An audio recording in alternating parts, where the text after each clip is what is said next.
gonna bore. These ones don't know about war. I grew up cold, hungry and poor. I wasn't grateful, I wanted more. I wanted women, I wanted tours. So I grinded and grinded some more. Woke up depressed, I had to fight more. So I burnt out, I couldn't do more. I had to put ascension on pause. Now I'm back like I want no war.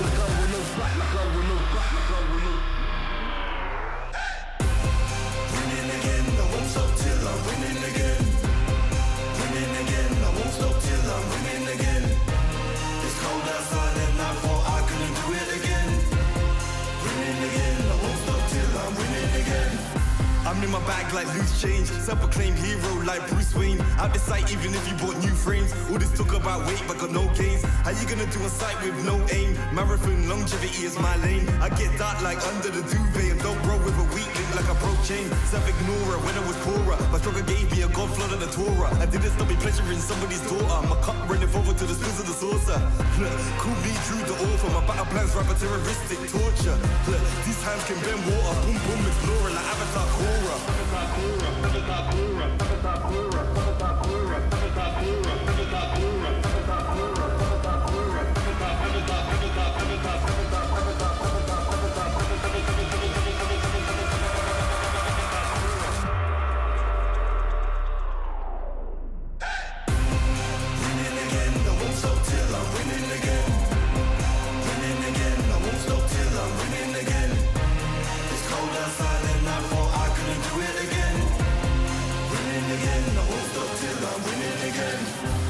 I rhyme like nursery, still my style, you will reimburse me. Plus 30, big hands and they're sturdy. I'm Drew the first, I'm back like anniversary. I came back worthy, like I swam in lava till it no longer burns me. I walked the desert for my ego's perjury, working for that zone where you can't outwork me. I'm a big man, but I ain't 32. I came to the front line with like 32. I'm a Rex, that's a shout out to 32. I'm a danger and I play 32. I'm just so 2032. Ahead of my time, so I'm hard like broom. Flows the bomb like I shook the room. I stay lit like Christmas and hot like June. Winning again, I won't stop till I'm winning again.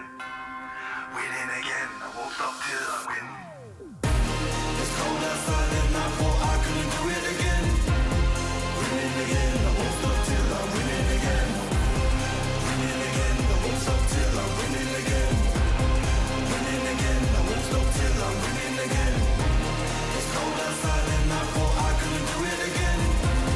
Winning again, I won't stop till I'm winning again.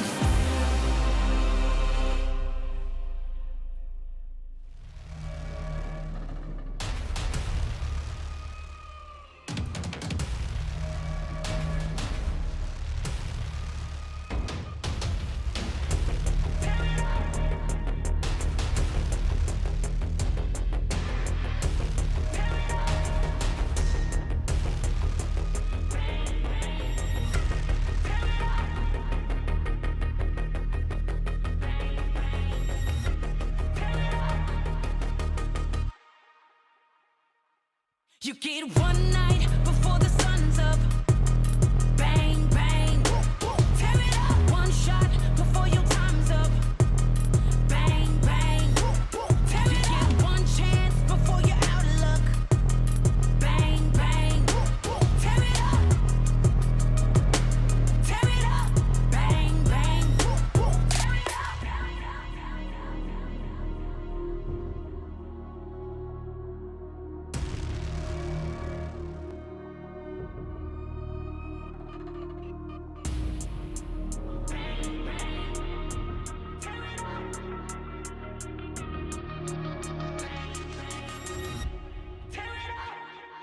You get one night before the sun's up.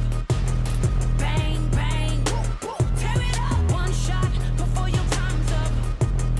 Bang, bang, tear it up. You get one chance before you're out of luck. Bang, bang, tear it up. Tear it up. Bang, bang, tear it up. One army, we unbreakable. Won't ever beat us, we too strong. Take a stand, raise all of your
go far, we go farther. They working hard, we're working smarter.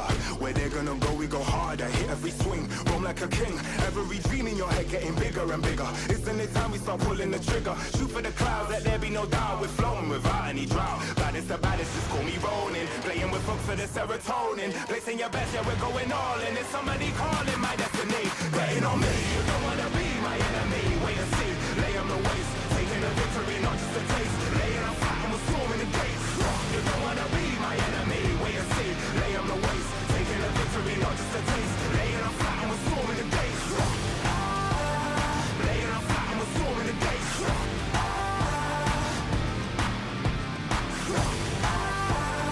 Laying on flat and we're storming the gates.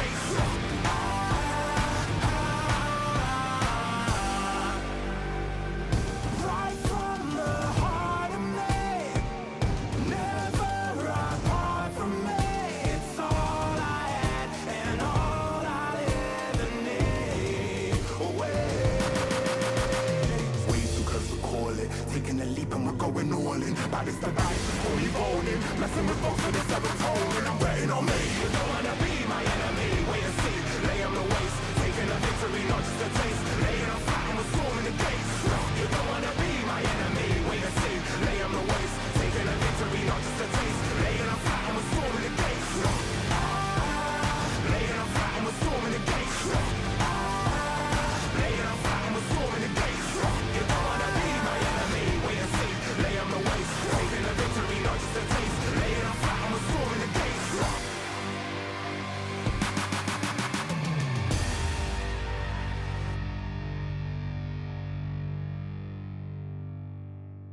You don't have to guess who in the building. Born of the realest. Never catch me slacking. I was born, that's the illest. They call me a champion. I got the will to win. I'm a rare breed walking. I am one in a million. Guess who in the building? Born of the realest. Never catch me slacking. I was born, that's the illest. They call me a champion. I got the will to win. I'm a rare breed walking. I am one in a million. Yeah. I am back in the place. Don't have to guess who in the building, cause I'm back in your face. Ready for anybody coming. I am here on my toes. Never was settled for defeat, cause I'm raising the stakes. Yeah. And I'm not coming to play. I got my game face on and I'm ready to shake. You see my name will be known everywhere in the world, cause I'm a king, getting strong and I never will break. Hey, one of the chosen. Going that's the illest, watch me kill it like a supposed to. Never catch me slipping on my pimpin', I'm the coldest. The best I ever do it, I'ma show you how I know it. Notice, I am on my way. I'm here to handle business, I ain't come here to play. I see they in their feelings, I don't care what they say. I am one in a million. You don't have to guess who in the building. Born of the realest. Never catch me slacking. I was born, that's the illest. They call me a champion. I got the will to win. I'm a rare breed walking. I am one in a million. Guess who in the building? Born of the realest. Never catch me slacking. I was born, that's the illest. They call me a champion. I got the will to win. I'm a rare breed walking. I am one in a million. I'm a rare breed walking. I am one in a million. I'm a rare breed walking, I am one in a million. And I'm at it again. I'm a bad man walking around and tell all your friends. And whoever wanna test me, I am standing my ground. As they come closer, I am focused as I smart with a grin. Yeah.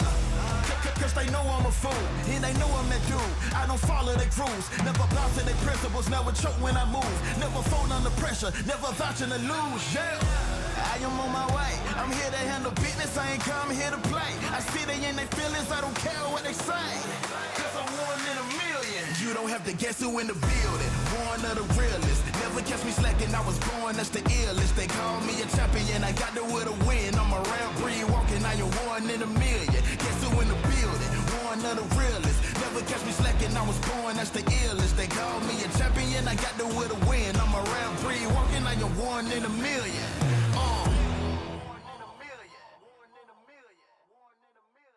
Let them know. Let them know. Shout it from the rooftops. They must know.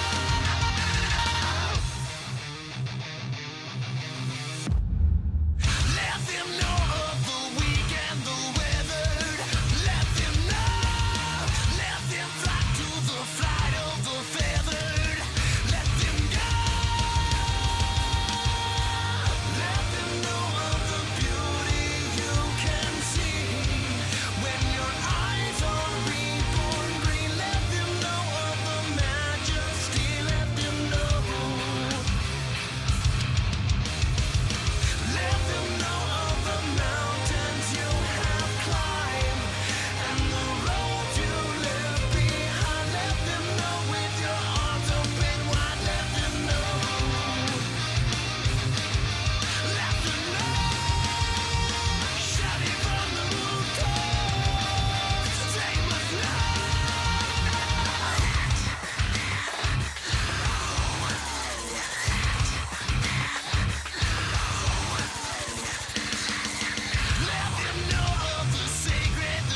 It's a madhouse, it's a madhouse. Had a lot of people showing me some mad doubts.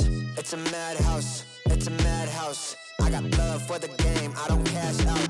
It's a madhouse, it's a madhouse. Everybody with their hands up in the air like whoa. It's a madhouse, it's a madhouse. Shaking all the city, this is how I like my show. I got love for the sweat that I put in. Door with a foot in, proofs in the pudding.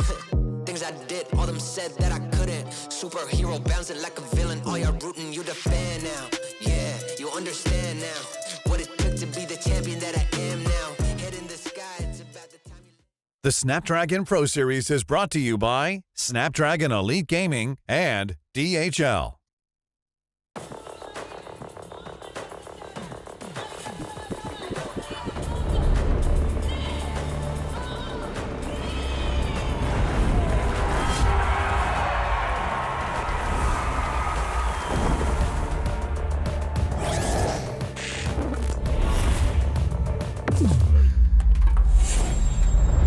Let the weak melt away. Killing spree. Carl's easy. Let's take the kill back. Run time, baby.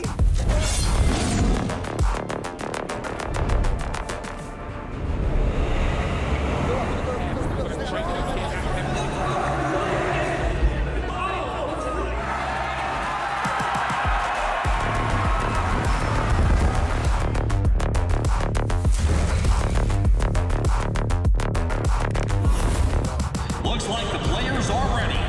Here we go!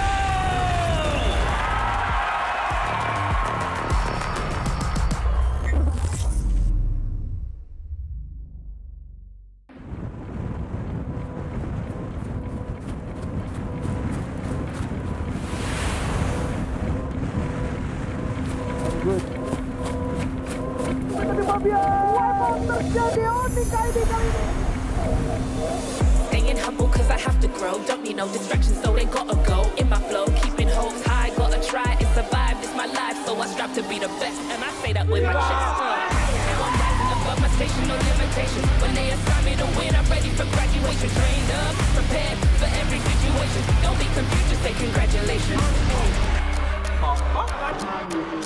This is God-given, ain't no restrictions. They always talking but ain't got no diction. Every fairy with it, but I'm scary with it. You'll get buried in it, horror like I'm carrying it.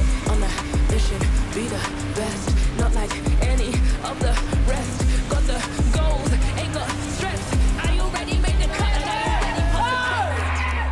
Now you ready for the test. Now I'm rising above my station. No T-Boy, let's go, let's take the gas on the team. I'm ready for graduation. Trained up, prepared. The T-Boy for dealers. Go in the best right mode. Congratulations. It's time.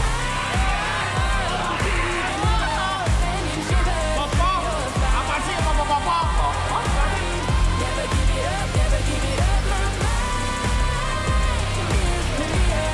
I'm the winner, this is mine. Never give it up, never give it up. It's time to deliver, sending shivers through your spine.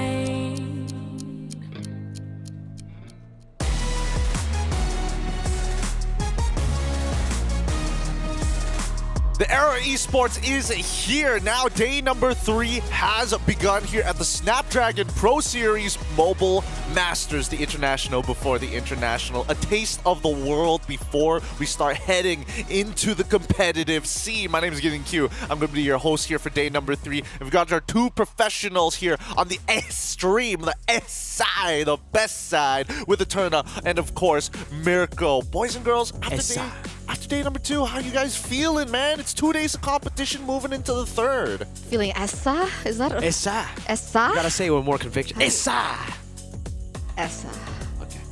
I'll work on it. I'll work on it. But we're feeling good right now. I think that we can speak on behalf of both of us that we've seen a lot of the Indonesian teams, you know, looking good at the moment, especially as we're going to take a look at the standings later on. And, you know, Bigatron also looking good too.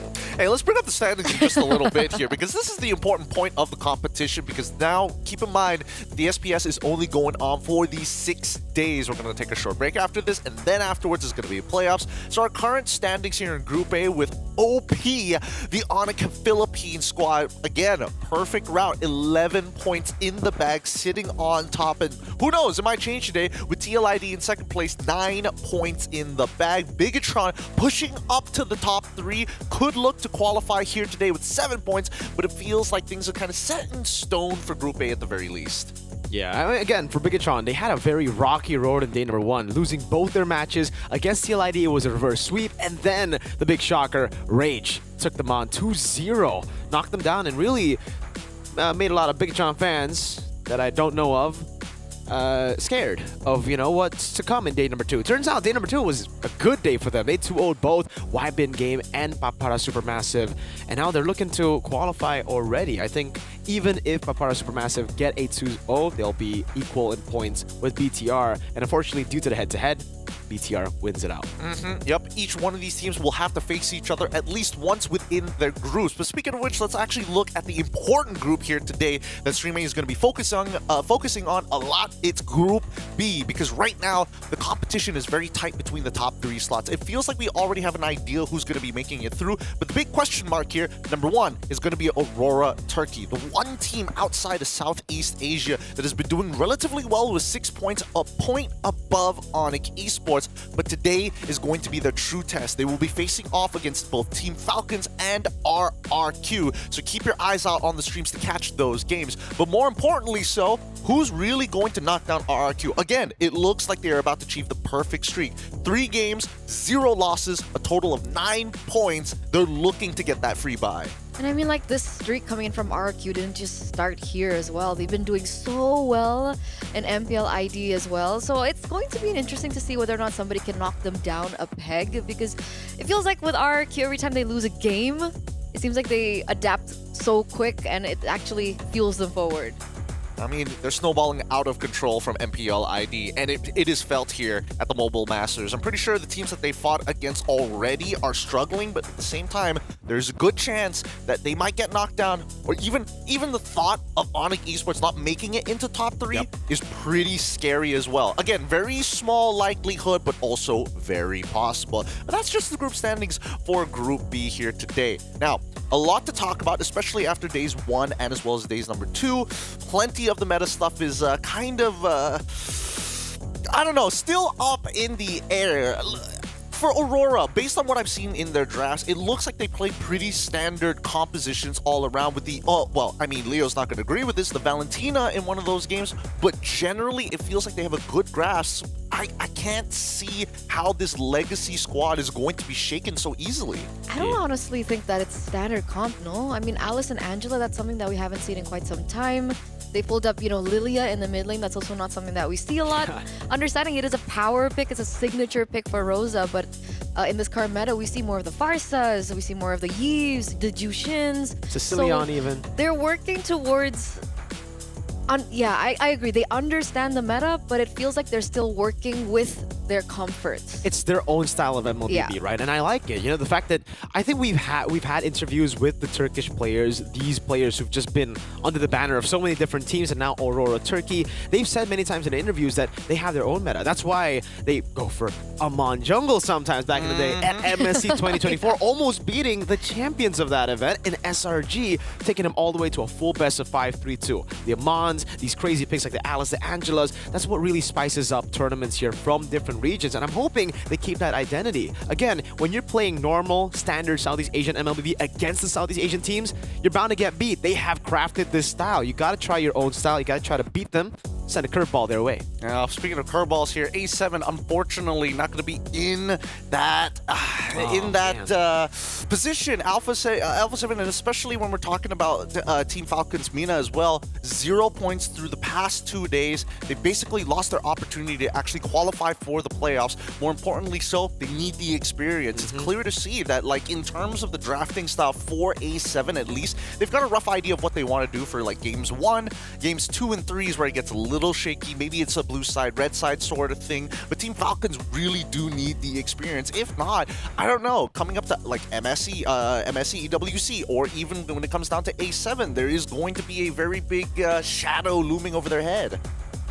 Definitely. It's just so tough to see these new regions. I mean, for A7, they're not even really a new team, right? We've seen all these members in the past do so well before. So for me, it's definitely disappointing. I expected a lot from A7 eSports here. The way that they were able to play so many times in the past. Takash, man, M4, remember that. Taking a game off of Blacklist at the time was still prime Blacklist, winning Season 10 of MPLPH. And it's so sad to see their decline here, but I really hope this international event grants them, again, another beating for them to actually learn. It's a reality check for them to go back to the region and improve. But how many times have we said the same thing? Like, Quite a when will bit. we get to the point where they're actually on the same competitive level? It's tough to say, honestly, because again, it's not easy to find scrims of like high caliber scrims of that quality. Yeah. especially when you're looking for like the best of the best. And even the best of the best is like, do I really want to have to play through a VPN because you're halfway across the world? 300 MS. At 300 MS, and I have to get up at like what 4 or 5 in the morning just to scrim with you, if not the opposite way around. It's That's tough. So today's standings have already been given to you, but what about today's schedules? If you guys were listening earlier or you're just tuning in, Stream A, or the S side, is on my shirt here. Stream A is going to be watching the better games here today. We've got banger teams, and more importantly, these are going to be deciding factors whether or not these teams are going to get that free bye in the playoffs or even qualify for the playoffs. To kick things off, it's RRQ versus Aurora Turkey. After that, it's going to be Onyx TH up against BTR. Finally, it's going to be Team Falcons versus RRQ to see whether or not we're going to see 2 RRQ games today. Let's see whether they drop a single game, if not a series. But Stream B, it continues on with Onyx Esports facing against Team Falcons Mina. After that, it's Influence Rage versus YBG, YBin Game. And finally, Team Falcons versus A7 for Stream C, of course. This is where it gets a little bit awkward, Obviously, there's going to be some international scrims, but the last game is the most important. First off, it's going to be Team Falcons versus A7 TLID versus Power Supermassive, but Onyx Esports will then have to face off against Aurora Turkey. So again, each stream has an important, I don't want to say benchmark game, but an important key game to allow them or possibly give them that passport to the playoffs. Yeah. Wait, so the next games that Aurora has RRQ and Onyx ID, Literally right? who we expect to be in the top 3. Okay, is this the last match for Onyx then? I believe so. Yes. I Only believe match that today, is. right? Yeah. 2 more matches, I think. They will be playing against They will be playing against Omena. Falcons, and then they will also be playing against Aurora. Yep, correct. So two more Okay. games to finish off today. And seeing that these are the 2 teams that are the ones that want to be fighting for their playoff run, I think honestly, Aurora will be having a harder time.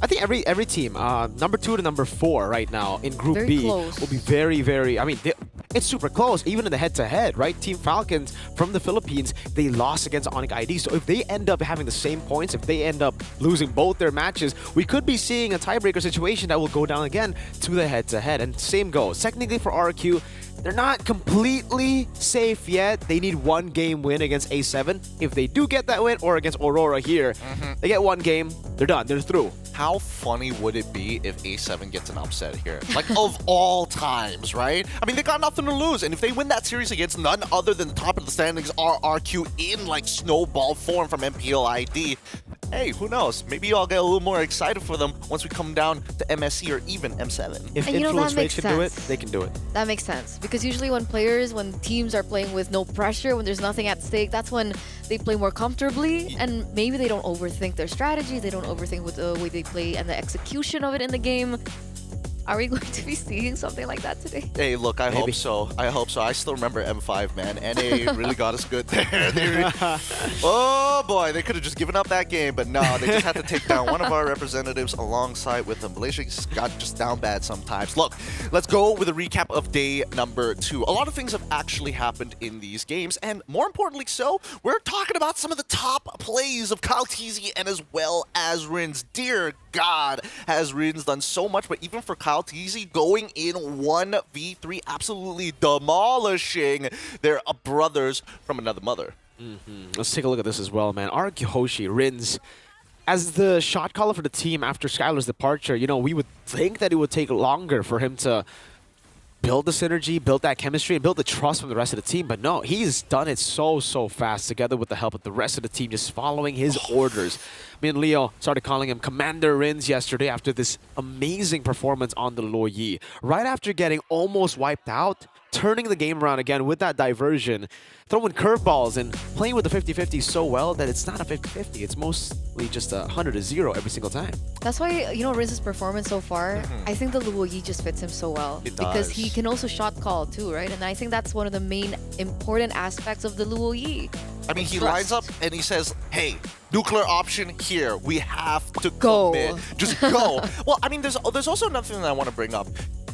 Do you think that Skylar was too vocal to the point where it's like Rins cannot be that shot caller just yet? And that's why Toy comes in and now everyone looks at him for leadership and therefore they've got all the pieces now. Yeah, I think that's a fair point. He was the guy. He was the face of RRQ. He was probably the best individual player on RRQ at the time as well, mechanically.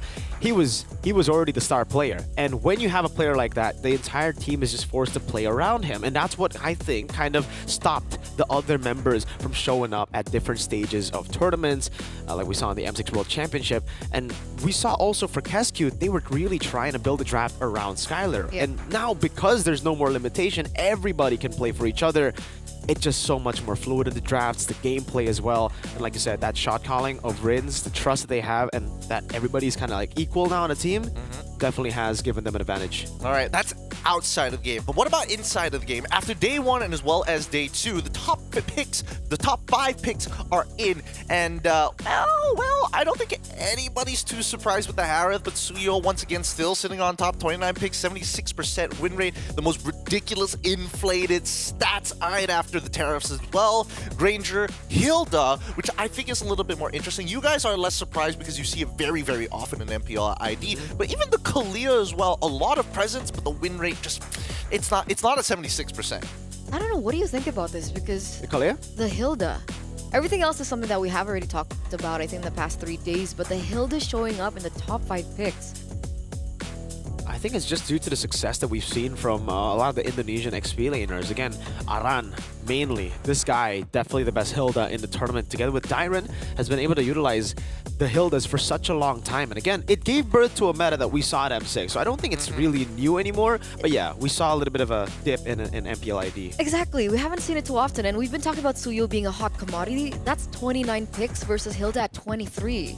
So teams are picking this up, not just, you know, TLID and friends. Well, it's also just because Hilda isn't as banned as much as the Suyo, right? And I think it's also because in ID, we don't see the Hilda a lot because it's contested not only in the picks, but it's also just banned out. Against Aran, against Dyron, we see it banned out way more. Compared to here, where a lot of teams are just not used to going up against Hilda anymore, so they're like, all right, let it go. Aran gets it. It's like, oh, wait, it's actually still pretty good. We got to copy that now. Roll the dice, gotta roll the dice. There are things that are happening inside and outside of the game, and obviously with some of the win rates being kind of abysmal, like even for Granger, 38%, the reasons why, how about we pull up some more stats? Top 5 bans, and is there that correlation here? Because so far, every time we've seen Matilda come on through, it doesn't look very good. Then again, mostly played by Southeast Asian non-Southeast Asian teams here on Stream A. I'm not sure about the other streams so far, but these are the win rates when banned. So when you ban the Matilda, it's a 64% win rate overall for your team. And this applies to Fanny, Loyi, Phoveus, and Zushin, two of which Loyi and as well as the Fanny make a lot of sense. I feel like, again, for the Fanny ban, it's because mainly we see it on Red Side. Red Side hasn't been doing too well in some of our streams, especially in the higher tier games. When you're up against someone who has Fanny in their arsenal, and when you don't, it kind of shows that mechanically you might not be able to compete with the other team a lot of times. And for the Loyi, I think it's also quite similar. By banning the Loyi, that means you yourself are not confident in picking up the Loyi. It's not a first pick hero. We haven't seen that, and so with the teams banning it out, it basically means we're not as creative as you. We won't be able to find those kind of angles like you do. and we see it in the game as well, on top of just the bans foreshadowing it. Okay, but what about the Phoveus as well as the Zhushin, right? 60, if I remember seeing this correctly, 69%. 69. Nice. 52% win rates when banned for both Phoveus and as well as Zhushin. And Zhushin was one of the heroes that, yes, when it first came out, you got it's either pick or ban, gets nerfed, people start straight away and finding out different strategies, but nowadays we're seeing a big resurgence of it once more. It could be related to Kalia, it could just be, hey, yes, the changes did hurt her early game, but she's very aggressive and that kind of fits the style. Where's our heads at with these two? What do you think about this? Yeah, what do you Phoveus? think? Because I don't know, because with the Jushin, I think she's like a hero that is really great against heroes like the Suyo who have been finding a lot of success. So maybe that's one of the reasons for her high win rate when banned. Do you think it's related to like the gameplay?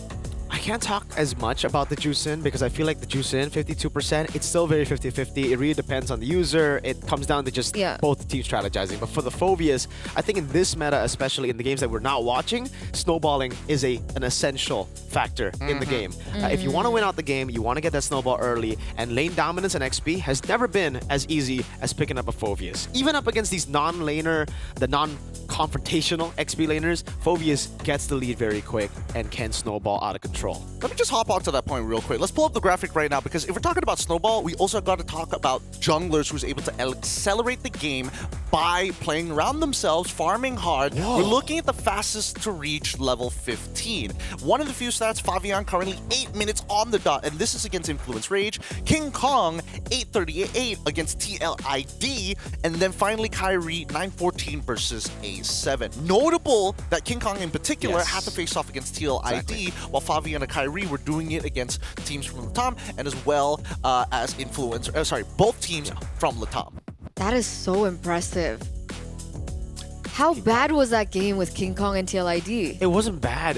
Well, it was kind of bad. It was 8 minutes to 15? Look, he was playing it. That's Favian not was playing normal. Ling, like, He was playing Ling without the setup. It was that It was game. the bad. It was the questionable draft game for TLID. But also, it's King Kong. It's Onyx PH. It's this matchup that we've seen so many times. And TL have only won once against Onyx PH throughout the last 6-7 months. In terms of games or series? In terms of match series.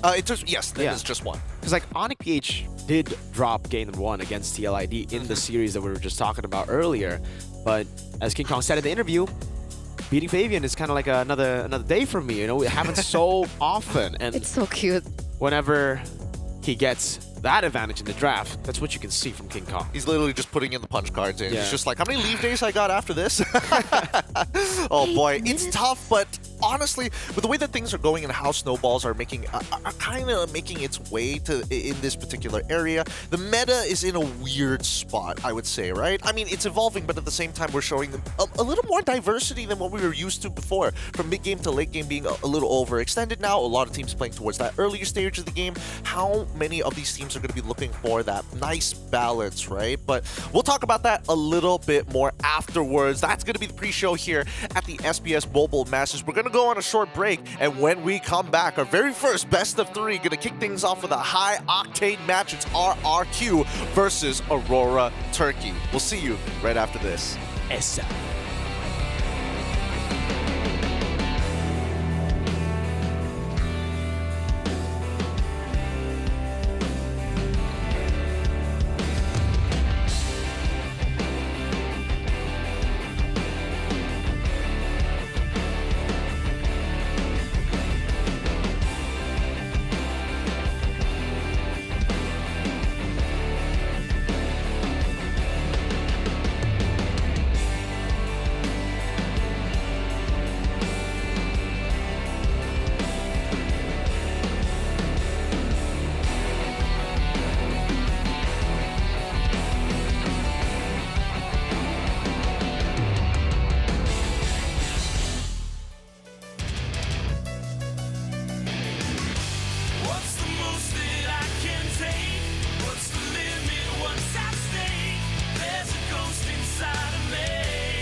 It's time, our very first best of 3 here on day number 3, and this is such an important match for both of these teams. One to qualify and the other to maintain their top spot here at the Mobile Masters. My name is Gideon Q. Of course, we've got Eterna and as well as Mirko at the helm to make sure you guys are entertained once we get into the game. Let me introduce to you RRQ, the Kingdom, who continues to reign here in Group B for now, or will they be shaken? It's Dyron, Sutsujin, Rins, Edok, and Toy.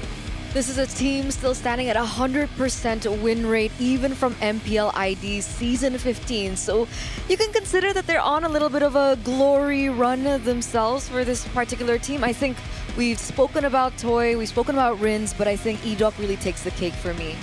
I agree. You know, Edok definitely the best player on the team. Mechanically, he's really shined this season. Yeah. And we have seen, you know, glimpses of brilliance in the past, a lot of brilliance from Edok in the past with the Franco, with the signature picks.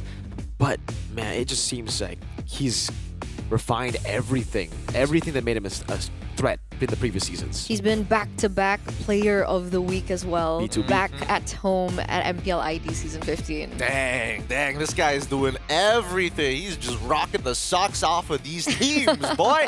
100% win rate on Franco so far, and I think that's the most devastating part. Yeah. I think he still has like a 100% win rate in MPL ID as well. On Franco. It's pretty ridiculous how much he's able to get with this team, but at the same time, it can be a little scary, especially with the wild cards here. Let me introduce to you Aurora Turkey. You may know some of these faces, and obviously Aurora fans know them. It's Lunar, Tienzi, Rosa, Apex 47, and Sigabum. The new iteration of the Turkish superstars. Again, still with the same core, Tienzi, Rosa, Apex 47. A bit of a change there in the XP lane with Lunar and the gold lane. So it's the same good all with the 2 side lane changes. Hey, speaking of Lunar, let's have a couple of words with him on the stage itself in just a little bit, because we don't get to see too many teams outside of Southeast Asia, but well, let's have a wait, hold on, what? Not? No, Zipper, we can't be like that. Okay. It looks like Rosa is taking... I mean, the Thorn Queen herself is like, no. I must speak to the people. Has to be me. It's gotta be me. It's gotta be me this time around. Rosa pick Let's Lilia. throw it over to Rosa up on stage. Are going up against 2 Indonesian powerhouses in the beginning of the day and at the end of the day. How did you guys as a team prepare for today's matchup? Yesterday we look for good matches to scrim, and like we did good job a little bit, and like we'll do our best today as we should do, and like I'm wishing luck for both, like I mean for us, for the other teams too, and like let's have a good match. That's the important thing. Oke, jadi tadi Ros juga nanya, ini adalah do or die match buat tim Aurora dari Turki dan gimana persiapan mereka. Dan tadi dia juga menjawab bahwa kemarin juga mereka bermain dengan lumayan cukup bagus dan hari ini mereka udah benar-benar prepare dan pokoknya udah siap banget untuk menghadapinya. Jadi kayak kasih aja match yang terbaik untuk hari ini. Alright, thank you so much. I hope you guys have a good match. And with that, let us throw it back to the panel. Thanks, Rose and Coleos. Zipper doing me dirty there. I thought it was weird. I didn't know much about Lunar, and then I was being told Rosa, and I'm like, but Rosa doesn't usually do the pre. Usually it's the post, and then Bagosh shows up, and it's like, standard. The team head-to-head stats are up on your screen, and Aurora Turkey, honestly, not too bad against RRQ if you're like posting it 1-to-1, with the big difference here, and the big outlier going to be GPM. GPM. What does that signify, Mr. Analyst Man? They get more gold per They minute. get more gold per minute. It's in Nice. the name, man. No way! Nice. Oh my God, yeah. Nice. You look like a Nice. IGCSE I love kid. it. That was one of the best questions of all time. I just want to say. I asked what it signified, not what it meant. That is what it signified. Gold per minute. It means that Save me. no, don't worry. It just means that they got more gold every single 60 seconds. That's so crazy in a video game. So tired. I'm so tired. Look, it is going to be a very tiring day with the level of play that we're expecting to see here today. Now, drafts will be starting soon, but we need to look at the head-to-head, and we're comparing it.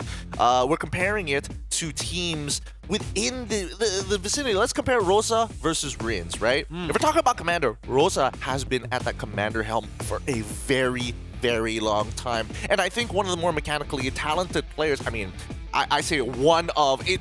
They're all very mechanically talented, and it's tough to say whether or not it's going to be the difference maker. I mean, even when we compare Edok and as well as Apex 47 for an example, right? Edok has that I T-pose on you, you must respect my aura. Dominance. And then Apex 47 can make some pretty crazy plays, whether it be on, hey, give him a Tigreal, that signature, or now with the Jawhead. But if you take a look at the stats, it's actually very interesting because the average KP for Edok is a lot higher, right? 80% to 58%. So we can gather that I think RRQ are a lot more, how would you say it, reliant on Edok? I don't think we're well, maybe yes, reliant after the calls from Rins, right? But I think also it's just a team style. For Edok and RQ Hoshi, we have been seeing more of a team fight style opposed to, you know, back in the day where they really just rely on pickoffs. And I think that's what Apex 47 has gone and changed its play style to right now. You see from the heroes, we usually associate Apex 47 with the Tigreal, and maybe it's Edok with the Jawhead, but now it's the opposite. It's Edok with the Tig and Apex 47 on the Jawhead. So Apex and Aurora, they've been playing a lot more for pickoffs on the map, and Apex hasn't really been together with the team a lot. Sometimes he goes to the side, look for these pickoffs with whoever, you know, Rosa or even Siggy Boom, his brother, by the way. You know, he's got that connection now, so it could work. Yeah, sibling rivalry turned to allies. Previously, it was supposed to be Uvendar and S2G coming into the M6 World Championships. They wanted to come together, but they just couldn't make it all the way here. But even so, the siblings are now finally together. Apex 47 and Siggy Boom as brothers are hoping to make sure, or maybe that's why the KP is a little broken up. He's got to cover his brother. It's like, hey, this is one of the few internationals you're gonna be with. I've got the experience. I gotta keep you shielded. What does that mean? What? Their mother supported Siggy Booms more? Yeah. Oh. You remember the story? You remember the story because Apex 47 was the one who had to go out and do the work while the younger brother had to go study, and then eventually Mobile Legends, and then they're like, oh my god, esports is like cool, it can make like hella cash. Oh my god, that's so cute. Mom, check out my GPM. It's crazy. He's got more gold per minute than his brother. One's a gold lane, one's a roamer. Mom, so Apex, you don't understand. You can't pause the game, and I'm a roamer. It doesn't work like that, mother. Goodness gracious. Look, let's look at the predictions for this upcoming game here. I'm curious to see where you guys are leaning into. I feel like there might be a general bias there, but it looks like all of us are in agreement. Not even a single game here. Excuse me. Explain yourself. Hey, I mean, RQ are on a clean streak right now. And, you know, looking at the performance by Aurora, sure, they are strong. We've seen colors of that throughout a Snapdragon Pro Series Mobile Masters, but it feels like they're not as consistent yet. I feel like there are things that they can still finesse in terms of their execution and maybe even draft style. I think I had a word with Renmar as well back in the back rooms. I mean, if it comes up, we can discuss that a little bit more. The back rooms? Yes, the back rooms. How'd you get out of the back rooms, first of all? Back rooms with Mr. Renmar, man. Look, the way that I see it, I feel like Kescute is going to be the big difference here. Yes. I mean, back all Seth can only do so much with the team who's been together, but I feel like when you got Kescute shaking down Edok, being like, you better have that 80% kill participation, we go into the draft and, that's interesting. Now, we were looking at it earlier, saying that Matilda was, when banned, you got a pretty high win rate overall. But coming into this game, Aurora Turkey, they're like, I don't mind. You can have that extra bit of mobility. Maybe it's to reduce the effectiveness of Edok? Could be. I think for RQ Hoshi as well, we've never really seen Rins take the Matilda into mid lane, but we have seen some very odd flexes in the past from RQ Hoshi. I remember Aurora first phase pick for them, and then turns out it was Edok on the Aurora. So they have done some nasty stuff on the flex picks, but Aurora Turkey, they're going to stick to what works. Suyo first pick into the Irithel counter matchup against the Granger. But there you go. Shout out to Midnight, man. I've been talking about, you know, Lucas and Alpha and Matilda. He's been saying Lucas is literally Alpha but better. He's the guy you tell your girlfriend not to worry about if you're Alpha. Which is why I was wondering why the Lucas hasn't been as popular, especially in the first day. Maybe it was just on our stream, yeah? Maybe, yeah, actually. so the Lucas pops up here, and it does make sense now that RQ want to take away the CC. Also a hero that we found very rarely in SPS, surprisingly so, considering back home in MPL ID, it's legit number one contested in the EXP lane. Yeah, no, I definitely agree that I feel like there should have been more CC, but then again, it's up to these teams, right? And I think that RQ Hoshi are still could still technically utilize this Lucas pick as a flex, right? Exactly. Worst comes to worst, let's just fake it and see like what we can get into the EXP. I mean, Dairon is really comfortable. Same goes for Sutsujin. They have shared pools here and there. I want to see how Aurora Turkey is going to handle the scenario, because now they're getting rid of the farmers, which is telling me, ooh, glue might be coming through. Yeah, I think Lu could really work, but again, for RQ, they could snatch it for themselves as well here. They still, I mean, they already have the Lucas, like you said, good flex pick. And technically, for now, I don't know how crazy they want to go, because they already have a lot of mobility with the Mathilda. But Lo Yi is up for grabs. It's a pick we have seen Mr. Man utilize quite a... Oh, it's actually banned out by RQ. So, wait. Jusin, Fairness. All right, a lot of emphasis on RQ. Shut down Rinse. I'm curious to see how they're going to play this one out, right? Because again, if Rins does end up... I mean, you guys have mentioned it on stream itself. Like, Rins he's great when he has that utility. Yep. And now it's just like, let's just max out the utility setting to 100% if we start throwing him on something along the lines of this Matilda and put Edok on his casual playmakers. And I think there's definitely benefits. Okay. So Yves as well. So now they're creating the kill box. They have the extra bit of mobility to kind of supplement the weaknesses of the a couple of long cooldowns coming in from Lucas. Let's see how Aurora Turkey respond. And it's also a really good way to outrange the Irithel, right? We've seen heroes like the Farsa, like the Yves, heroes with like high range, high artillery, really be the difficulty or the challenge that an Irithel can face. So next two for Aurora Turkey. Oh, wow. I think now that they see that RQ want to cage the animal here, they need a couple of answers when it comes down to lane pressure, right? I'm thinking, you know, Cho is still definitely a decent, somewhat decent option. I'm thinking whether or not they want to force purifies. Oh, Khalid instead and got taught. Okay. Yeah. CC was banned out. You can go for the Khalid and the Gatakacha, two very beefy boys, but mainly the Khalid here, right? Good way to go up against the Mathilda. It's the standard we've seen for such a long time now. Whenever you see a Mathilda on the other side, you will pick up the Khalid. And because RQ had to do their homework, had to ban out both CC and Valen to enable the Lucas, these two got left open. I think, you know, there's also a bleeding effect here. Oh, you have the Matilda, I can kind of fight you on it, but now that you're on that Eve as well, you try to set up that cage, we're just going to try and nuke you as soon as possible. And now with the Badang as well, for an added layer to keep you inside the cage and protect and peel, I feel like this is a pretty interesting draft from both sides here. What are your thoughts on like the execution? You know what? I'll save it for you guys once you go into the Land of Dawn, because the execution rate seems pretty high for the side of RQ and Aurora Turkey. They're going to have to play their best here in this game number one. Remember, one of these teams might just be going home or losing their streak. As we head on over to game number one, Aurora Turkey versus RQ Hoshi, it's Leo and as well... shout outs to you, Leo. It's Miracle and as well as Eterna. Take us into the Land of Dawn. Leo? Oh, Leo in the game. Is that what you meant? No, I was talking about me. Leo, run. I'm just in pain. It's Irithels.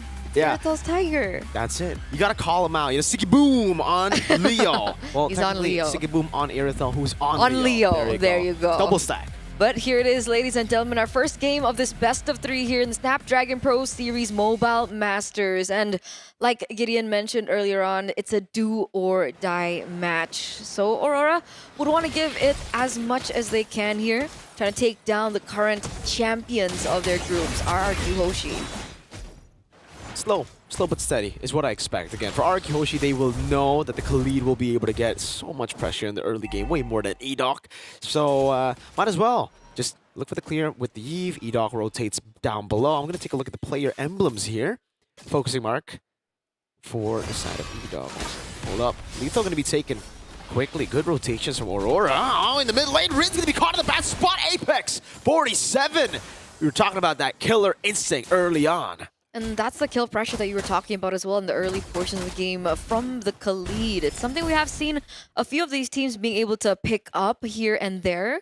And we're seeing it reflected into the game. And RQ are now left in a position where they have to think about this, right? They don't necessarily have mid-prio. So what else do they play for?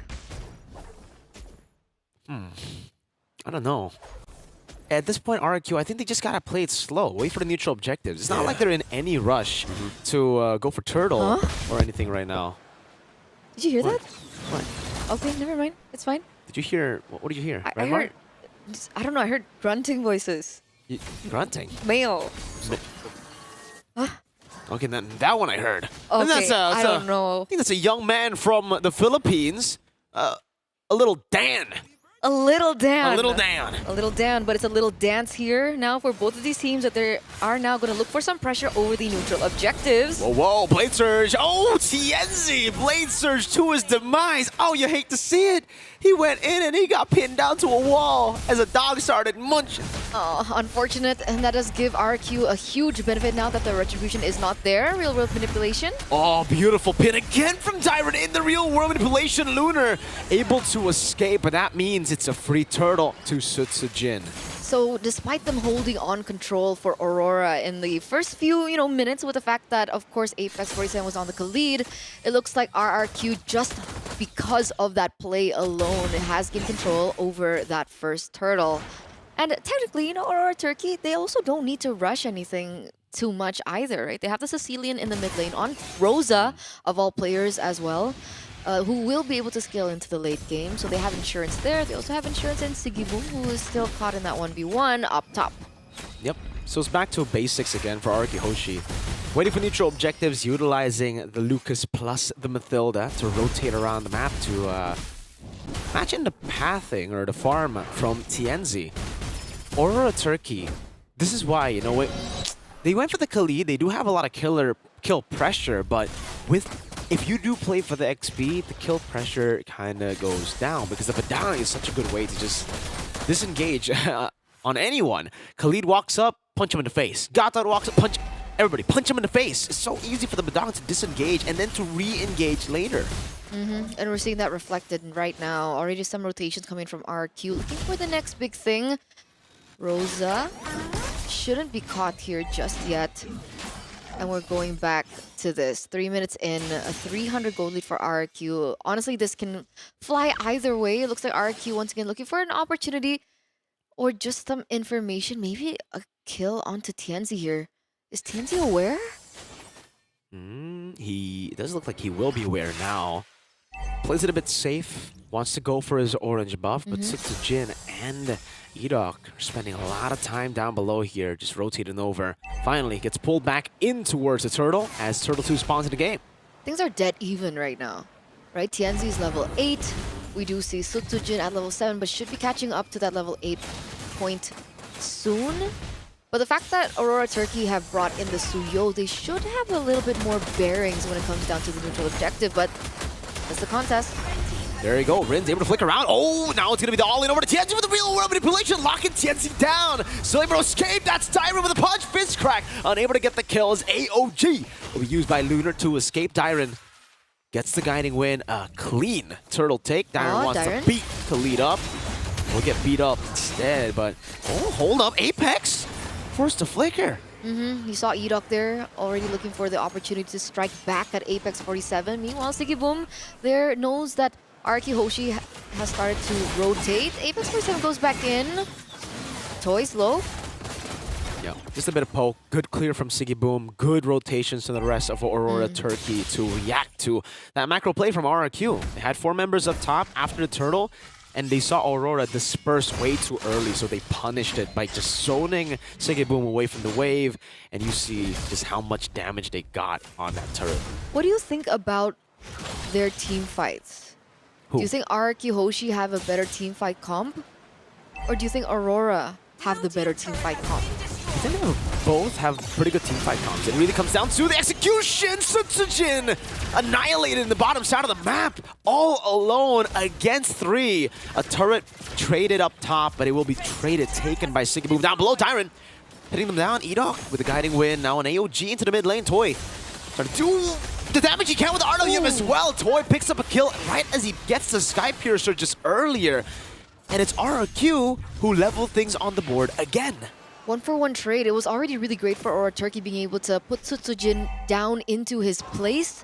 Tienzi is still leading, by the way, ladies and gentlemen, in terms of that EXP. But the fact that it was traded back in does give RRQ a little bit more to play with.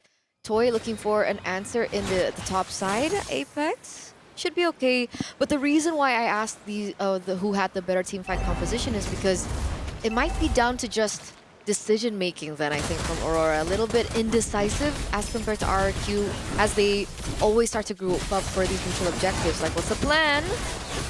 Plan is right now to contest. He goes for the Soul Saber retreat, doesn't get it. Sutsujin too clean, too patient. Calm and composed. The cold-blooded jungler diving with a fist crack over to Rosa, taking him down with those fists. It's another RWM, and Sutsujin is able to escape. Few of those shots from Toy. RRQ capitalizing. Absolutely. 2-for-1 trade to get a neutral objective to boot. So you can technically say it's a 3-for-1 trade. And you can see the economy shift in favor of RRQ Hoshi. 1,159 at the moment. And there are kills given over to Toy on the Sky Piercer. He already has the Hunter Strike as well. So those are the two items that... Oh, a little jump coming in here. Okay, Toy with a good dodge is over. Guiding Wind gonna be ready. Now Blade Surge into the back. Toy gonna be caught, but still, look at the photo coming in. Oh, the healing! Toy surviving, and now they all corral over Tienzi, who's able to go and Blade Surge out, but Lunar will be pinned down. No AOG! Toy gets another stack on the Sky Piercer, and here comes Sutsujin from the back. That's Tienzi taken down. Rosa sandwiched under the tier 1. RRQ Hoshi. 3-for-0 trade. Miracle, that is tilting. That is tilting because technically the setup wasn't bad, right? Lunar came in, Apex 47 right after. Toy should have died. But again, that's the beauty of the photo. That's the beauty of the additional shielding as well coming through from the Matilda, causing those kinds of miscalculations. And RRQ Hoshi, they collapse. What initially was a 1,000 gold lead has been raised to 2,000 now. And you can see the gold difference between both of the gold laners as well.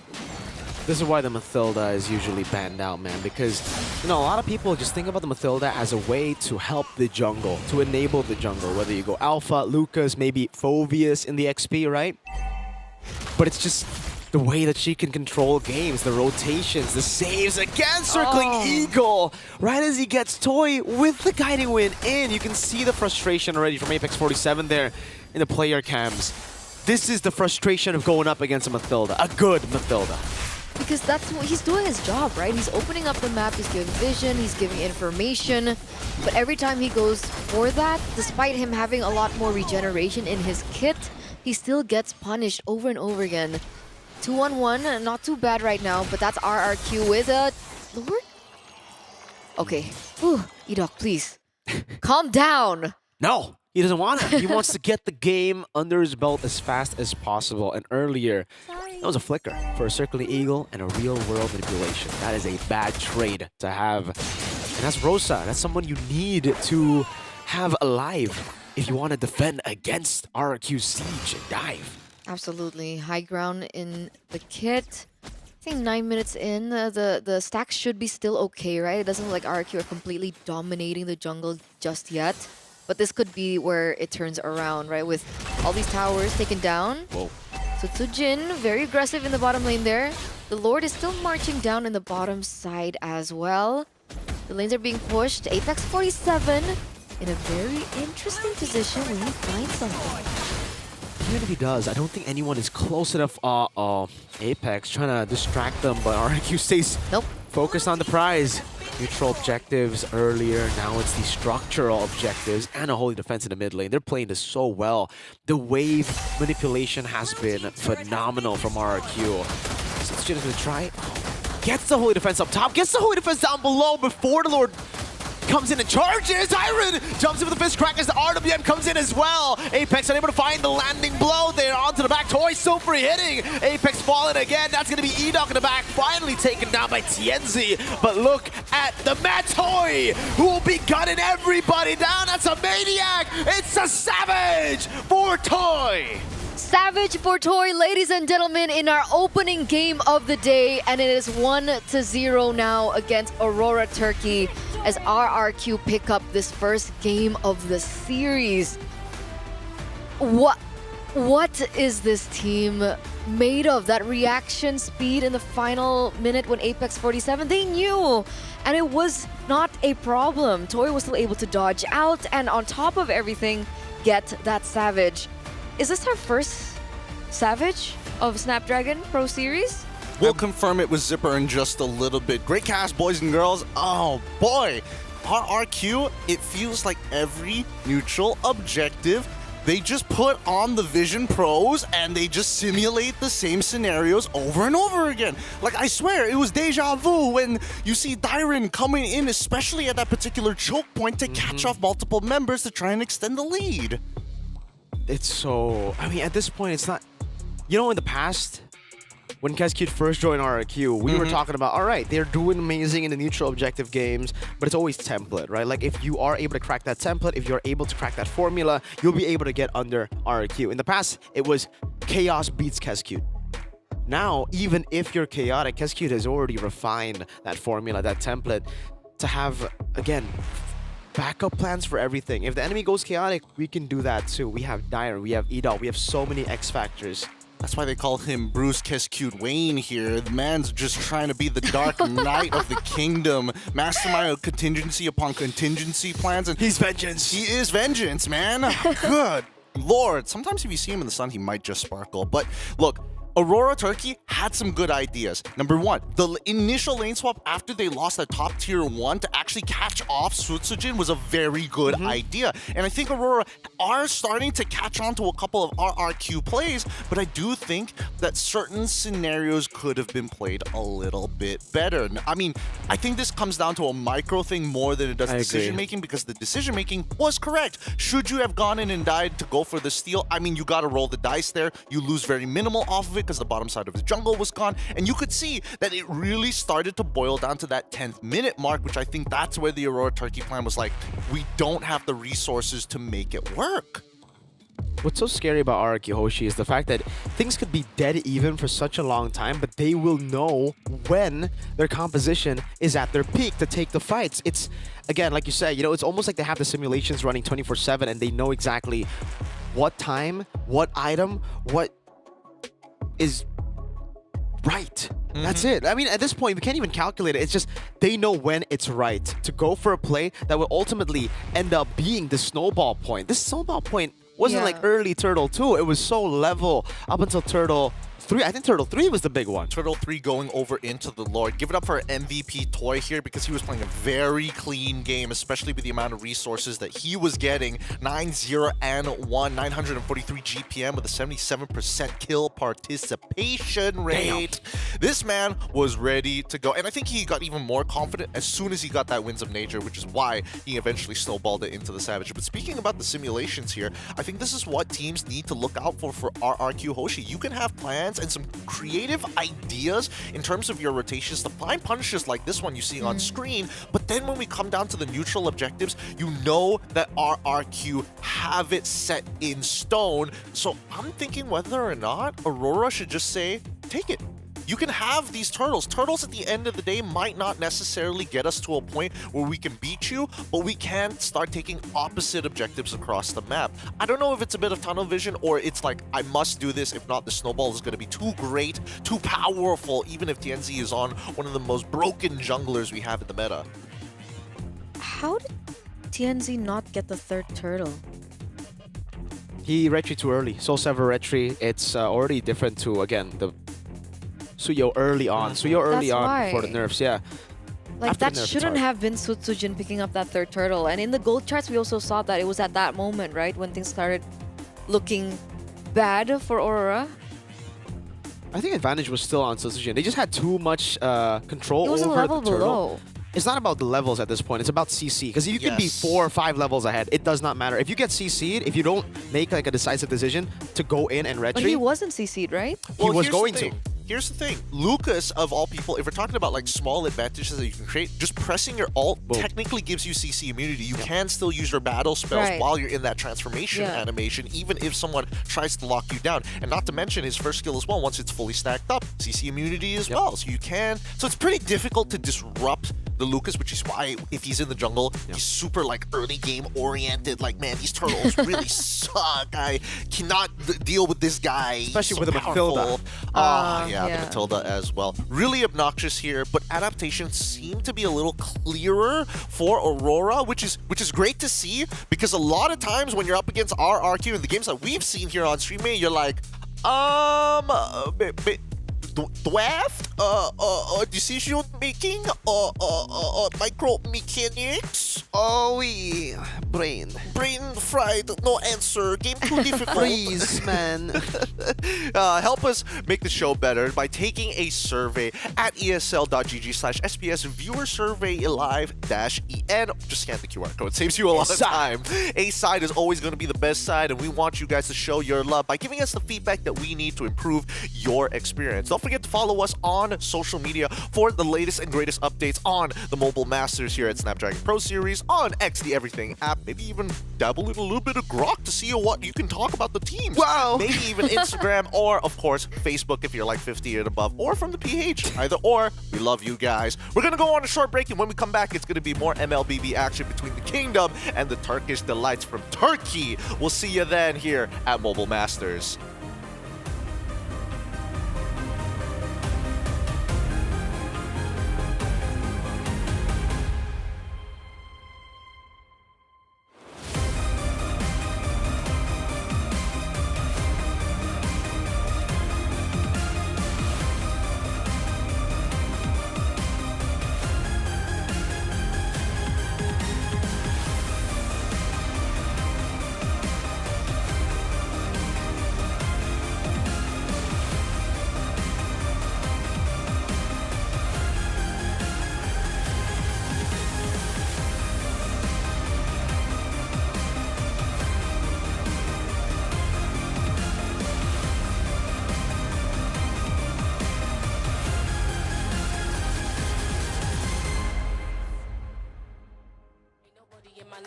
Me and you, we ain't even playing the same game. Take my own credit, no need to drop names. Drop the weight, clean slate, I'm insane.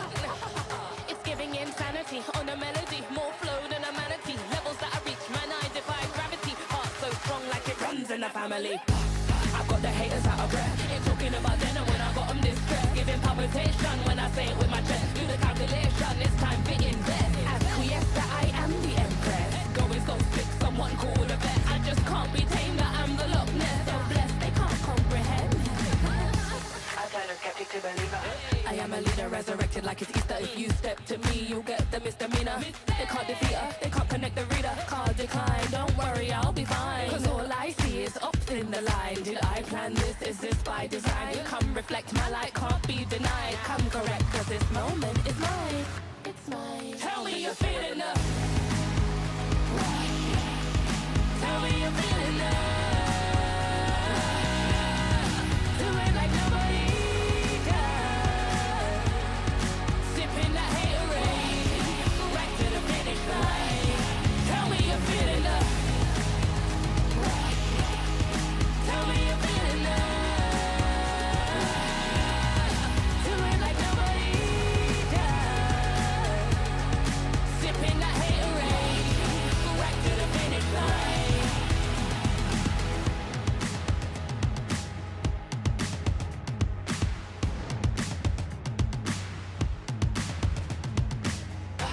I got the haters out of breath. Ain't talking about then and when I got them distressed. Giving palpitation when I say it with my chest. Do the calculation, it's time to invest. Acquiesce that I am the empress. Going so sick, someone call the vet. I just can't be tamed, that I'm the Loch Ness. So blessed, they can't come. Tell me you're feeling love.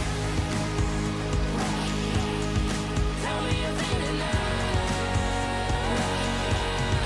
Do it like nobody does.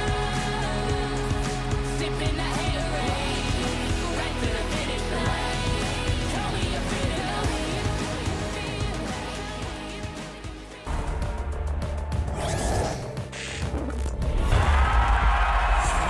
Here we go! The Snapdragon Pro Series is brought to you by Snapdragon Elite Gaming and DHL.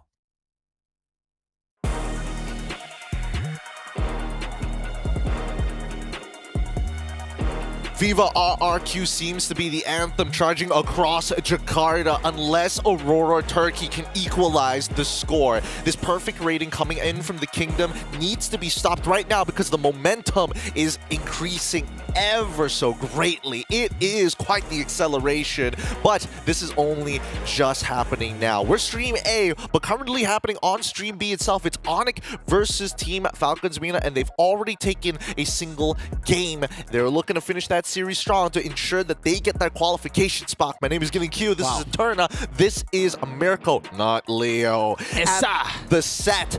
Boys and girls, we need to talk about adaptations, and more importantly, we need to talk about how we're going to, I mean, we have to play devil's advocate here, you know? When they're at the peak, you gotta knock them down a peg. How do we take down the kingdom? Do you think sides would matter? Because Keskute loves red side, right?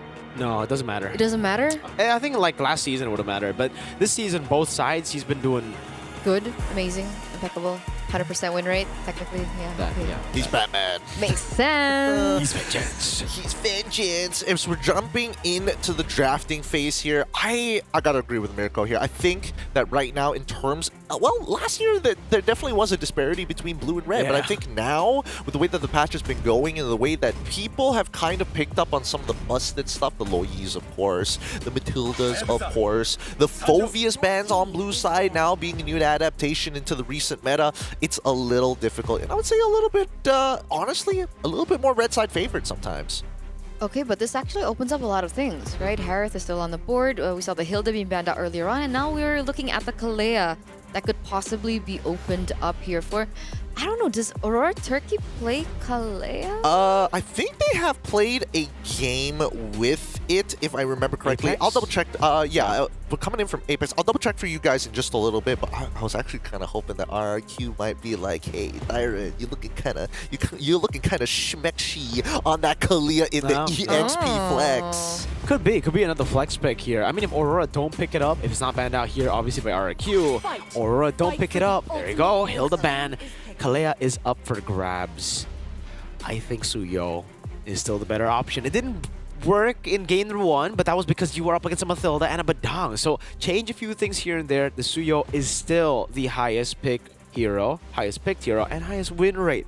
How do you have both? That's unfair, bro. It really is unfair. Blue Yo once again coming in with 78%. What happened? It increased by 3%. Oh, the other streams. Oh my goodness. Look, we only got updated from one of them. Not sure how those games are going so far for the other streams, but hey, Blue Yo once again and RRQ Hoshi asking the same questions. You know what? Let's just do the thing here. Let's just do what we usually do. And to answer your question, Eterna, yes, Aurora have picked up Kalea in two of their matches in their previous 2 series, 1 each. Now RQ Hoshi going to be locking in the Harith. Ooh, they don't want the Granger. Instead, we're comfortable with the Harith. We've seen how destructive they can be, but also the Kalea. Yep. There you go. Kalea flex. See, I don't know if it's a Sigiboom thing, maybe. Is it a no, thing? as in so far Sigiboom has picked up the Harith, the Moskov, and the Irrital, like in the first game. Maybe he's not as powerful on the Irrital, so maybe they were looking the Granger, for you mean? the the Granger. Huh? We're talking about Granger Harith, right? In the first game, it was Irrital, right? Yes.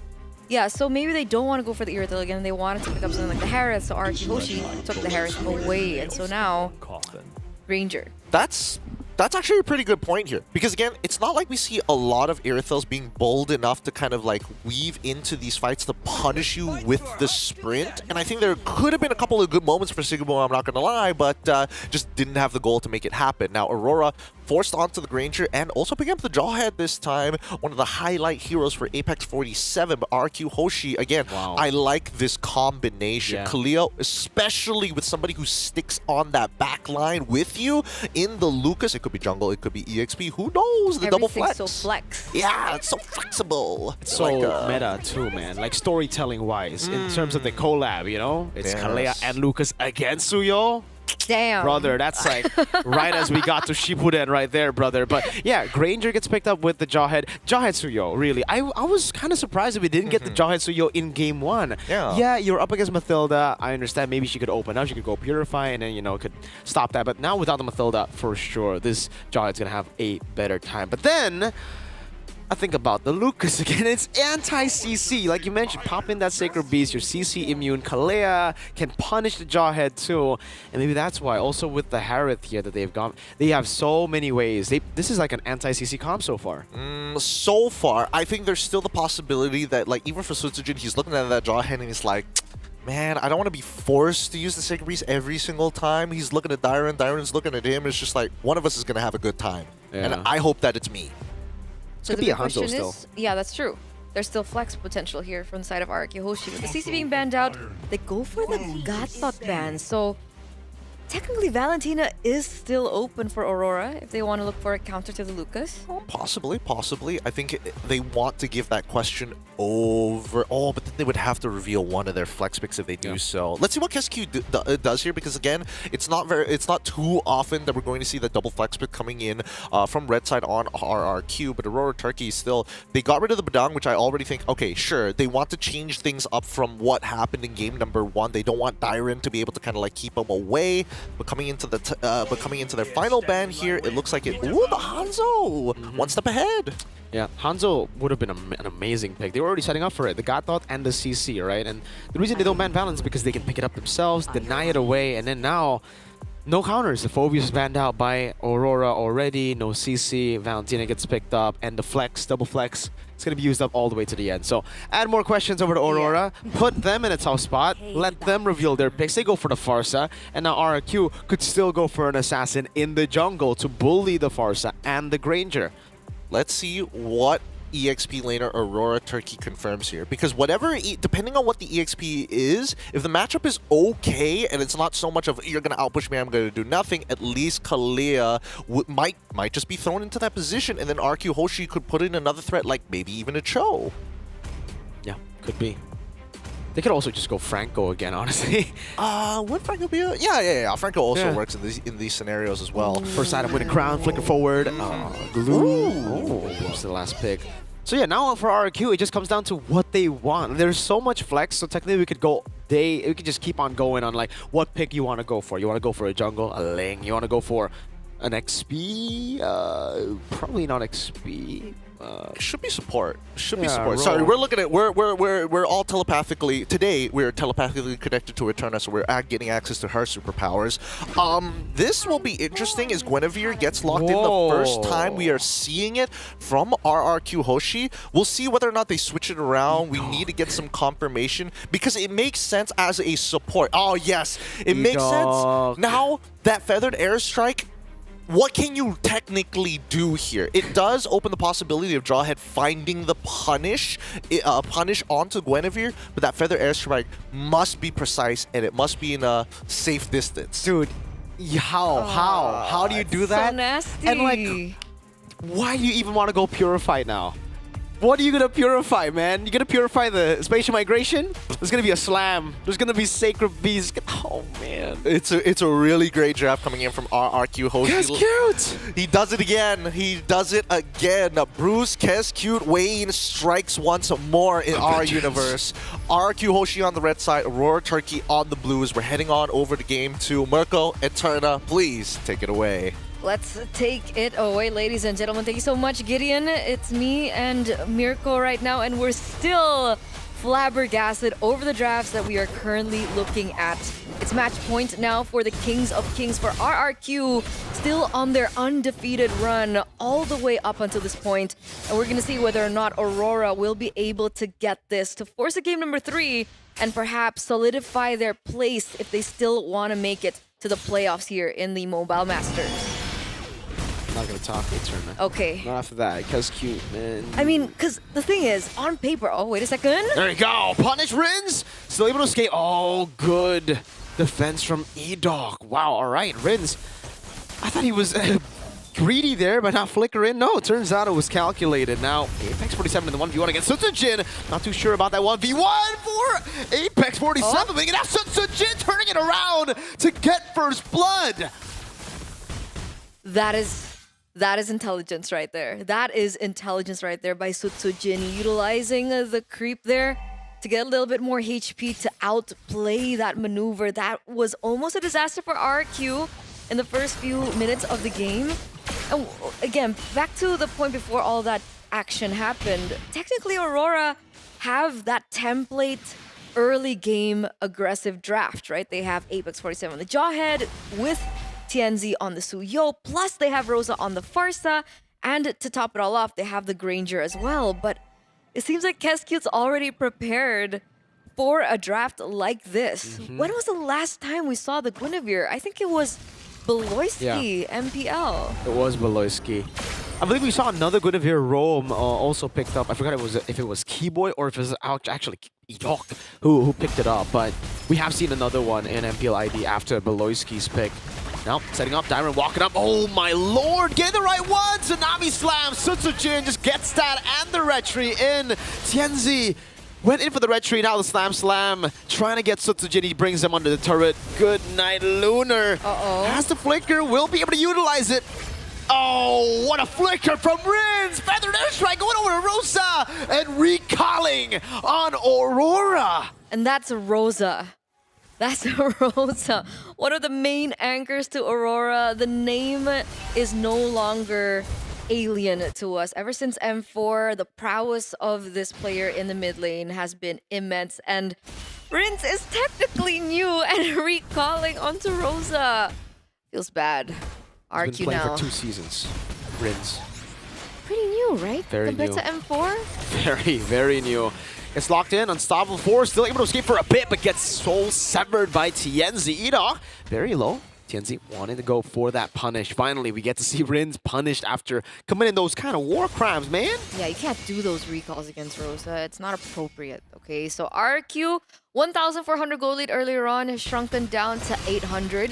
We can see Aurora here looking for an extra punish. I don't think they do want to commit onto this right before this turtle spawns. Maybe they were trying to force in a retribution by Sutsujin, but they don't actually commit, and it looks like they're going back to their previous rotations. 600 gold lead now, still even relatively, but it is a bigger lead compared to Turtle 1 in game number 1, RQ. Definitely standing with the advantage a bit more this time. Special Migration and Val Requiem now as Sutsujin jumps in with the Sacred Beast and the Feather Airstrike. Everything in a kitchen sink and the Tsunami Slam too, used on Lunar. They have so many tools in these team fights that it's actually disgusting. Sutsujin though, Very low, still Apex coming in. Tianzi with a shutdown. oh, that's a good one. Hey! Flicker ejector, unable to land. Tyrant with the bonk. Disengaging Toy, rotating as well. Synchrovision, that's it. Turtle number 2. Heavy advantage to Aurora with Sutsujin still down. Mission Migration coming down as well with Zaman Force as well. Still gonna go for the fight as the airstrike gets used up into the back. Tyrant trying to look for an angle to go over to Rins. Turtle for Apex 47. All right, already a good trade, I think, for Aurora. Sure, they get Apex low, but it was already Sutsujin being down earlier on. Plus, they get the neutral objective. So already a different story than what we saw from game number 1. A little bit more fighting power from Aurora Turkey. And they've got to be able to play it that exact same way, right? Rosa opened up the Feather Airstrike in a good position, so nobody was able to punish them. Okay, there's a little bit of trade of damage coming through, and it looks like Rins has still opted to go for Feather Airstrike. I think that's the best ultimate to take right now, right? Maybe... Yeah, right now it's just the Feather Airstrike, so it's a good way to dish out more damage, especially if RQ want to go for those pickouts that we've been seeing with the Tsunami Slam, with those individual lockdowns, and the crazy bursts that they're going to have. Dyron walks up against Feather Airstrike, gets used up, zoning them in the back. Apex helping Tianzi to take that green camp away.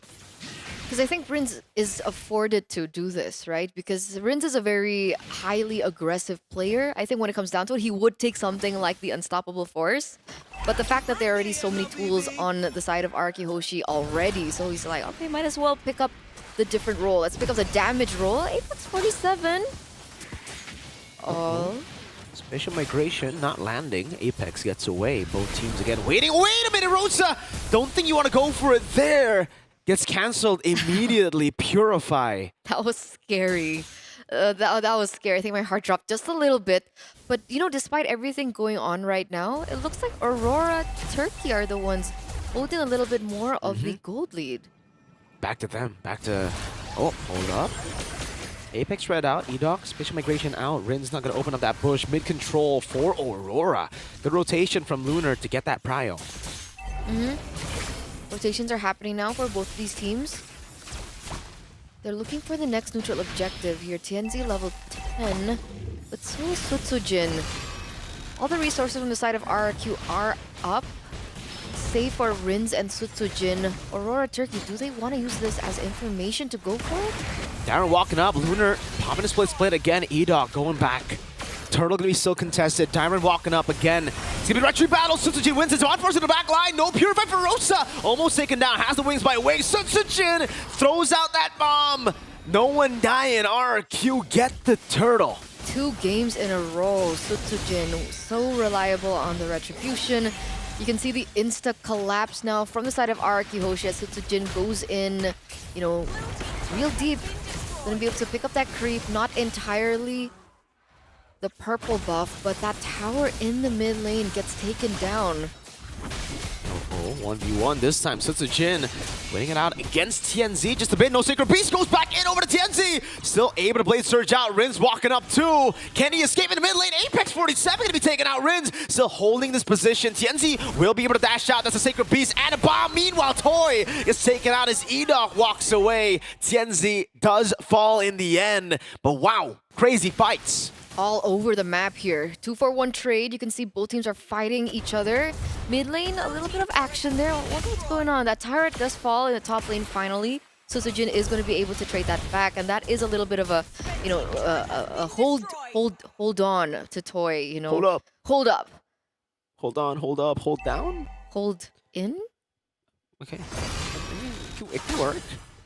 I mean, the fact that Siggy Boom got the Sky Piercer earlier and already has a kill now is pretty okay, but the gold lead, it's the capitalization on the kills, right? Aurora were able to get a kill on Toy, but they weren't able to get any turrets. Meanwhile, RRQ, right as they got TNZ, they got a turret up top. They have more tempo to play with, and again, they've just been rotating, I think, a bit more efficiently. Like, Aurora have been sticking together a lot, RRQ have been splitting, so their goal has been dispersed to their core members better than Aurora. I mean, who technically are just trying to funnel Siggy Boom. That's what Renmar was talking about with me about Aurora Turkey, right? For the past few matches that they've played, they've had such long matches, very high kills, but really lacking in terms of kill conversion. And we're seeing that happening again here in this game against RRQ Hoshi. Like you mentioned before, 1,000 gold lead now. Siren. Tsunami Slam, bringing Apex back, forcing him to use the Flicker as Lunar jumps in with a Slam and a pass. Edoc able to escape. Good maneuver from Rins, getting out with that for the airstrike. Now used on Apex, sniping him down as Toy goes in and dismantles the back. Lunar gets a kill on the diver, and Sutsujin wants to go for the dive. Over to Siggy Boom he goes. Sutsujin almost with a double. TNZ staying alive with 1 HP. And just like that, 3 members for the side of RR Turkey have fallen. RRQ with all the time in the world and all the space in the world to be able to pick up this first Lord of the game. A beautiful opening by RRQ. And unfortunately though, TNZ still wanted to fight back. TNZ walks back up. Oh, Chain CC coming down as well. It's Toy! This time 2 red trees. Sutsujin didn't have it, but Toy got it. Edoc will fall. But Lunar is not caught in the bad spot as Sutsujin tries to get that kill on him. How did that happen? Luck just smiles over RQ over and over. Oi. Sutsujin. Another airstrike. Now another response from Rosa doing the same thing. Sacred Beast from Sutsujin. Oh no! That's going to be the dash forward for Siggy Boom into the Tsunami Slam. Gets the kill on Rins, but will fall to Dyron on the Kalea. 3-for-1 trade, and it's Edoc that gets taken down. Okay, Rins is the one that gets taken down, but still RQ hold on to the advantage.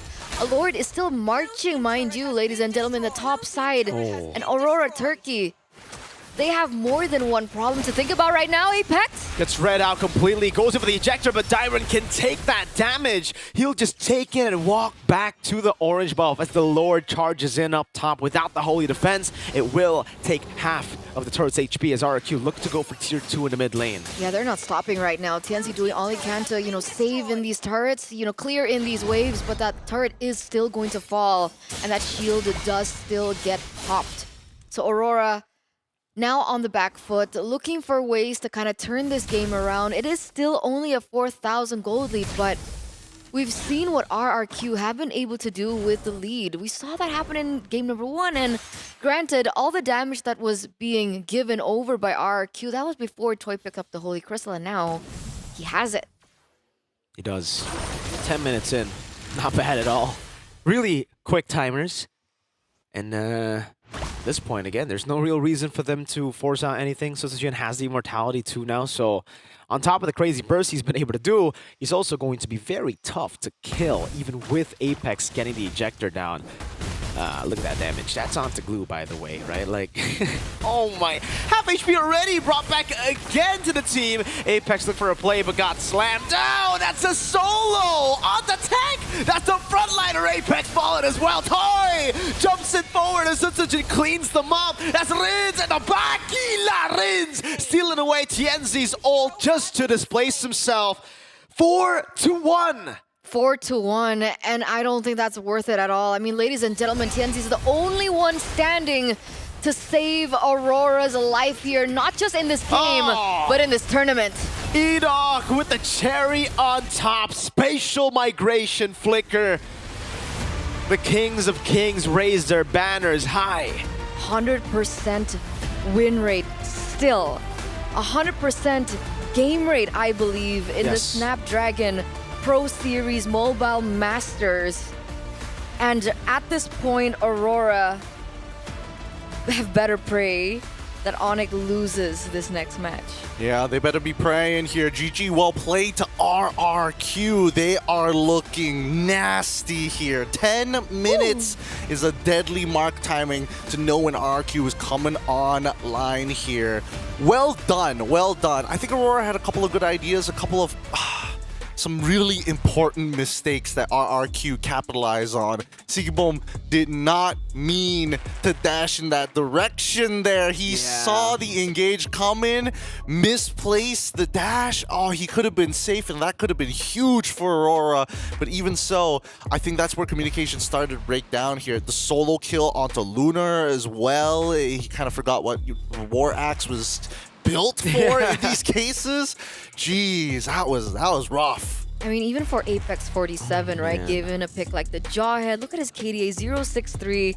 Every time he looks for an opening onto RRQ, he always just gets punished by all the tools and all the CC that RRQ have. They have what? How many? Two, three, depending.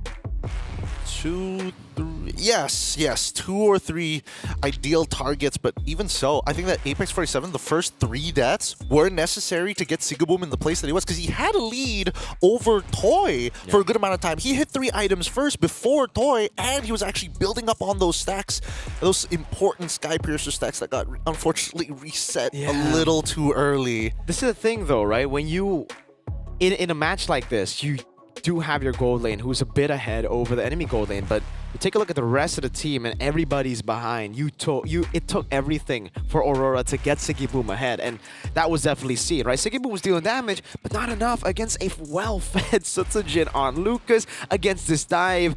We were already questioning, what's the Purify going to be for if they do go for Purify? Because they Purify one thing, there's another, there's another, there's another. It keeps on stacking. Another one. Another one, all right. DJ Khaled. Look, if man, I'm even thinking about the way that they engage, right? Toy, every single time we saw him really commit into a fight, he's so generous. He's just like, Flicker, let's go. Let's start with Flicker, then drop down the Zaman Force to try and get as much value as we can. But you can see how it swings back and forth between them in the early surge stages of the game. But as soon as we get to that 10-minute mark, that's where we see things really start to accelerate for RRQ. And yes, the mistakes happened prior to those 10 minutes, and that's what gave RRQ the extra leverage to push through. I think the hardest part about this game is, like, yes, you want to make sure that Tienzi is somewhat equal level towards Sojin, knowing that RRQ are going to be playing for neutral objectives, but then you needed Rosa to have that third item to be the ultimate deterrent, or at least be the spotlight for RRQ to forcefully engage upon him rather than Sigaboom.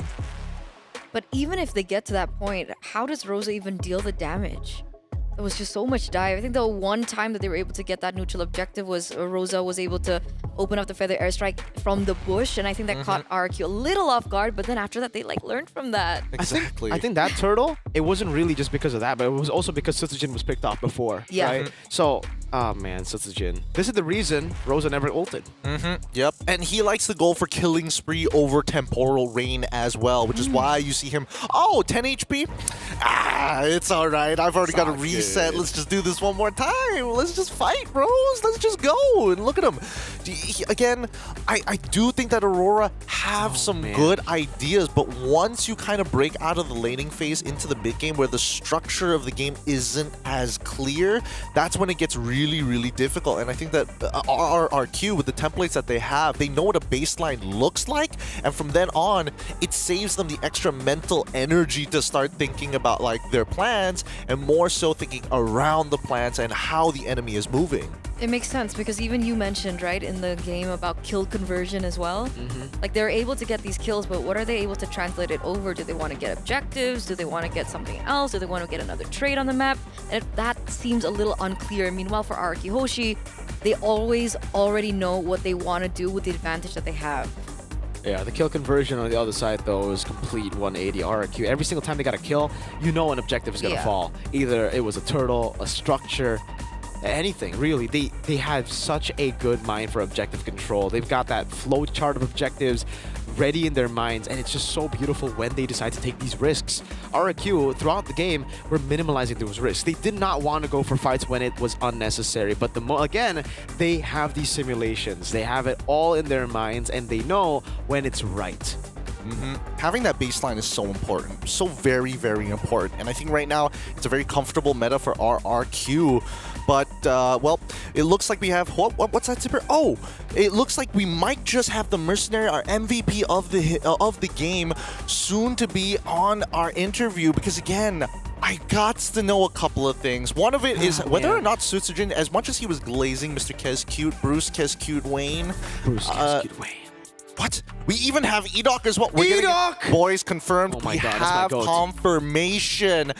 Now that we have two people, I sure hope that one of them has been scolded by Kescute, and I wonder what that looks like. With that being said, the interview is coming in right now. We'll say hello to RRQ's finest. It's their jungler as well as their roamer Edok, and as well as Sutsujin. Hello, boys. Hello. How you boys feeling right now? Top of Group B. You might just get a free pass into the playoffs. Are you guys excited for the playoffs? Are you guys, still focused on making sure you have a perfect record in Group B? We are very happy, but I think we still need to win for upper bracket. Okay. To confirm their upper brackets. Just to confirm it, man. I don't know. It feels like you guys have got it in the bag. Yeah, that's why. Is it not confirmed already? Look. Anything could happen in Group B, but in your opinion, we've asked Sutsujin this before, and even Kescute. I'm curious to know: is there what is RRQ's weakness in your opinion? What is something that RRQ as a team could work on to get even stronger than you guys are now? I don't know. You don't know? You don't know, or there is none. Gak ada kelemahan, Idok, dari RRQ yang harus diperbaiki. Ya, mungkin ada mistake kecil lah. Okay. So they're just some very small mistakes that they need to correct. But I do have to ask for Edok again then, right? I mean, we heard from Sutsujin, we heard from Kescute that Kescute's a nice guy. He's a cool coach, he doesn't get angry. But I want to ask you if he's ever scolded you, if you maybe are the guy who gets scolded a lot. Jadi kemarin gue udah tanya Kescute sama Sutsujin, mereka bilangnya ya Kescute tuh coach yang baik lah, dia nggak pernah marah, sangat sabar. Tapi lu pernah nggak dimarahin sama coach Kescute? Dimarahin? Ya, dimarahin atau kayak galak gitu? Ya kalau mainnya tolol ya pasti dimarahin sama Bang Kescute. Siapa yang lebih galak, NMM atau Kescute? Abang, kalau udah marah galak. Oh. Who's Abang? Abang is Kescute. Oh, Kescute. Yeah, so there are times if he doesn't do well, if he plays stupid, as he said, he will get scolded. He's very scary when he gets angry. And then Mirko asked, who's scarier, NMM or Cascute? And Edok said Cascute. Oh, so he is human. He was hiding from us. Of course he's hiding from us. All right, look, RRQ is doing so very well right now. And again, you've mentioned, we had the interview with Sutsujin and they said you guys wanted to meet Onyx eSports. Going into the playoffs, you guys are basically confirmed for the playoffs. Is there any team that you guys want to take on other than Onyx eSports? I think Onyx PH right now. Onyx PH. Gotta test yourselves against the world champions. Yeah. Kenapa? Why Onyx PH? Because in challenge final we lose to Onyx PH, so we want to revenge. They are vengeance. You're right. Bruce Kescuane. I'm telling you, it's going to happen. It's Gotham City here for RRQ. Guys, thank you so much for the interview. The world is watching you right now. More fans are accumulating for RRQ. Please let us know and let the fans know who you guys are. And more importantly, do you have anything to say to them? And to Arashi. Buat Kingdom, tetap support kita. Kita pasti bakal ngasih yang terbaik lah buat di SPS Master ini. Pokoknya kalian dukung terus kita main. Idok juga dong. Boleh. Ya buat Kingdom, kita udah lolos ke playoff, bisa nonton kita langsung di store ya. Ya, bisa nonton langsung di stage. Ya, tetap dukung kita terus. There we have it. Thank you. That's the roamer and jungler from RRQ, Edok, and as well as Sutsujin. You guys have a long day ahead of you. Thank you so much for the interview. We'll see you next time. Thank you. Thank you. Bye. Man, Kescute must have put the fear of God in there, so they're like, no, he's good. Yes, yeah, never we angry. don't so have nice. weaknesses. No. We, I don't know what our weaknesses are. Totally, What no is clue. True. It's brutal. At least we know that Kescute is human. Thank God. Look, we have an update coming in from Stream B, and it looks like Onyx eSports is taking down Team Falcons 2-0. So the race is still on here. Hey, Aurora might still have an opportunity. Wait, a Stream C update? Let's pull it up, Zipper. What's going on with Stream C right now? Even though A-Side is the best. A-Side. That's the way. That's our gang. No, I shouldn't call it gang side. That's our side. That's our side. Wow. That's a fan side. Ooh, okay. It's Team Falcons PH 2 O's A7. So all the first matches are, Group B. Group B matches, and all of them just won 2-0. Yep. All sweeps, all across the board. So nothing changed. Nothing changed yet. yet. Aurora will go fourth, and Onyx will go third. That's For why. now. That's why. That's why. Group B is the big decider here because as the games are going to go by, eventually, I'm not sure if it's going to be on, I'm not sure which stream that it's going to be on. Aurora will have to face off against TL. Sorry, not TL. Against sorry, my Onyx. bad. Against no, Falcons actually. That's Stream B, I think. Oh, Wait, hold on. Let me. The final match of Stream A. They will. No, I was wrong. They would actually be facing off against Onyx themselves. That's Stream C. So they have to win that. Stream C. Stream C. But if one. they win that, there's still a possibility for them to have higher points. Let me just double check if Onyx has any other games. They actually would qualify over Onyx technically if they beat them 2-1. They would win the head-to-head. Even if it's 2-1, they would have equal points. So close. Right. And then it's the head-to-head that would send them over the top. We just gotta see. We just gotta wait and see. Oh, dude! Group B, the drama. It's so close. The T is so hot. close. The T is going to be so very, very hot. But that does conclude the best of threes of round one here. Wait, no, technically it would be round 3 for all 3 streams. That does mean that the round afterwards is going to be even more exciting. Oh boy, I am a little nervous, I'm not going to lie, because again, there is the possibility of who's going to be sitting up on top, and we're not going to be able to, wait, actually we are going to be able to see them. Is it the RRQ matchup versus Falcons PH? Yes, it is. Yes, it is. Falcon PH versus RRQ is also going to be a pretty important decider match, and honestly, not much stakes other than how many games you have to play in the playoffs. So then again, it makes me wonder. Wondy. Whether or not it's going to be a race for that finish, or whether or not is it? I feel like teams have kind of figured out what the current SBS meta is as of right now. Do you agree? Yeah, I think so. Yeah. I think we have seen the development of meta, right? I mean, hey, leaving Suyo open in the first day was a travesty, right? Every single No. even Team Liquid learned from that quick. Fabian was like, okay, game 1 against BTR, maybe we don't let the Suyo go. St. Lucas was like, Suyo OP, pick it game 2. They pick it game 2, they win game 2. Game 3 ban, 50-50, they still win. But in the end, now we have those stats. I don't know the updated stats because I think we got a lot more Suyos on other streams, but 29 times it was picked up, and Suyo had a 77% win rate. That's ridiculous. 77. I don't know whether that one loss put it down to like 1%. 1% of it. It was 78 last time we checked. But 78. look, with that being said, we're going to go on a short break, and when we come back, our next matchup is here. It's going to be the world champions, Onyx PH, up against Bigatron Alpha. Best team in the world. Best team in the world. A best of 3 to decide it on a side. We're going to go on a short break. When we come back, more Mobile Masters action. We'll see you then.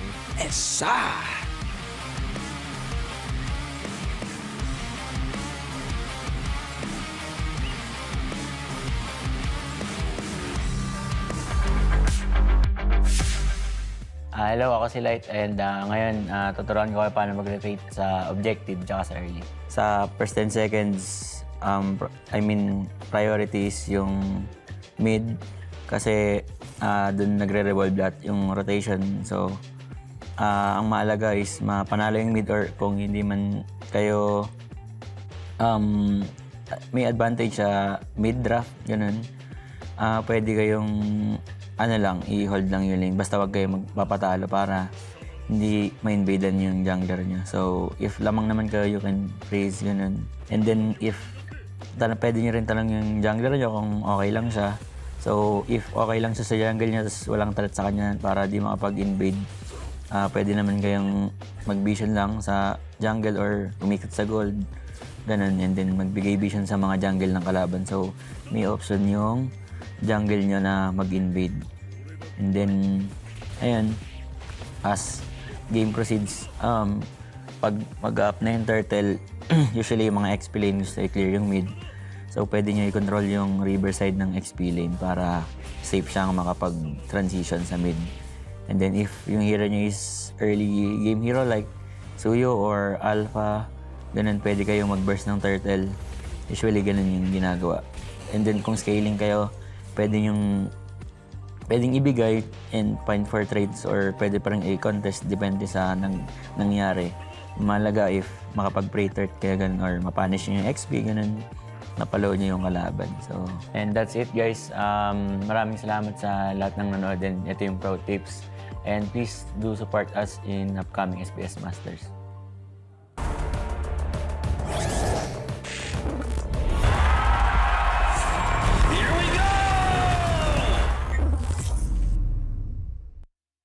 The Snapdragon Pro Series is brought to you by Snapdragon Elite Gaming and DHL.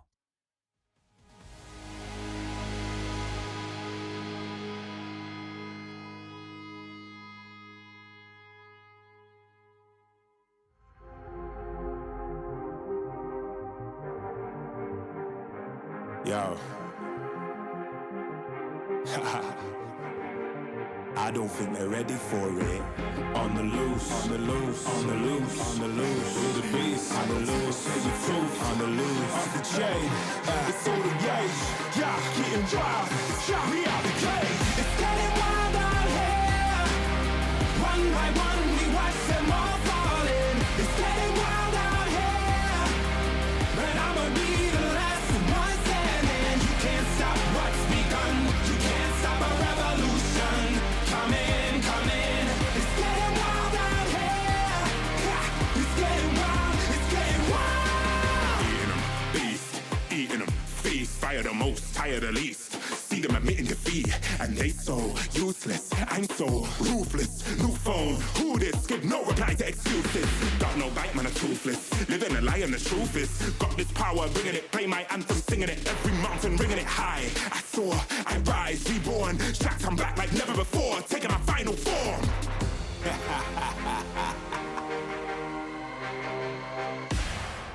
Yo, it's getting wild out here.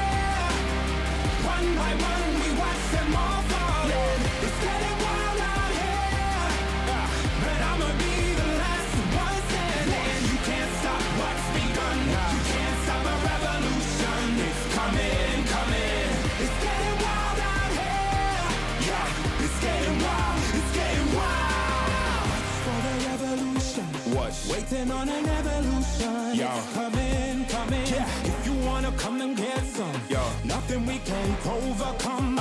Running, running. Sure as we rise with the sun, yo. We will arise and become stunning, stunning. Watch for the revolution. You can't stop what's begun. It's coming, coming. Wait. It's coming, coming. Wait. It's coming, coming. Just you wait, just you wait. Yo. It's getting wild out here. It's getting wild. One by one, we watch them all fall in. It's getting wild out here. Yo. And I'ma be the last one standing. You can't stop what's begun. You can't stop a revolution.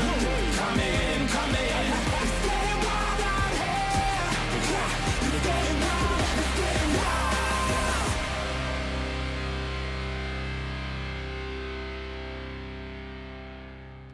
Ain't nobody in my lane. Me and you, we ain't even playing the same game. Take my own credit, no need to drop names. Drop the weight, clean slate, I'm insane. It's giving insanity on a melody. More flow than a manatee. Levels that I reach, man, I defy gravity. Heart so strong like it runs in the family. I've got the haters out of breath. Ain't talking about dinner when I got them distressed. Giving palpitation when I say it with my chest. Do the calculation, it's time to invest. Acquiesce that I am the empress. Going so sick, someone call the vet. I just can't be tamed, that I'm the Loch Ness. So blessed, they can't comprehend. I turn a skeptic to believer. I am a leader, resurrected like it's Easter. If you step to me, you'll get the misdemeanor. They can't defeat her, they can't connect the reader. Can't decline, don't worry, I'll be fine. Cause all I see is ups in the line. Did I plan this? Is this by design? Come reflect, my light can't be denied. Come correct, cause this moment is mine. It's mine. Tell me you're feeling the. Tell me you're feeling the. Do it like nobody does. Sipping that haterade, right to the finish line. Tell me you're feeling the. Tell me you're feeling the. Do it like nobody does. Sipping that haterade, right to the finish line.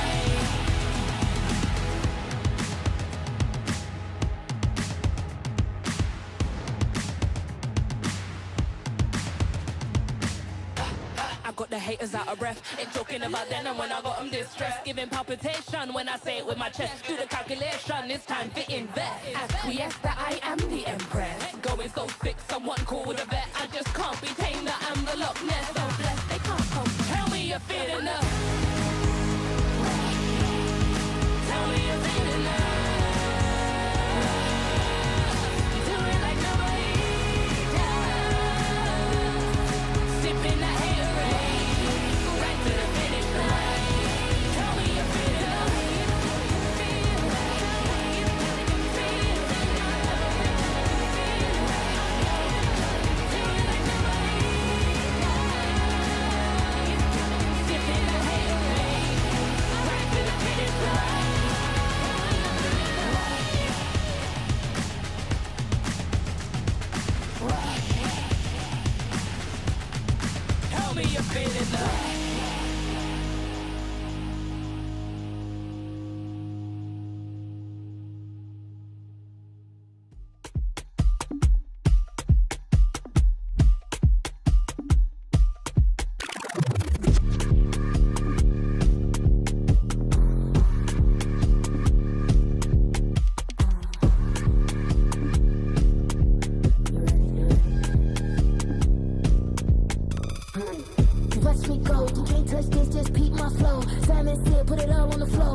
I'm hot, better yet ice cold. Heart full of chrome, you can tell when it's on. They can't stop me when I get in my zone. I don't even answer when they call on my phone. Baby, myself, I ain't right no wrongs. Play with me, I don't condone. I'm way too up, but I'm so far gone. Play with me, I don't condone.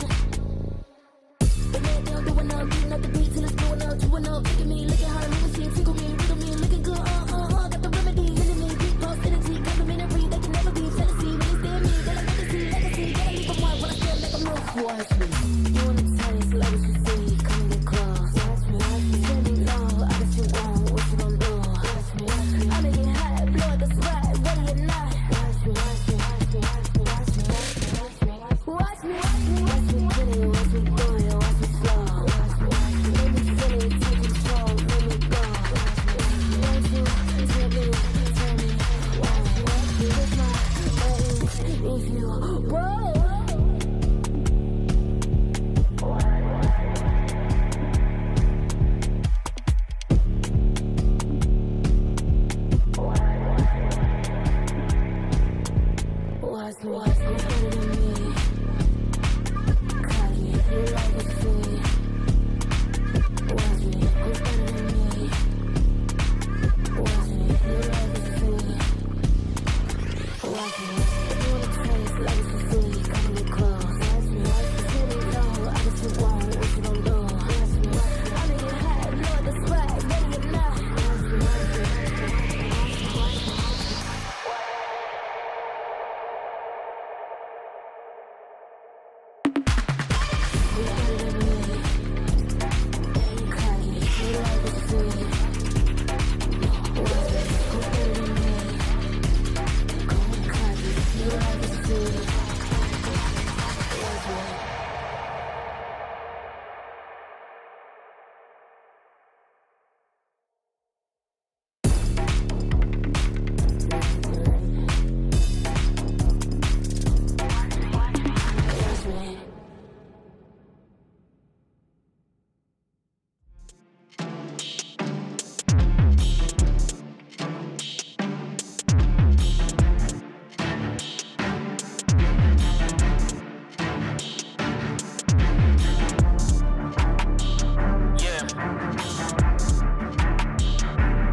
Yo.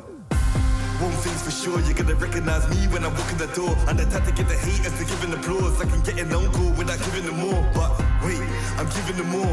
Every 7 days I'm giving them 24. You can't make the cut if you ain't gonna bore. These ones don't know about war. I grew up cold, hungry and poor. I wasn't grateful, I wanted more. I wanted women, I wanted tours. So I grinded and grinded some more. Woke up depressed, I had to fight more. So I burnt out, I couldn't do more. I had to put ascension on pause.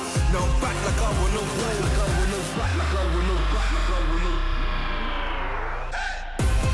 Winning again, I won't stop till I'm winning again. Winning again, I won't stop till I'm winning again. It's cold outside and I thought I couldn't do it again. Winning again, I won't stop till I'm winning again. I'm in my bag like loose change. Self-proclaimed hero like Bruce Wayne. Out the sight even if you bought new frames. All this talk about weight but got no gains. How you gonna do a sight with no aim? Marathon longevity is my lane. I get dark like under the duvet. And don't roll with a weak link like a broke chain. Self-ignorer when I was poorer. My struggle gave me a god flood of the Torah. I didn't stop me pleasuring somebody's daughter. My cup running over to the spills of the saucer. Look, call me true to author. My battle plans rapper terroristic torture. Look, these hands can bend water. Boom boom explorer like Avatar Korra.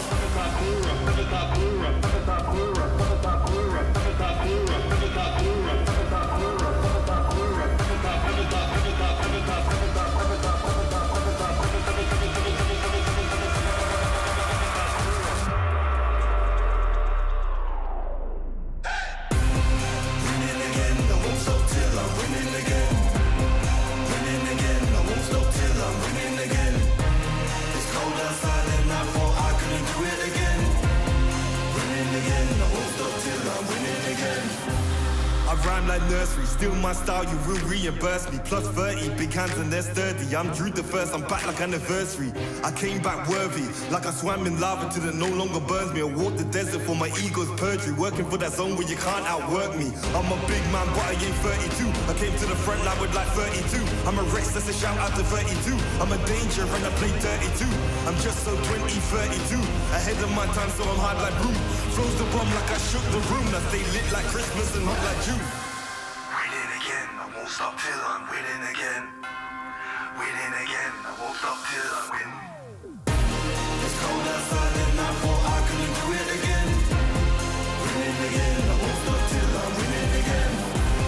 Winning again, I won't stop till I'm winning again. Winning again, I won't stop till I'm winning again.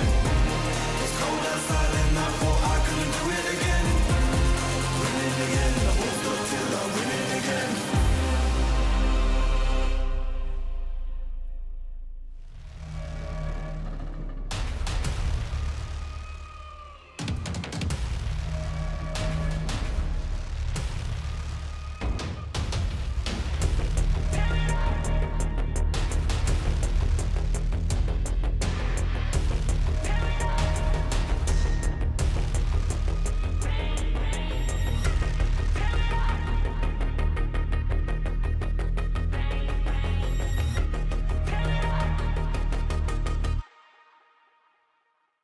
You get one night before the sun's up. Bang, bang. Tear it up. One shot before your time's up. Bang, bang. Tear it up. You get one chance before you're out of luck. Bang, bang. Tear it up. Tear it up.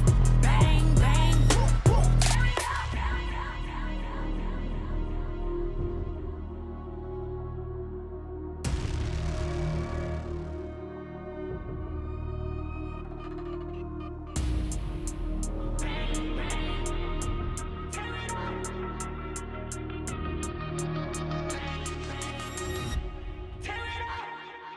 You get one night before the sun's up.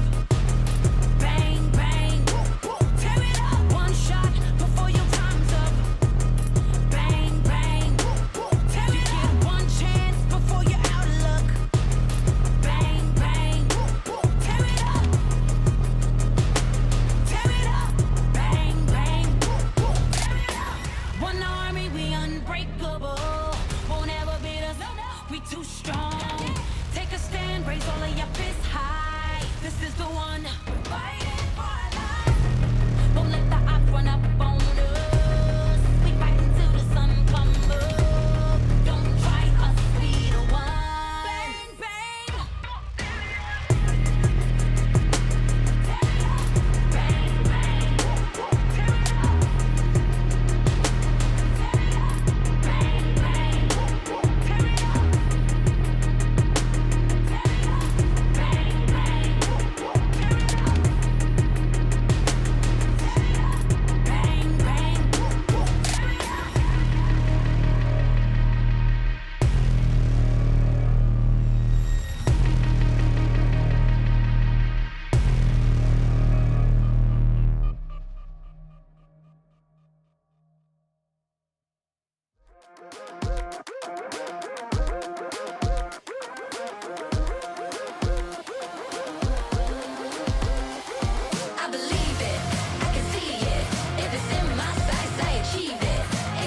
ready?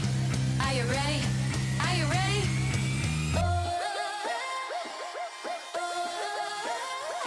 I believe it, I can see it. If it's in my sights, I achieve it. Ain't no leaving, no defeating. Show up, complete and repeat it. I believe it, I can see it. If it's in my sights, I achieve it. Ain't no leaving, no defeating. Show up, complete and repeat it. Every day, prove that game. I always go 100%.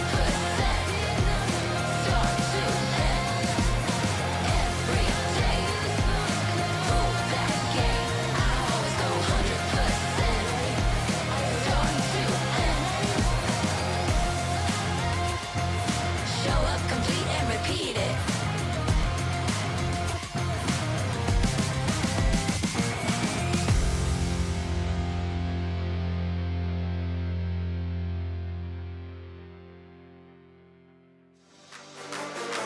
We on the way. We came to play. We on the way. Showtime. Let the games begin. You can't stop us. I came to win. You can't stop us. It's only us in the end. You can't stop us. We the best in the world, and that's a promise. Let the games begin. You can't stop us. I came to win. You can't stop us. It's only us in the end. You can't stop us. We the best in the world, and that's a promise. Huh? Yeah. What? Huh?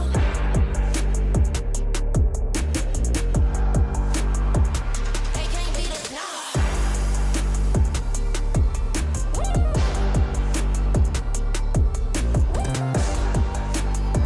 Let's get it. Let's get it. Let's get it, get it. Let the games begin. You can't stop us. I came to win. You can't stop us. It's only us in the end. You can't stop us. We the best in the world, and that's a promise. Let the games begin. You can't stop us. I came to win. You can't stop us. It's only us in the end. You can't stop us. We the best in the world, and that's a promise. Watch this.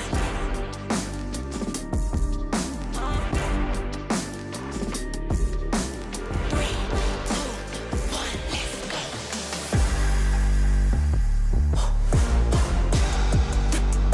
Who want it? I got it. Yo, yo, I got it.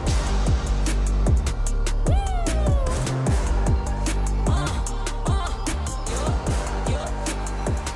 Let's go. Let the games begin. You can't stop us. I came to win. You can't stop us. It's only us in the end. You can't stop us. We the best in the world, and that's a promise. Let the games begin. You can't stop us. I came to win. You can't stop us. It's only us in the end. You can't stop us. We the best in the world, and that's a promise.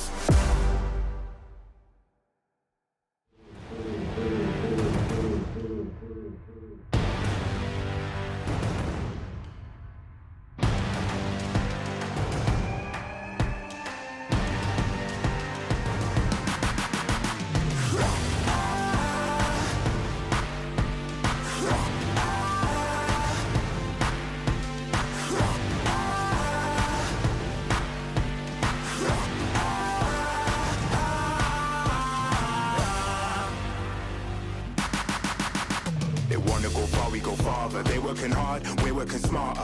Where they're gonna go, we go harder. Hit every swing, roam like a king. Every dream in your head getting bigger and bigger. Isn't it time we start pulling the trigger? Shoot for the clouds, let there be no doubt. We're flowing without any drought. Baddest the baddest, just call me rolling. Playing with folks for the serotonin. Placing your best, yeah, we're going all in. It's somebody calling my destiny. Betting on me, you don't wanna be my enemy. Wait and see, lay on the waist. Taking a victory, not just a taste. Laying on fire and we're storming the gates. You don't wanna be my enemy. Wait and see, lay on the waist. Taking a victory, not just a taste. Laying on fire and we're storming the gates. Laying on fire and we're storming the gates.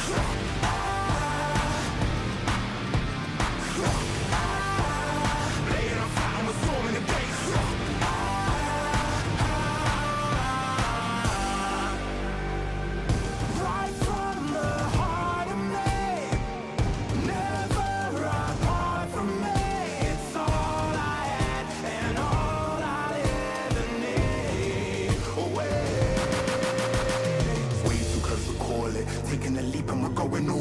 baddest the baddest before we rolling. Blessing with both of the serotonin. I'm waiting on me. You don't wanna be my enemy. Wait and see. Lay on the waist. Taking a victory, not just a taste. Laying on flat and we're storming the gates. You don't wanna be my enemy. Wait and see. Lay on the waist. Taking a victory, not just a taste. Laying on flat and we're storming the gates. Laying on flat and we're storming the gates. Laying on flat and we're storming the gates. You don't wanna be my enemy. Wait and see. Lay on the waist. Taking a victory, not just a taste. Laying on flat and we're storming the gates.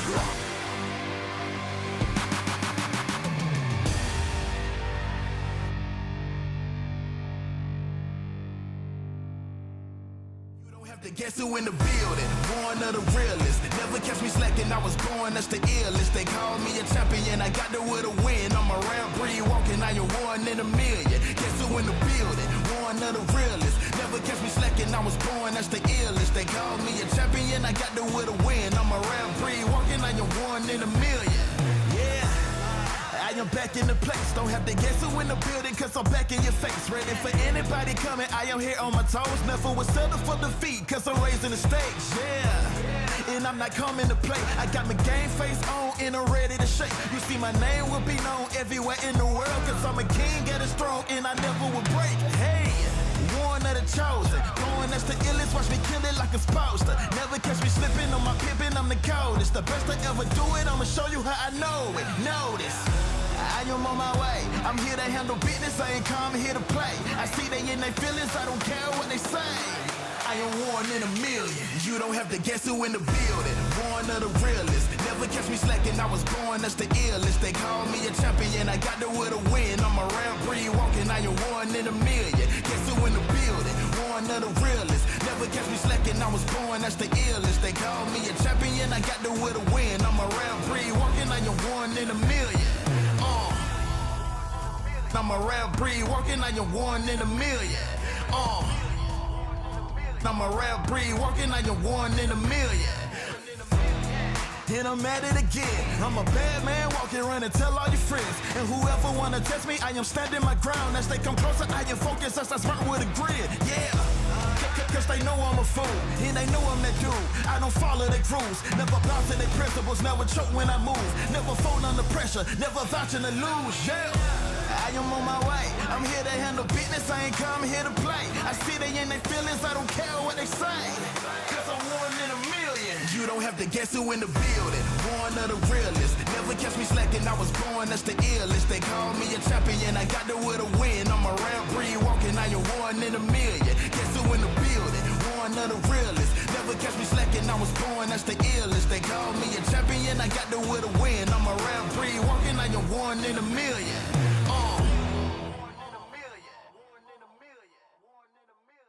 Let them know.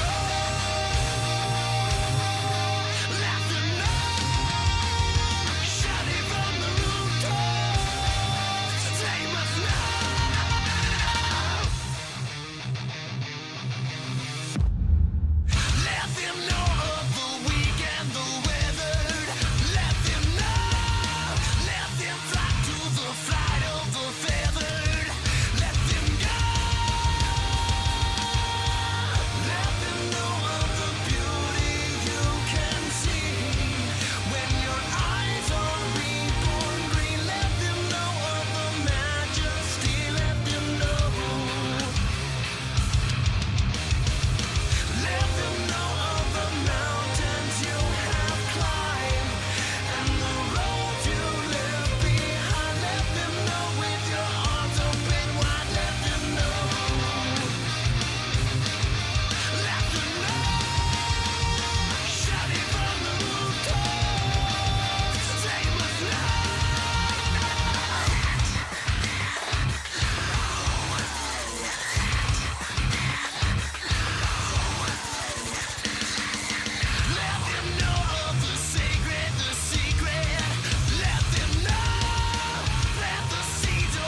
It's a madhouse, it's a madhouse. Had a lot of people showing me some mad doubts.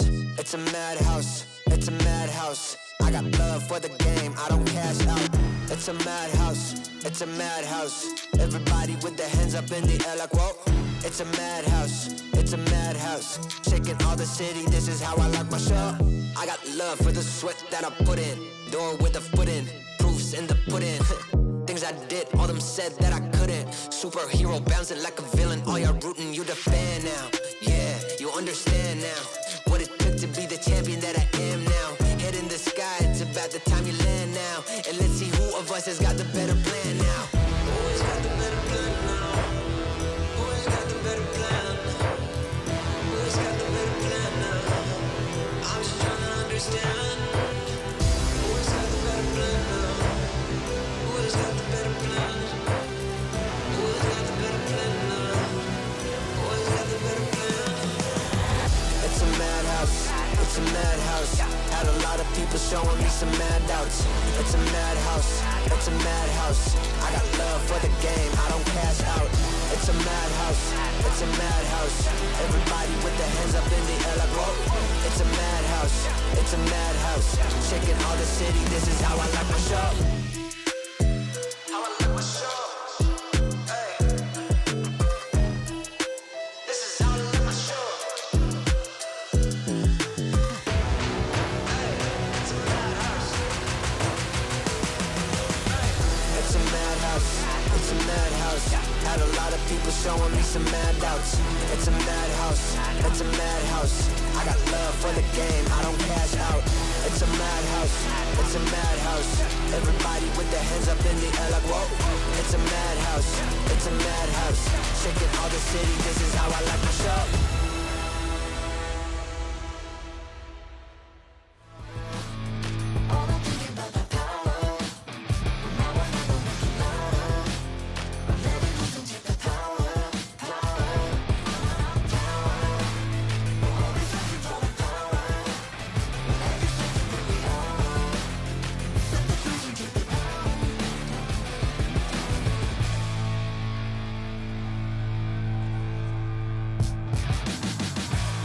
I'm moving automatic. See the top spot, but I move right past it. You're not number one, man, you thought you had it. I got what I want, now it's more than average. We are the masters. Now we back on the roll, headed back to the throne, cause we back what we on. Now we here to set the tone, got the spirit, got the soul, never question the power. Yeah, we showing you the power.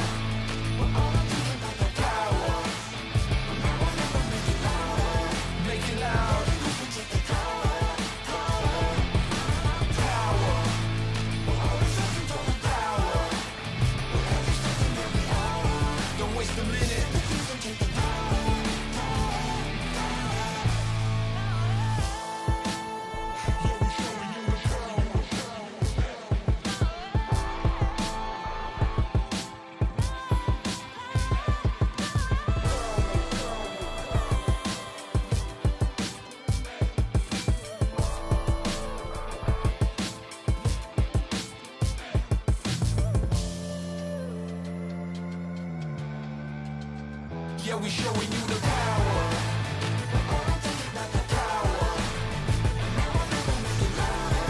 Make it loud.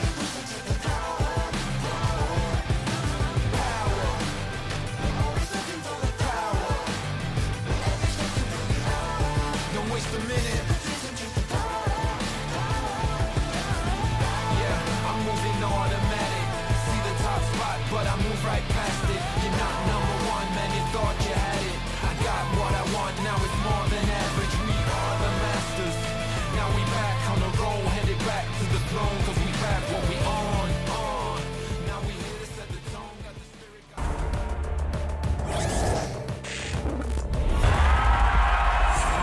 Here we go!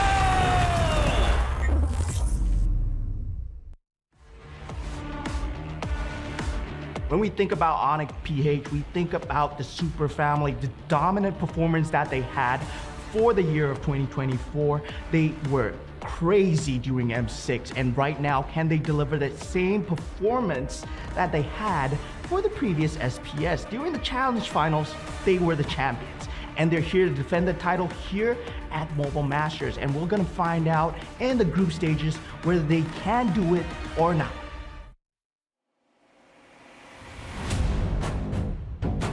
Welcome everybody, our second best of 3 is about to start. We've got another banger of a game here on Stream A, the best stream here at the Snapdragon Pro Series Mobile Masters. Once again, I'm your host Gideon Q here, and today we have two professionals. This time I'm getting it correct, with Leo and as well as Eterna at the helm to keep you guys entertained throughout the day. Welcome to the A side, the best side. Make sure you let the other streams know, boys and girls, and especially for you, Leo. I asked this question already to Eterna after 2 days of competition here at Mobile Masters. What are your thoughts on the meta and some of the teams and the way things are actually, well, coloring itself in? Yeah, no, breath of fresh air, exactly what's happening, especially in the mid part of the metagame. I'm talking about heroes like Kalia, talking about heroes like Jushin, where in the span of just 2 or 3 days, you're seeing an up and down on win rates, and you're seeing how teams are more willing to trade. We saw that just in the past stream here, where even the mighty, the immortal, the godly Suyo suffered a defeat. So again, not everything is hedged on the metagame, and I'm glad to see that there's still somewhat of a skill test that goes into qualifying for the playoffs. A very real outtake on this world. I mean, especially for Suyo, right? I mean, we were already talking about a 75% win rate, goes into game 78. It just happens. Oh, it looks like Zipper has already informed me that we have an update on the current standings as of right now. Let's pull it up on the screen, because I think for Group A, it's a little bit more straightforward here.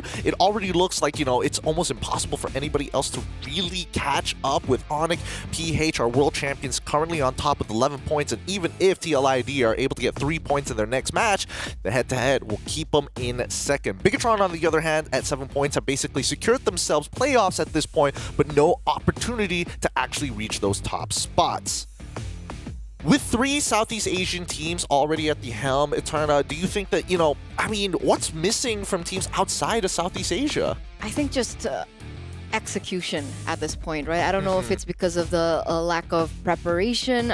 I can't say that for sure as well, but maybe because these are regions that have MPLs, and they have been standing for quite some time, that of course there is a certain level difference that we are seeing from these two respective regions. I was hoping that these teams had like internal beef or something, some kind of team to make it a little spicier. But let's have a look at Group B before we get into it, Leo.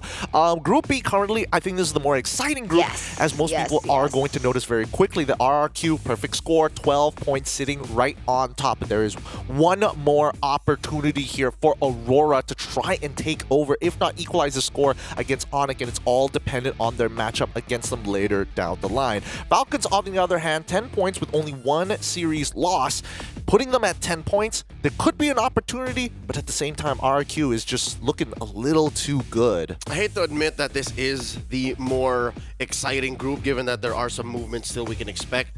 But at the cost of these teams from out of the region, Falcons, Mina, A7, I think to build up on our point earlier, the reason why some of these teams just can't find their footing or, you know, step up to the standard that Southeast Asia has set is because there's so much movement and so many changes in a developing league, you know? Like Falcons Meta, this wasn't even the roster we were expecting from them. A7, they were literally ripped apart after their godly run as the undeniable king of kings in Latam. So again, I'll give them like maybe a year or more to stabilize there, and then maybe when we come back to the next season of Snapdragon Pro Series, the next Mobile Masters, things might change. Hopefully. Devil's advocate here. We've been saying this point, and I mean, even Eterna has brought this argument up to when Miracle was on stream. How much time can we keep on giving to them? I would make an argument that even China is coming to a point where they are catching up relatively fast. We saw their plays in Group A. They were able to actually find a couple of games from teams outside of Southeast Asia. Does this mean that it is de facto, or give them 2 more years and then let's revisit the conversation again? But I think honestly for the China region in particular, it's a lot more trickier, right? Because it feels like we're playing in a different meta altogether. So to say that they have improved, yes, they have from the first time we've seen them. I think back in the wild cards, what was that? 6 months ago, 9 months ago? 9 months ago. But will they be able to catch up if they're still playing differently? It's tough. It's really, really tough. Let's bring it back to Southeast Asia now. We've got an important Onyx matchup here, and this one is against BTR. So far, the streak has not been broken for the world champions, right? They've dropped games, but they've never lost a series. And it's really, really important that we keep that in mind because BTR, on the other hand, took a devastating loss against Influence Rage. With that being said, let us introduce to you the world champions in the Mobile Legends space. It's going to be Onyx PH. Let's pull up the roster in case for those of you outside of Southeast Asia who haven't heard, if you've been living under a rock. It's Kirk, it's King Kong, Super Prince, Brusco, and Kelra, the Super Fam. Yeah, we know these boys very, very well. And having watched them in Season 15 so far, the 5 or 6 weeks that have elapsed for MPL Philippines, this is a form we've never seen them come from. They owned a majority of 2024, but in 2025, they stumbled. There was a legit point where people were saying, oh, they're washed after winning M6. That's it, it's over. But now they've proven that they still belong on top of the food chain. Look, I mean, Onyx PH is one of the few teams that in 2024 would literally run a train on you. All 5 of them. You can't say that one individual performance was all it takes. They were all good, but I do agree to a certain degree what the netizens have been saying. And I don't know if you agree with this as well, whether or not you feel like they are like a little washed, because out of all the members, one stands out in particular. And it starts with a K, and it's not the K that you're thinking of. It's the Gold Lane God himself, as he dominates with Irithel, one that most gold laners would agree is lower on the tier list. Yeah, this is a hero that he won the M6 World Champion with. I remember very clearly him running underneath a base that TLID was holding to defend, wherein they ended the series with 4 on the board.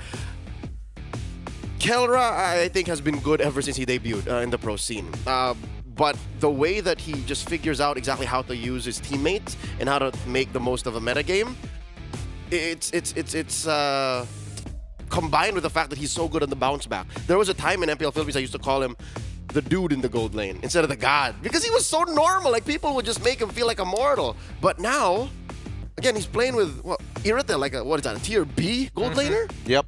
Not even the top of the list. It's pretty rough overall. It looks like we have somebody on the line for the interview with Rosen as well as Colios, and they're going to be asking questions to Mr. Brusco himself from the Super Fam. Let's cut on over and see what they're doing. Bigatron, okay? I have a question, an important one. I see that you always hang out with Bigatron. I feel like they're one of your closest teams alongside TLID. So what do you guys do when you guys hang out? Parang nagbabanding lang. Tapos ngayon kalaban namin sila, inaura namin sila kanina para matakot sa amin. Oh, usually they just like hang out and chill. And since they're going up against them, they were like giving like an aura so that they're gonna be afraid of him. Oke, tadi Ros sempat nanya ke Brusco, kayak di luar itu mereka benar-benar juga nongkrong sama teman-teman dari Bigetron nih. Kayak mereka benar-benar dekat selain dari tim Liquid. Kayak biasanya kalian nongkrong tuh ngapain aja sih? Dan si Brusco juga bilang, oke, kita memang nongkrong ya biasa aja. Cuman kita juga mau ngasih mereka aura gitu loh. Kayak sekarang itu kan mereka bakal ketemu. Dan jadi kita bakal kasih sesuatu yang menyeramkan biar mereka juga takut. Yeah, so that they look scary, intimidating. Yeah. Okay, Brusco, final question. They're fighting at the back. Oh my goodness, these monkeys. So, we all know that you guys have already secured playoffs. I have a question. Are you gonna take it easy on Bigatron, or you guys are gonna go like, you know what? No, 2-0-2. 2-0.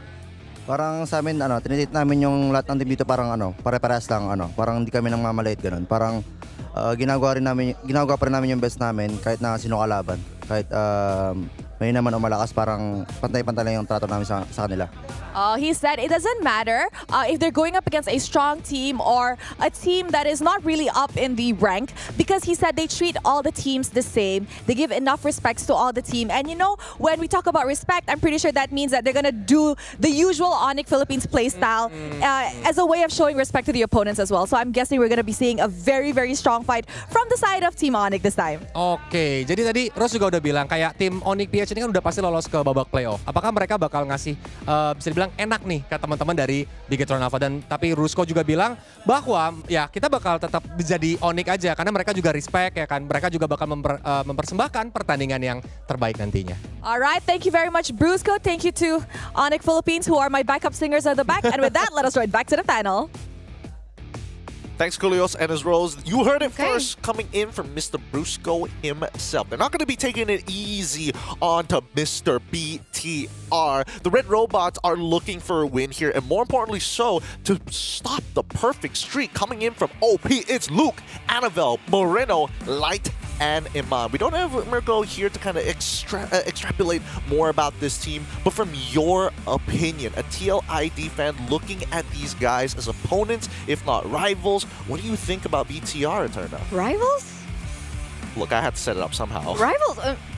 In which era? Huh? Hey, look, y'all are all in the same league. You gotta give me some credit. All right. I mean, Bigatron, it's a tough toss-up because even coming into this matchup, I'm personally thinking that this is so for Onyx PH. I think Bigatron still to this point, still looking for their footing. Sure, we've seen a bad performance from them in game at day 1, day 2, things were a lot smoother for them. But coming into this match, going up against the very best of the best, it's going to put everything to the test.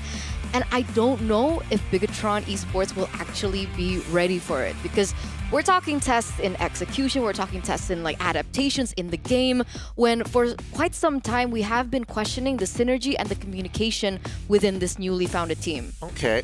If we had to boil it down between just decision making and chemistry, which would you lean more into being the significant issue for BTR? Because, I mean, if we're talking about micromechanics, everybody is good. But for me in particular, Luke, huge standout since his time in Geek Fam coming into this. Still, despite Badang's 33% win rate, he's been doing phenomenal, 75%. It fits his style, winning 3 out of his 4 games. But the question still stands. But the opposite side of the coin, I think there have been a lot of games where he seems not like he's on the same page with the rest of the team. We've seen some moments where he gets caught up first. We've seen moments where it seems like the call is don't go, but he still goes. So it's a tough thing with Luke. And I don't and won't say that it's because of his personal skills, but there's just something that is a question mark for BTR. The question mark is chemistry. I think again, back to that. Yeah, to answer the question, one of the reasons why I think he's good with the Badang is because Badang, at worst case, you just get some level of CC. You just push him back, you delay the initiation. At best, you win a team fight. Big time. So, yeah, no, Luke is definitely one of those anchors that kind of bridge the fact and the gap that you're not as in sync as your opponent could be. So he's going to have to come in clutch here when you face off against a super fam. Hey, talking about clutching as well as the super fam, let's pull up the stats here between both of the gold laners. And this one's a little interesting because there is history between both of these players previously in the MPLPH. With Kelra, I mean, obviously he felt mortal, and the one who made him feel the most is Iman.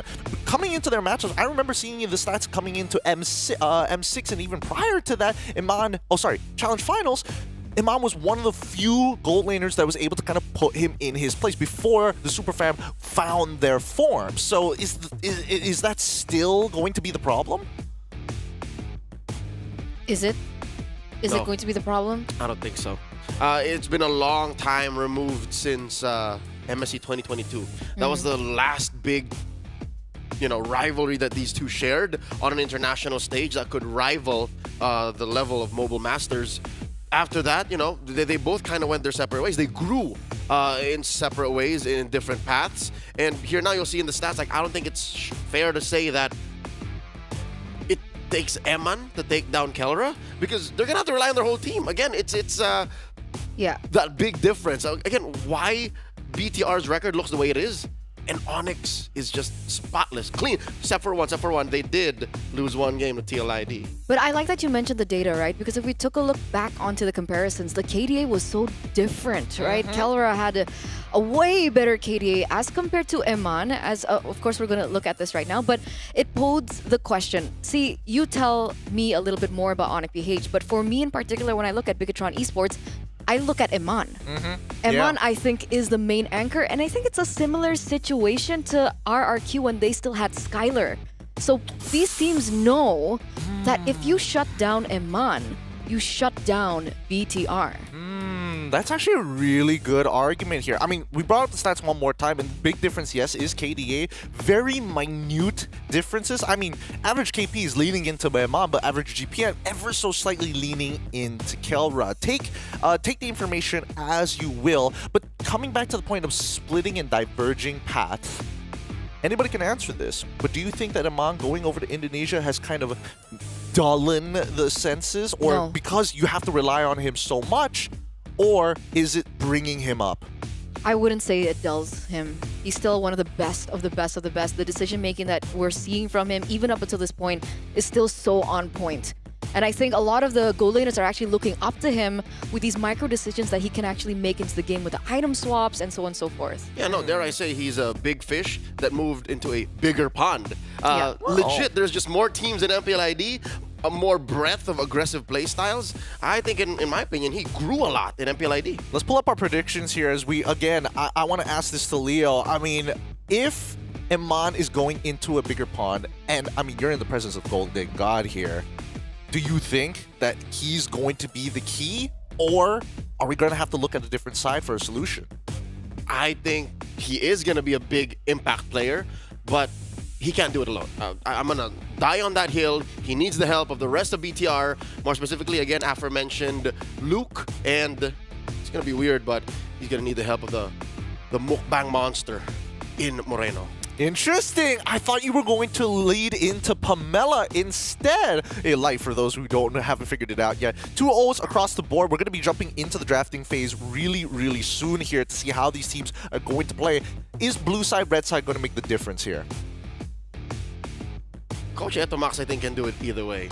I agree. It's hard. And that, I'm saying that because I'm worried more for them. Coach Tony and Coach Hayes, they've done crazy things. They've done ridiculous things from either side, you know? They've outdrafted from both. I think it's a 50-50, but if I had to make an argument to whose side would be better for who, I think Bigatron would fare a little bit better, depending on what the bans are, to have a high priority hero for Eman, again, onto him.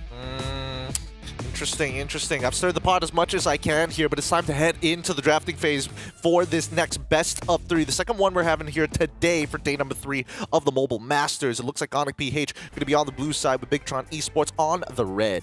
All right, here's exactly why I'm not worried about Light, Pamela, Dylan Katipon, my boy. It's because he's so reliable. Like, I know Jawhead is open. They should definitely consider picking it up here now, unless Onyx let it go, which looks like they will. He just has so many heroes, man. Even in this current meta game. Yeah. There's still a Hylos open, a Gatot open. If the Jawhead does get banned somewhere in the swing, that's why I did mention. That's why I want to rely on Moreno. I want to see him pop up like he did 2 years ago. I'm a little bit of a different opinion here because looking at his performance in MPL ID this season, it feels like BTR don't find their footing if they can't find a comfortable hero for Light in the first phase. That's actually an interesting take. And speaking of comfortable hero, Kalia has been taken away from him. Whether it's a good or bad thing kind of depends on whether or not you've been watching the rest of SBS, because the last time we saw it didn't do too great. But here we go. Tigreal instead. Good old reliable. Talk about a strong foundation. Yep, there it is. Eterna, you just know Light more now. He's left MPL Philippines, what? 6 months now? He's been in Indonesia for a while. No, my sense of time is off now. It's been like 3 months. 3 months. yeah. It's okay. It feels like 6 months. It's forever, basically, esports time. So, yeah, no, this is definitely the way Coach Etomax wants to take Bigatron esports, and this is how they win. If they get their key players on important heroes, that will change the face of the game. Talking about the face of the game, the second phase has already begun, and the ban should be coming through in the next 14 seconds or so. Where are we going to be looking at here? I don't see EXP laners on either side. They basically matched lane per lane, assuming Onyx PH is going to be throwing Brusco, the good old Kalia, which I hope they do. I mean, EXP Kalia still a thing, but like, I don't think both Onyx PH or even Bigatron Esports would actually utilize it in that way. Do you think Kirk would play Kalea? I wouldn't put it past him. That's true. That's true. But also, he's more likely to play Gatot. He's been playing a lot of XP lane Gatot Gacha here in Mobile Masters. And it looks like it fits right now. You know, like, you have the Hayabusa to go find Eman. Again, if we're talking about, you know, taking down BTR, that's the thing. That's a shutdown button. Take down Eman. Then invest in that, you know? Have 2 solid threats to go find that gold laner. Talking about threats, what do you think about the Lucas? because technically the Lucas is still opened up for grabs. It can be still placed into the EXP lane, and we do know Kirk plays it. But we also know that Luke also has a good time on the Lucas. Yeah, I mean, it fits. I feel like Luke has a profile of heroes that just suits him so much. If Lapu Lapu was in the meta, he'd be picking it up. I miss the Luke Lapu Lapu, but I think Lucas and Barang definitely suits him more to be not only a frontline hard engage, but the fact that prolonged fights is where it's at for him. Not to And the mention glue. Kai.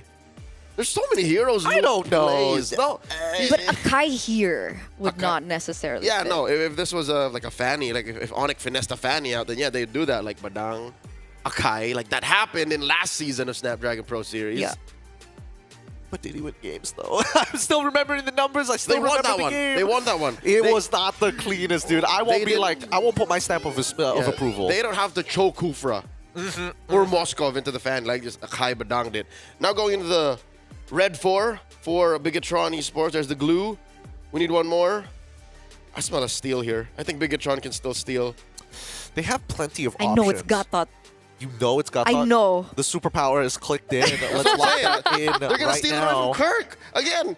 Bigatron have been watching Onyx run in Group A, man. I mean, I still think Lucas is pretty good. And Lucas also has a lot of disruptions, particularly when it comes down to like raw CC. And there you have it. Gatot has been stolen away by Bigatron eSports. I do wish it was going to be the case. But speaking of which, actually mid laners have not been locked in. And they want, again, maybe they're listening in on the broadcast here, whether they want Moreno to be that guy. Yep. The couple of choices left out there. Loyi, here we go. The Monster Mage gets a signature pick, and the Farsa. Farsa's still out there. I don't know if you want to... Valentina? Valentina, that's also a Moreno special. Ooh, there's a lot to steal, though, to be honest. You get your hands on the diversion, get your hands on the Way of the Dragon. But here's the problem. I don't like Valentina's here in this situation either, because that's a two-step process. Yep, a two-step process, very punishable, especially in the mid lane. But can we talk about the fact that there's Cho and Kalia in the lineup for Onyx PH as of right now? Is Kirk doing the thing that we were talking about? Yes, he is. I'd reckon you got to put the... Dyron played XP Kalia.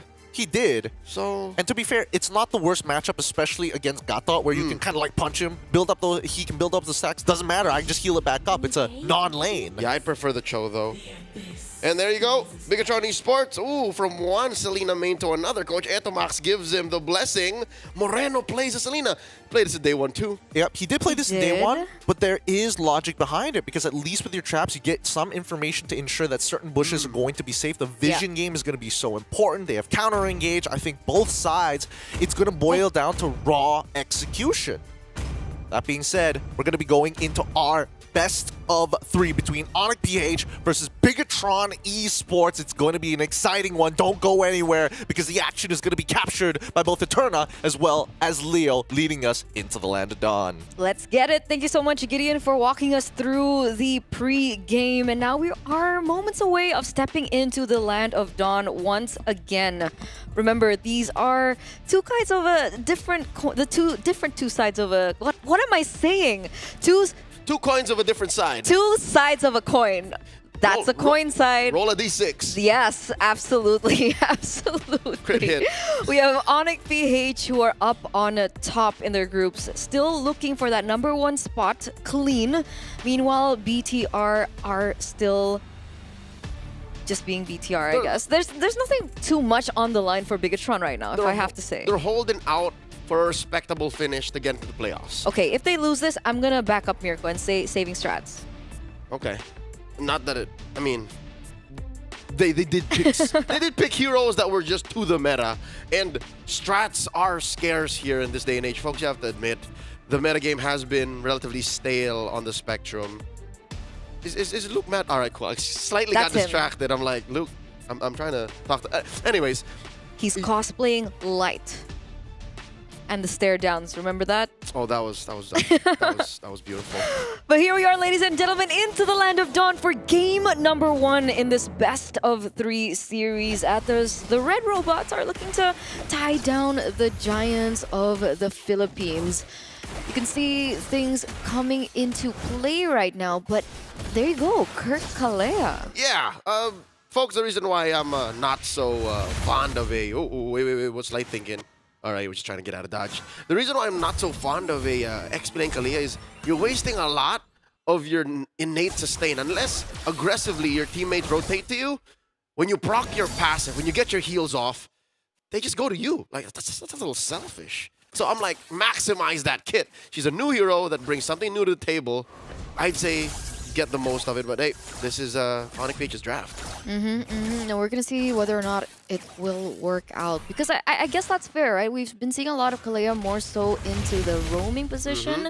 And speaking of roamers, you're looking at this Brusco on the Cho, being able to buy so much time, looking for so much information as well as rotations coming through.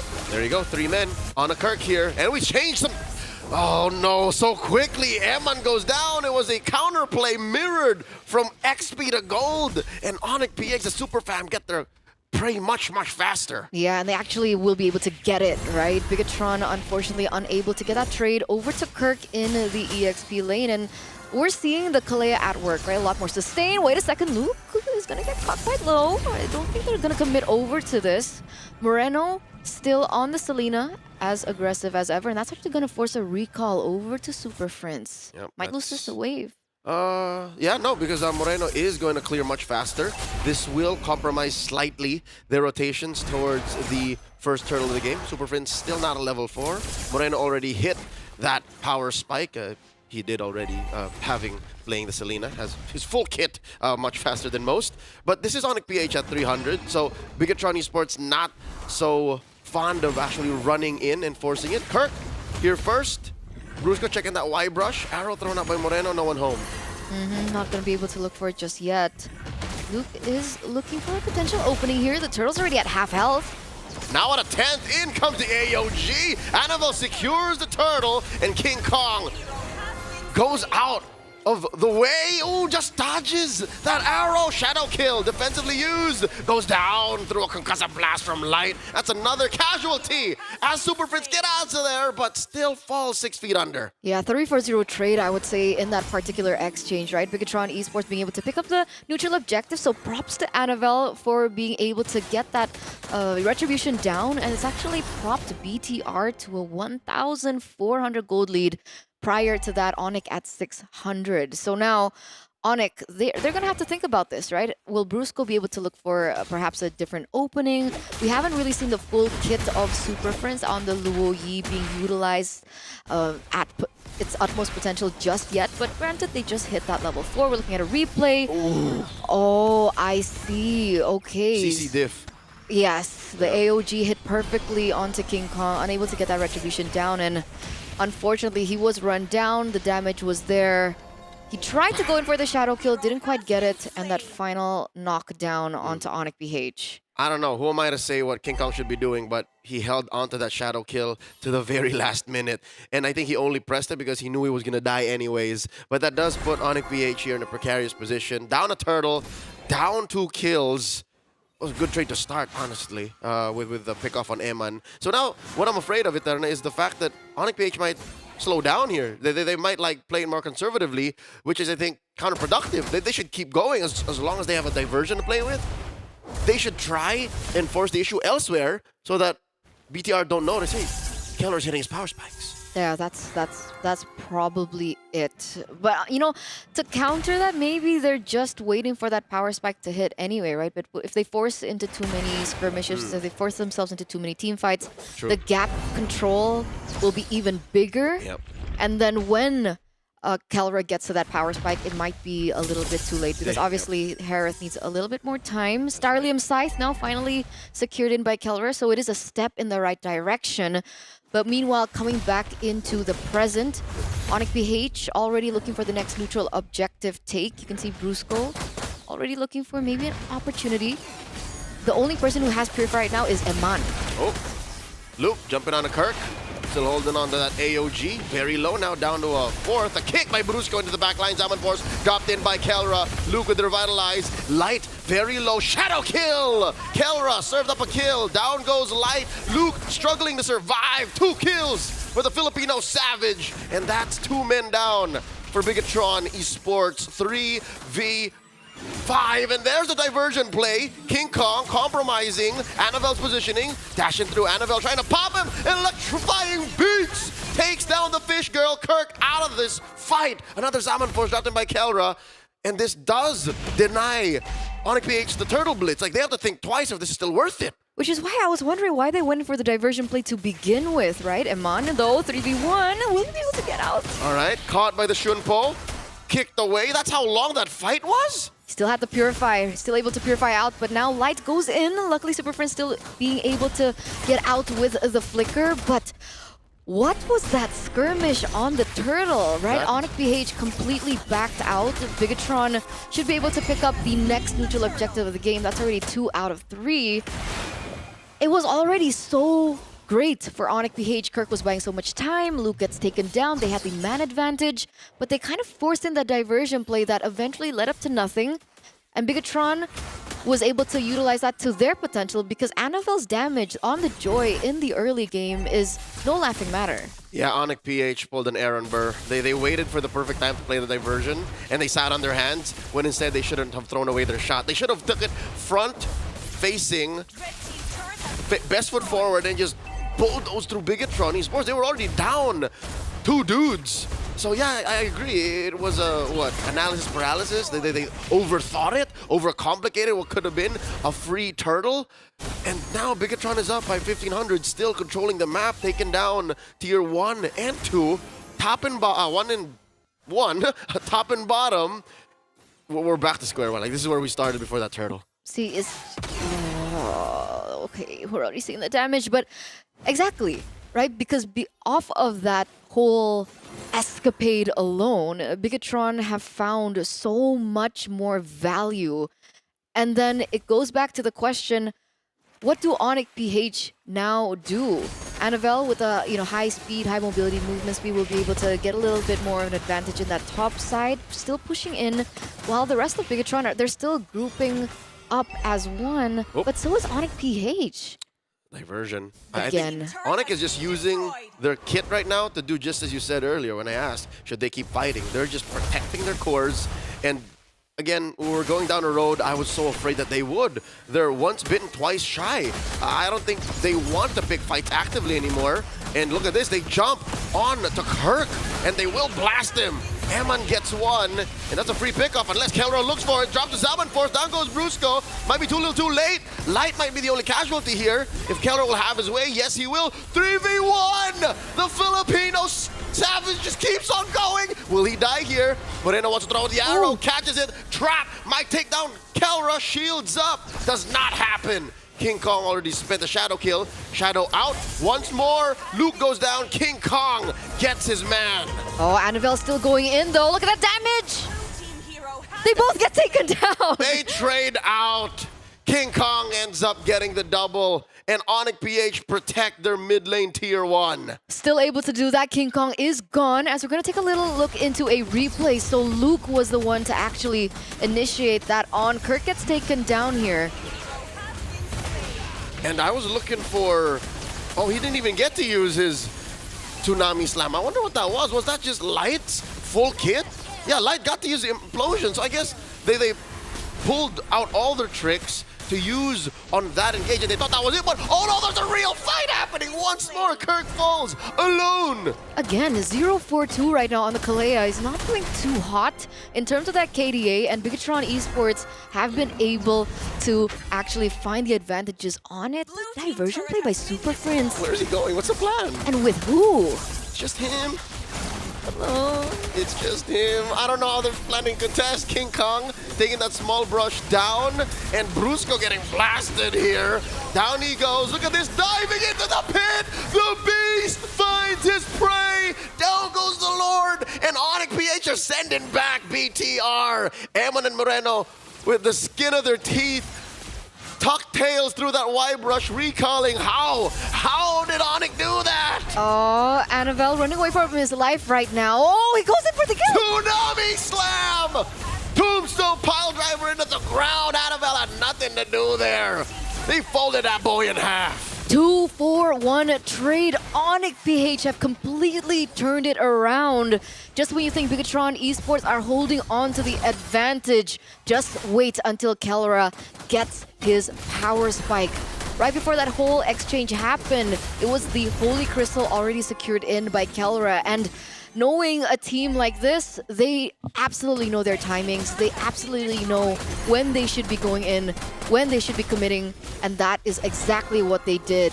What was Bigatron on? What, almost a 2,000 gold lead? Yeah, I mean, there are stages in the game where 2,000 feels significant, where 2,000 feels like a mile away, but Onyx crawled to gain that advantage, and part of me thinks there's some level of conditioning where Bigatron somehow thought it was enough to lock down Brusco, enough to lock down Kirk, compromise Prince's diversions, and now another fight gets picked up here. Brusco gets blasted. So yeah, these little kills, right? These little fumbles that Onyx PH give over the Bigatron might be the key here. King Kong committing Grand Theft Purple. Yeah, that's taken out and perfectly timed so, right? Because technically his retribution should be up for the next neutral objective anyway. So now Bigatron eSports are caught in a position where they have to function for the next few minutes without the purple buff. What is Annabelle to do on the Joy? Just find resources, you know, whatever green camps Onyx PH don't touch, whatever lane is safest to push out. That's what Annabelle does. You don't want to play like that. Yeah, no, that's a sad way to play as a Joy, but that's where they are. Imagine getting all the resources that it is okay to be given to you. Yeah, Onyx PH. It's living on a leash. It's like, yes, master. Thank you, master. It's so unfortunate, man. The mind games that Onyx PH are pulling out right now. And Bigatron, what do they do now? Oh. They keep asking these questions because things are going so back and forth. Yeah, and no. unfortunately, we're already at a point where Onyx PH have secured their power spike, where Eman should have had it to begin with. Eman, you know, matchup-wise on the Ranger should be leading against the Harris, but yeah, no, that window has long gone by. We're 12 and a half minutes in.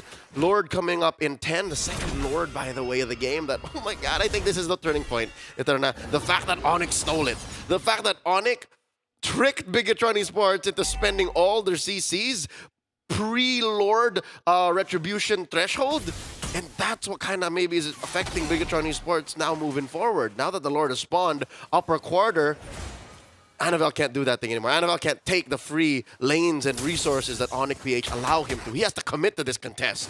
Yeah, and that's a scary part, right? That's a huge concern because technically with everything that's happening, they still have to think about the diversion play. Tsunami Slam on the one! Luke, AOG away. That's already a defensive resource used. The kick onto Light Implosion, the answer. Kirk, the only victim. And now in the back line, Annabelle trying to blast Super Prince with the dance.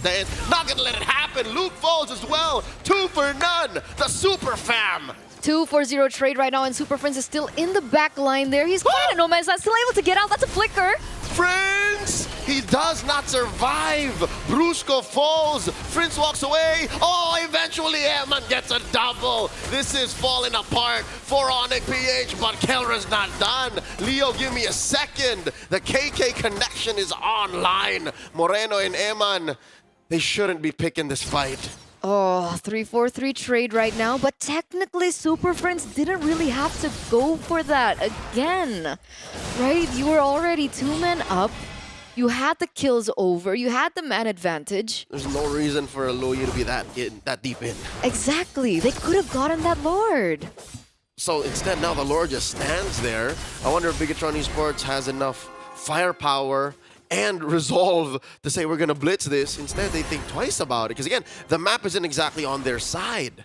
Remember, always Super Friends lurking. Granted, the diversion was already utilized before, but if the timings aren't correct, anything can be turned around once again. Maybe they're going back to their buffs, and it's a complete reset for both of these teams. Yep, we're back to where we were 2 minutes ago. The dance initiated. Annabelle pulling it ever so slightly to the red robot side.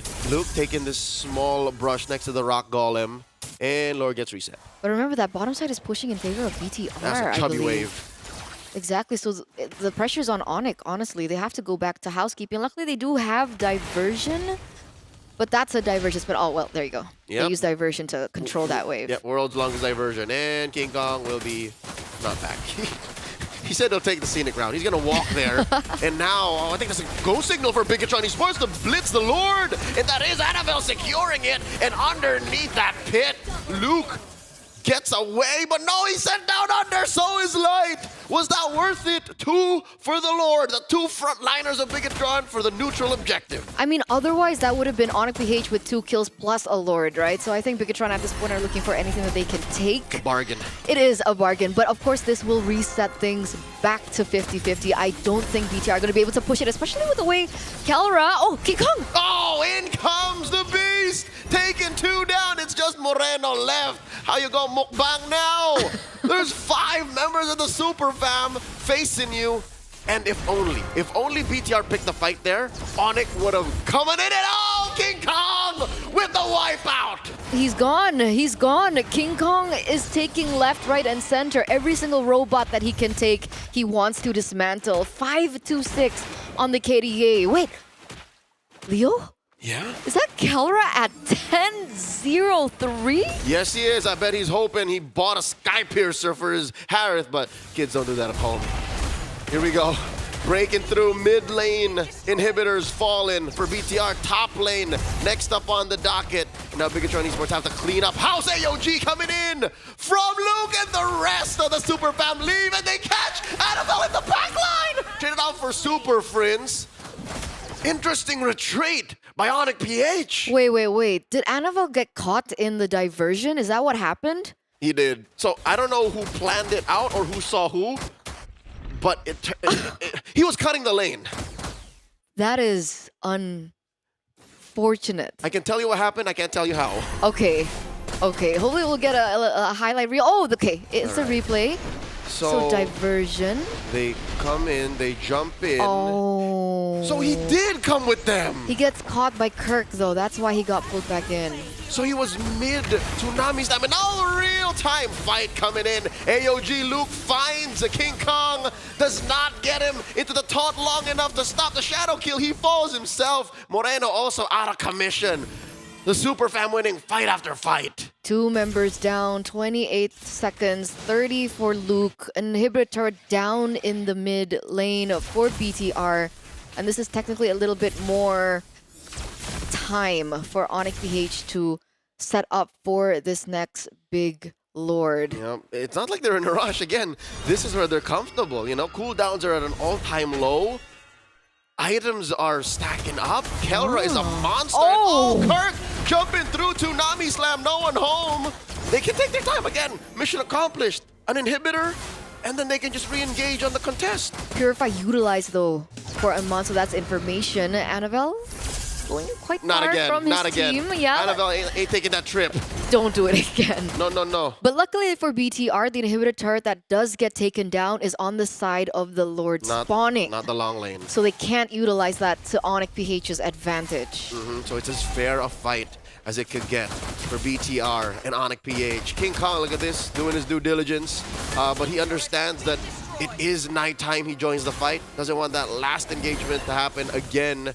It was delayed Lord take that eventually needed Kelra's interference, his intervention. But yeah, no, this is worrying. Look at this, a chubby wave of back-to-back that over and over again, King Kong has to clean up. It's catch-22 right now. If he clears in the wave, he might lose a Lord. If he doesn't clear the lane, he might lose an inhibitor turret and might even be more, depending on how things actually progress. And I think Onyx PH are feeling that pressure that BTR are building onto them right now. Rusco gets hot there. Orange first, here for Annabelle. That's a buff. Extra oomph for a little bit of firepower to face off against Onyx PH, who is up by 3,000. Again, this is an insignificant amount of gold that you have on your cores if you're playing at, about 20 minutes. So Eman is at what Eman should be. He even sold his boots. So he's dealing the most damage he ever will. Yeah, he's maxed out at this point, right? What is he on? Okay, Rose Gold Meteor makes sense. Sky Piercer stacks is short. Yes. And a complete reset again for both of these teams. They've been able to clear out that bottom side, so Onyx PH now have a little bit more freedom to play with. Meanwhile, that lane in the top side will still be crashing in favor of Onyx PH. Yeah. 50-50 lanes is beneficial for Onyx. Like, they can make this happen over and over again to force BTR into a less than advantageous position. The diversion here, I wonder if BTR knows who they're sending over. It's King Kong and Brusco in that long lane up top. And, yep, Moreno just firing off arrows. Look, he's just clearing them out. When is going to be the time where they look for a proper fight here? Kelra already looking for a little bit more damage onto the Lord. Usually starts off of Kirk or Luke. It's one or the other. And now he drops Zaman Force, forcing Moreno out of that position. Moreno dashing back, spends the flicker. That's one big resource BTR's missing now. So gonna be able to heal back. Oh! They do catch Kirk. Luke committing. Kirk with the flicker out. 1-for-1 now. Brusco with the kick. Wrong angle. Annabelle sent over there. Forced to use the winner crown. What's he to do? Gets blasted to a 10th of his health. Dashing away. King Kong with a shadow out. Lord this time, 3/4 of its health. Salmon Force, already dropped by Kelra. BTR with a tactical retreat. The re-engage by Luke. Revitalized, not enough. Kelra gets one. Absolutely here, and that's going to be a free Lord given over to Onyx PH. We see a diversion play onto Moreno. He's caught in the sandwich. Oh my god, there's 4 members, 5 from all angles. He got mukbang this time, and there's 3 members left to defend. Annabelle going in. Tsunami Slam gets him. Kirk does not survive. Eman gets a kill, but Annabelle falls eventually. Here comes the Lord wearing black and yellow. So at what cost was that? Brusco still looking for the right opportunity. There's still the Immortal coming through, but that's another member taken down. Oh, desperation implosion from Light. Ladies and gentlemen, Onyx PH takes game 1. What a game. What a game between these two teams. When BTR face against difficult odds is when we see them get even stronger. And they put up a fight against Onyx PH, really forcing them to think about every tactical move they make towards that Lord fight. GG, well played, but it's not over just yet. You can see that the faces, dissatisfied members of Onyx PH, they are going to hit the drawing board as well. They do want an easier, a cleaner game against the Red Robot. I like that you mentioned cleaner game. What did you notice? So I noticed a couple of things. Number one, a couple of interactions, specifically from Kalia and as well as Gathot. Initially, Kalia is a silencer. You want to engage? No. If you want to continue and extend your lead? No. And Kirk made the mistake early on. That was just the early game. But after that, how many implosions did we see like it that were effective? And I would say probably like 2 throughout the entire game. Generously. Very generous. That's a generous number. But I think at the end of the day, if you calculate those numbers and you put them through the hypergeometric calculator, like, you get a wash and then maybe a small positive for Onyx PH. Because if you take out that major CC and you just, pay the price of Kirk, you'll take that deal any day. Exactly. So I think the big balance here was how exactly do we get the resources, the important resources of the AOG and the implosion out. And I think it was a very tough balancing act even for OP. Imagine 2 inhibitors down. This should technically be a super free Lord to take. I mean, it's unlucky that it spawned to the top side of the map where both their inhibitors were, but even so, utilizing the shadows as well as the diversion to make sure that King Kong can deal with the wave down bot side. Just notice the way that BTR were playing. Stick together, use Selena to open up the map. If we see Kirk, we can start pushing him out. But more importantly, the difference maker was supposed to be Annabelle, and he could not cleanly engage that backline. So was it Annabelle on the joy, or was it just Annabelle's performance is what we're looking at? I think either way, you give him whatever hero, the way he gelled with the team just wasn't enough. Because again, he had the tools, right? The reason why that wave down bottom was so chubby was because they can afford to send someone back because there was enough of a threat in their kit. So that's mechanically speaking. But chemistry-wise, he just couldn't find the angle. Like, he couldn't use the most of his teammates to try and get that beneficial pick off in the back. That's all he needed to do. He just needed to find Kelra, man. It's too tough once he gets to that like critical mass. 13-0-7 untouched. The god shows why he is the almighty in the gold lane. It is difficult because these Leonins are hyper meta and super dangerous. Two-tapped. We saw Annabelle get hit by 2 Chrono Dash empowered autos, and that was more than enough to send him to the next life. But dear lord, Kelra was having one hell of a game, especially with the goal graph that we saw earlier. BTR were actually in the lead for a good amount of time, and Kelra pulls it back. Sad Nana noises. She's the one Leonin who's not meta. Her and Aldous, but Aulos. But I think, you know what? Maybe wave clear was also kind of a problem for BTR, talking about Nana. They had a Selena. They are team fight specialists. They are map control, funneling specialists. I think Onyx, the way they played and how messy it was enough to kind of equalize that. Because if you have Kirk who's just willing to randomly walk in the bushes, you know, Bruce got willing to kick, Annabelle, even if he knows that it's not going to go in the right direction, I think that was enough to, you know, make it awkward for Bigatron to set up these big ticket ults. Oh, I mean, I think a lot of it just comes down to information, right? Because notice that Onyx, BH, Brusco, and as well as Kirk were clearing out bush by bush, you know, strategically mind-sweeping away the information patiently with the rest of the team. You notice that even for Super Friends, he's not too keen on walking up at all. Maybe in the early game when Kirk was in trouble, but other than that, it's like, I do not want to lose my battle spell. It is too important for me to have it available, especially with the lineup that BTR was putting against him.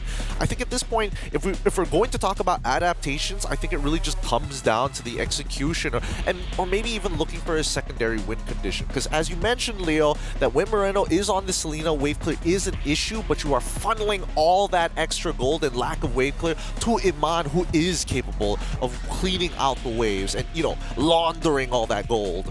And I think that's still the main problem that Bigatron is currently facing, right? You need someone else. You need someone else to kind of pop off. And I think Annabelle. Is that why we're so hard on Annabelle? I because know. He was supposed to be the chosen one. And he was so good. I don't see the same level of performance from Annabelle as soon as he hit Bigatron. Now, before we keep on ripping on him anymore... Not ripping. I love you, Annabelle. I mean, the next amount of news you're going to get is not going to be too great because TLID has dropped again against Papara. Super massive. Sit down, woman. This is not a misogynistic thing, but... I was going to say, you love Annabelle more than Fabian. What is this? Fabian needs all the love right now. Look, I don't know, but the group chat is blowing up amongst the casters. Apparently, you know, there was a what's his name? Not a Phovius. It was in the mid lane. A Faramis destroying this game. Right here. This one. Yep. This one. In this particular series. We need to watch it. I don't know exactly what was happening because I was watching our game and it was a back and forth, but, well, you know, I gotta go through the group chat a little bit later on. Keep in mind, this is happening on Stream C if you want to go check it out. But make sure you're sent by the A-side. S-side, best side, never die. Drop it in the chat if you do hop over to check out Stream C that the A-side is the best side. Just spam A's upon A's upon A's upon A's. We'll take care of the mods, don't worry. Yeah, we'll take care of the mods. We'll show them our GPM or something. Yeah, I got nothing for that one. Give him diamonds. Give him diamonds. She's got you. I do have quite a lot of diamonds. She's got all the diamonds in the world. With that being said, we're going to go on a short break, and when we come back, it's going to be the adaptations here for game number 2 as Onyx PH, the super fam, currently at match point, and the red robots are going to have to push back to try and equalize here at the Snapdragon Pro Series Mobile Masters. We'll see you right after this.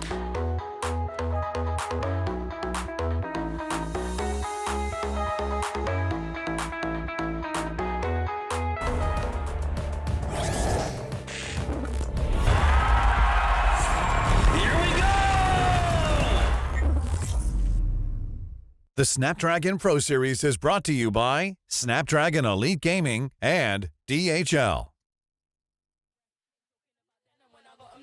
Giving palpitation when I say it with my chest. Do the calculation, it's time to invest. Acquiesce that I am the empress. Going so sick, someone cool with a vet. I just can't be tamed, I am the Loch Ness. So blessed, they can't come. Tell me you're feeling enough. Tell me you're feeling enough.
Watch me go, you can't touch this, just peep my flow. Silence here, put it all on the floor. All heads turn when I walk through the door. They know I'm hot, better yet ice cold. Heart full of chrome, you can tell when it's on. They can't stop me when I get in my zone. I don't even answer when they call on my phone.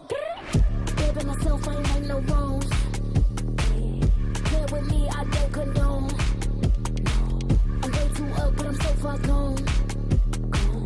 Here with me, I don't condone.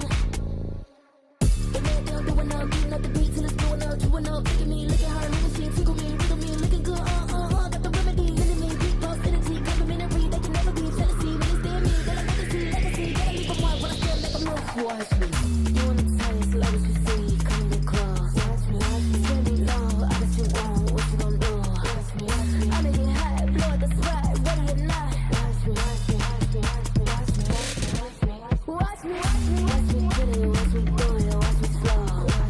Make me feel it, take control, make me go. Watch you, tell me, watch me, with my buttons, if you roll.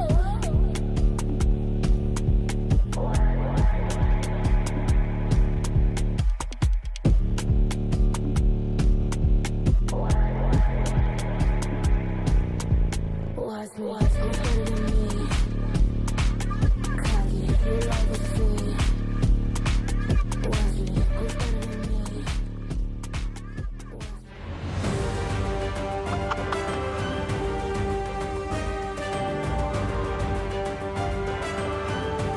Jakarta praying for the Red Robots to equalize this game against the Super Fam to show that maybe they are human. Maybe the world champs are not up to snuff here at the Mobile Masters. That the Snapdragon Pro Series is brought to you by ESL. My name is Giving Q, and once again, you are watching the A side with Eterna, and as well as Leo to represent our casters for the game. Look, the draft is about to begin real shortly here, and honestly, with the way things are panning out, it feels like the tilt has sort of set in for the Red Robots here. And I feel like, I mean, we saw it in game number 1. They had a lead, they dropped the lead a little bit, they made it a little uncomfortable, a little awkward, a little, you know, hard no-nos for the Super Fam. Whoa. I don't want to say that they are tilting. It just looked like it, and I would assume that if you set up such a great early game into a mid-game power spike, you would tilt.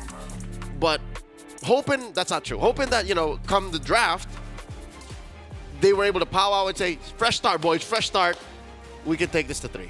Fresh start, one more time. Let's make this happen, because I think it just boiled down to adaptation, right? The executions as a team, the fight IQ was there. They had all the correct ideas. They just weren't finding the big profits, you know, the big cash out at the end. And that's got to change, because now Bigatron Esports are aware that Onyx PH know their timings right. I think that's still one of the main things that I saw in that 10th minute of the game.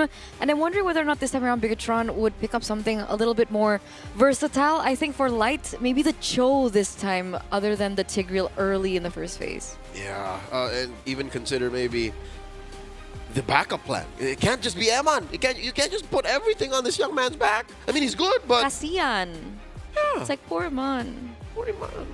Sayang. I mean, we'll see how this goes, because I personally feel that Annabelle, he needs an assassin, but he needs an easier to execute assassin.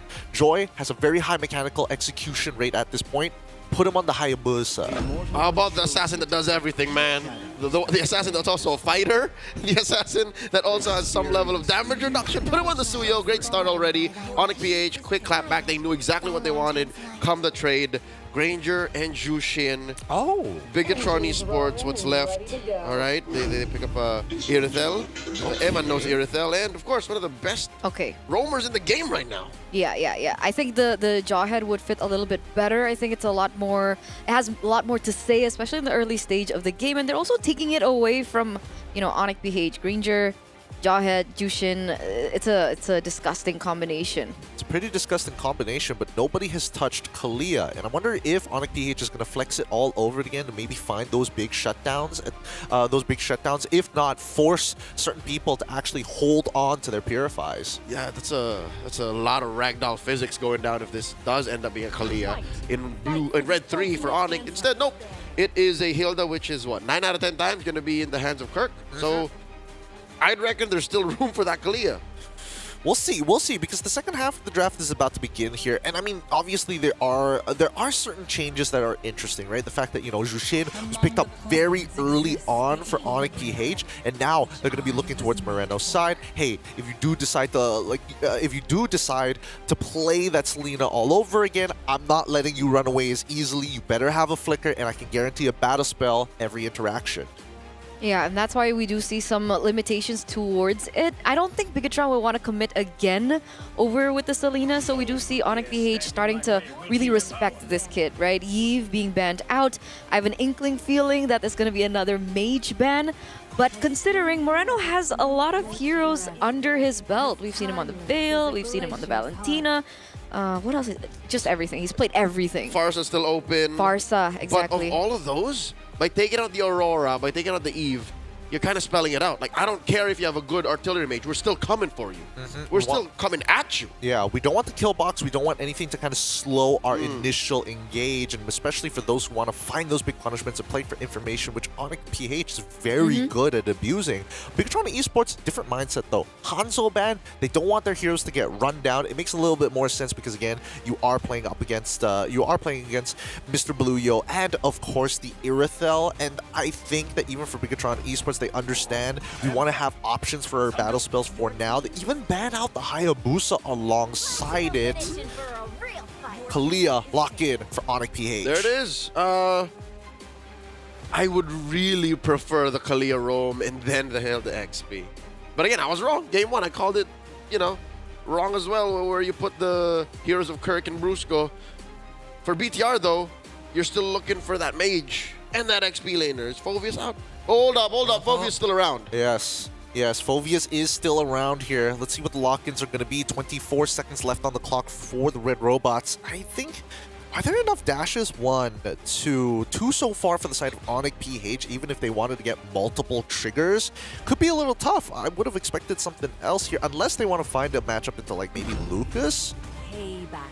Oh, Farsa, all right. Glue, the safe option. Okay, but this does mean that Onyx PH still have the ability to pick up the Lucas, right? I mean, Valentina was not picked up earlier on. There's no counter to this Lucas. There is no counters except for the fact that it's in the jungle. I mean, we have had some winning Lucas in the jungle over the past few weeks. No, in the jungle specifically. Yeah. In the other streams. Oh, maybe. Yeah, so we need to check on them too. But yeah, what I don't like about Onyx PH is lineup. RRQ 2 times in a row. Lucas in the jungle one. Kyle TZ won with it too. This is just me. I don't care about the stats. I just don't like it. You don't like it? Well, the only benefit is the fact that there's so much disruption on Bigatron Esports, which can be dealt with a push of a button. A well-timed Sacred Beast could get a free retribution from King Kong, one of the best junglers in the world as of now. Onyx PH on red side, Bigatron Esports now with complete lineups here. Team fight to pick off, and even then, neutral objectives is going to be the name of the game as we start heading on into game number 2. It's going to be Eterna as well as Leo taking you guys on board for the ride. Let's go on the ride, ladies and gentlemen. Thank you so much, Gideon. As we get into the second game, let's jump into the land of Dawn. Match point now for Onyx PH against Bigatron Esports. Let's see whether or not with this change in composition, with this change in roster, they're going to be able to make things happen, steer things up, and force a game numero 3. All right, let me just soften my heart here a bit. The reason why I think I've taken the past 15 seconds to say, this is not such a bad pick on King Kong, Lucas, is because they're a team fighting lineup. That's all it is. Like, they just really want to get in your face, force you to commit spells, commit abilities, and if you're not ready for it, they'll run you over. That's one way you could win with a Lucas. And that's why the Yves ban was so intelligent. Wait a second. Okay, for sticker in by Moreno. Even in two-man pockets, in two-man squads, like they can do that. And you know, back to the Yves point, it also gives the Jushin a little bit more firepower in the mid lane, right? Without the presence of the Yves, the range that Super Prince has should not be as punished. So they're looking at mid trio prior right now, and it looks like they are currently holding it despite going ahead against Light on the Jawhead and Marin on the far side.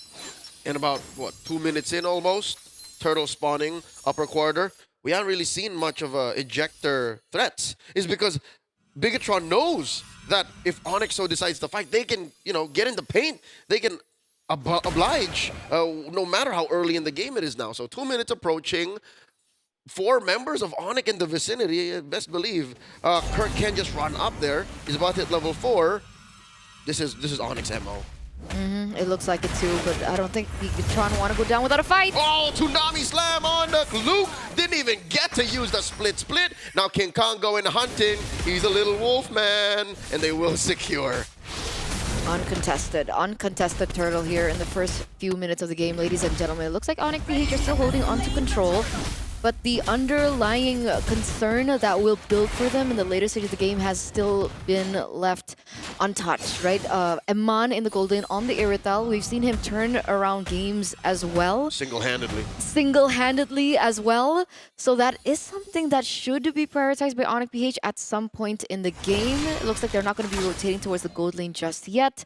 But there is some emphasis from the side of Bigatron eSports to protect that from happening. Yeah, you're right. No, this is a very deliberate decision by Onyx BH. They're saying, hey, it's not worth it to bother Eman. He's not even at 2 or 3 items just yet, but that might bite them in the behind if they're not careful. Granted as well that Kelra is still ahead in terms of gold. I think not too much. I think 500 gold-ish in that difference, so Onyx PH should be able to get to that power spec a lot quicker. Meanwhile, 2v1 situation. What's going on? Oh no! Kirk entertained these two a little too long. What was he expecting? I don't know. I think he wanted to clear in the waves. 2v1, unexpected. Wanted to get the XP. Bigatron eSports, a little bit of a trade back here, but it's still Onyx PH with the lead. Brusco goes in, but it's just onto Light. That was a blind read. I mean, he does have a flicker, so I guess he's fine. Look at that, how much Kelra chunked off of that turret shield. And that's a problem. Big money. 1,000 gold ahead, I think. Just by that alone, Kelra now leading. I think it's 1,000, yeah. About 1,000, yeah. Oh, yeah. Oh my god. For a quiet game like this, that's amazing. And that's the beauty of PH games, right? You don't necessarily see a lot of, you know, conflict on the board, but something is always happening that's very subtle, but it ends up leading up to something bigger. And the fact that Kelra will be able to get that power spike faster is something that Bigatron eSports will have to endure as it game progresses, because he already has a Hunter Strike on his way, I believe, to the Sky Piercer. You can say that again. Very cerebral approach the Super Fam has taken this compared to their action in game 1. Weirdly enough, this is an action-centric lineup. Like, they really want to fight, but the way they're approaching it, very surgical in their approach. Turtle dance here, now the flicker forward, coming in from Luke, looking for a grab. There's a split. Oh, the Crimson Beacon, Super Prince, the Monster Mage, entertains him. Annabelle falls, and now it's all falling apart. Light backing out, Feathered Airstrike coming through from Moreno. Off camera, Light wants to run away, but Super Prince says, get over here. And now the Turtle is up next. Oh my lord, Onyx PH divide and conquer. The beast gets to eat good. And they didn't even have to do anything fancy with it either, right? It was Bigatron eSports that went in for an opportunity. I think Luke jumped in a little bit too early, honestly, onto King Kong. And Onyx PH just answered what Bigatron eSports was asking, right? Here's the initiation. What are you going to do about it? Onyx PH, 2 members down, and then they also get the neutral objective take as well. So 3,000 gold lead already in 5 minutes. This is getting out of hand. Yeah. With how little violence there is, like casualties. Oh, what's up? Oh! Airstrike, point blank. Kirk goes away. In comes the rest of Onyx PH. Moreno off camera. Tsunami Slam on Emma. And oh my god, the 2 cores. They were there and they're now so behind 4K. Unfortunate for the red robots, and Kirk still gets out alive to boot. Bought enough time. What's happening in the mid lane? Kale's getting caught really low. Should be able to get out. Ooh, Okay. all right. That's Gets fine. out. Yeah. Light, again, does not want to overcommit to that fight. They are in full-on defense mode, damage control. This is what the Super Fam can get away with their newfound love for macro gameplay. Last year, in 2024, their run, it was all about mechanics. It was all about team fighting. Now, they're minimizing the damage. The grab on the Kirk. He falls. Free kill for Annabelle. But honestly, that's okay, right? Because with so much control over onto Onyx PH, tower in the top side goes. Tower in the bottom side goes. It looks like they're looking for another one. Should be able to zone out Eman away here. And that's just been the nature of Onyx PH at this point. Bigatron Esports, I wonder if they're used to this, right? MPLID, always about brawl, heavy style games, very high action packed. And when their macro gets put to the test, can they adapt on time? You know what? It did take a while for the rest of the world to follow through learning how to Lord Dance. But hey, we learned at M4 in 2023. The rest of the following years, the rest of the world has to pick up on that. And now look at this. Inside the turtle pit, Luke, very low, gets a split. That's right, the answer by Moreno, the ejector on a Super Prince. Finally, Bigatron Esports finds the Monster Mage, tames him, but only for so long. Luke, once more, forced to flicker away, gets another split. In comes Brusco, gets that Tsunami Slam, beating off a kill to Kelra. Annabelle falls, Luke up next, the Beast, helping Kelra get a double. How does that happen? Bigatron Esports started that so well, already a man advantage in the neutral objective fight. Granted, they were looking for something more. Triple kill as well, secured in. What? What? What did that? Where? Huh? How? They're not done! Emma falls! The Super Fam goes above and beyond to wow us. 4 members for the price of 1. Plus, they also get the perfect turtle. That's 501 stats onto Kelra with the Sky Piercer to boot. Things are crumbling for the Red Robots right now. Crumbling is an understatement. They are getting dismantled, turned into scraps. That's what the Decepticons would do to the Autobots if they had their way. No mercy from Onyx PH. No quarter. You come in within range, you go down. They're taking even the purple. Especially it was already that low, right? That's Sky Piercer plus the Malefic Roar for you, ladies and gentlemen. And Luke, unfortunately, had to learn that the hard way. 032 on his signature glue. He's trying his best. Again, we talked about this pre-match. We set it up that, Luke is reliable. Eman can turn things around late game. Moreno has sound mechanics, can come in clutch. But the underlying symptoms, they're still there. There's a lot of lessons that they're still in the process of learning from game 1. That's a 3,000 gold lead for the gold laner. Alone. Just the gold laner. Kelra making Eman really feel like a mortal in the presence of the god in the gold lane. And looking at the items again, Super Prince feeling himself with the Sky Piercer too. There you go. This is what people do in ranked. This is what we were expecting from the couple of Zushins we saw yesterday. Here, this time around, Fritz is looking at that. Fritz is looking at Riz like, hey, look, my coach let me do this. A lot more composed in the emblems, but he's at that point where they know they're just looking for a snowball. Tsunami Slam. On the one, it's Luke. Gets that split, and that flicker away, looking for the grab still, but Kelra ain't letting that stand. Crimson Beacon by Super Fist looking for them stacks. Moreno goes down, another kill for Kelra, and the Beast unleashed enough damage to serve it up to Kelra. Down he goes. Once more, the Maniac cannot get the Savage. Light walks away. Oh, 4 members again. Another Maniac in the hands of Kelra. He's sitting at 10-0-1 on the Harith and now on the Granger. What can't he do at this point? These inhibitor turrets should be falling. A 10,000 gold lead for Onyx PH. He can't stop, won't stop, Eterna. He's just gonna keep going. And going they will, going they shall. A Lord already being bursted down, blitzed down. Man, Onyx PH in game number 1, we saw some things that could have been cleaner. They seemed human. They seemed human finally, but in game number 2, they're like, all right, no. The gloves come off.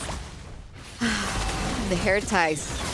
Oh yeah, they go off. Gloves come off, hair ties go off, and your bases start to crumble. Your turrets fall, your holy shields pop, and Lord comes a marching down bottom. Looks great in an Onyx PH jersey. Can they defend this? Technically, Moreno has the high ground. Technically, Amon should be able to clear despite the lack of range, only on 2 items right now. By the way, Amon only Windtalker and the Berserker Fury. Let's hope it's enough. Feather strike, maximum range, smack dab right in the middle of that base, hitting up mid, hitting down bottom, but this is the inevitable. Lord crashing through, finally piercing down that inhibitor, and that's permanent damage. Up next in mid. It's gonna go down for sure, right?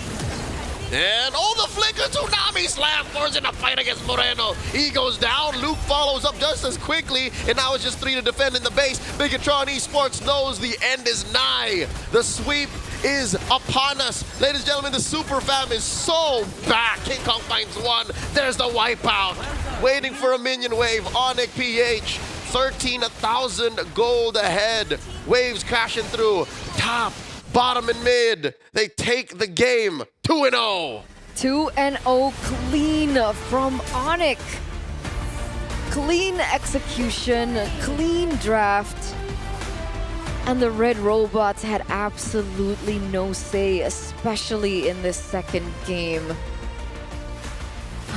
You can see the smiles on their faces. They knew that they played it cleaner. They knew they've done better. The Super Fam does it again. World champion standard. GG, well played to Onyx Philippines. The Red Robots are going to have to tuck their tail between their legs and walk away from this one. A brutal loss here in game number 2. 3-18 being the final score. But I have to say, OP, I love this comp so much. It makes this Lucas so deadly, and not to mention Brusco's Kalia just popping off here.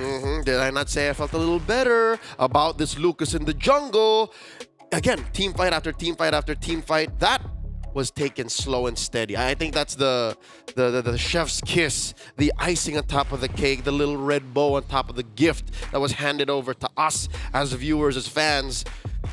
They took it slow and then just went from 0 to 180 in the span of 5 minutes. Yeah, honestly, I think that BTR would have had better odds if and only if Light was able to find that snowball, that enabling factor for the rest of the team to kind of take things out of control so they could get their items faster. Because OP, as soon as Kelra was able to crack open that T1, oh my goodness, this game was done for already. Every move they made aggressive. Every 3v3, 5v5 is basically a 5v4 with the help of that tsunami slam.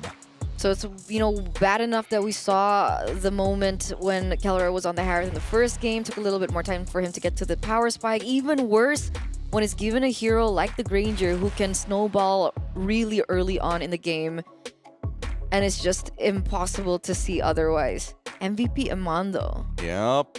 I mean, he tried his absolute best here. I mean, 569 gold per minute, respectable amount of cash in the bank, but goodness gracious. A for effort. A for effort. We got to give credit where credit is due, of course. Look at the gold score, because that early game composition from the side of Onyx PH actually scales pretty decently with the Granger. As well as having the Zushin to kind of glue the composition together. It means any mistake you make, you're never running away from. And if you're able to, find that initial pickoff, then Granger helps you extend your lead even further. Yeah, this is a dive comp masterpiece. It's basically, if Light can't punish you, and if Moreno isn't ready for how fast this is coming at you, it's over. And that's what happened. They literally ran through Bigatron Esports. Like, there was very little BTR could do to even put up a decent fight. I mean, they tried. They tried to get Annabelle in a position where he can actually start the snowball and eventually outscale the Lucas, but Kelra made it impossible for him to run with the help of their mid laner Super Friends on the Jushin. It's just too hard, man. Too many things were not going the Red Robot's way. And, of course, Kelra, and this time, he doesn't take killing spree. Zipri, he did take Impure Rage. He knows, I'm just going to chase him down. I'm going to poke him down. I don't need the resets. I just have to play a strong game. And both Game 1 and Game 2, perfect KDA. 12, 0, and 4 with a 982 GPM. That's high. That's super high. That's Don't forget the literally maniacs. really and the six- triple kills. the denied Savage. Yeah.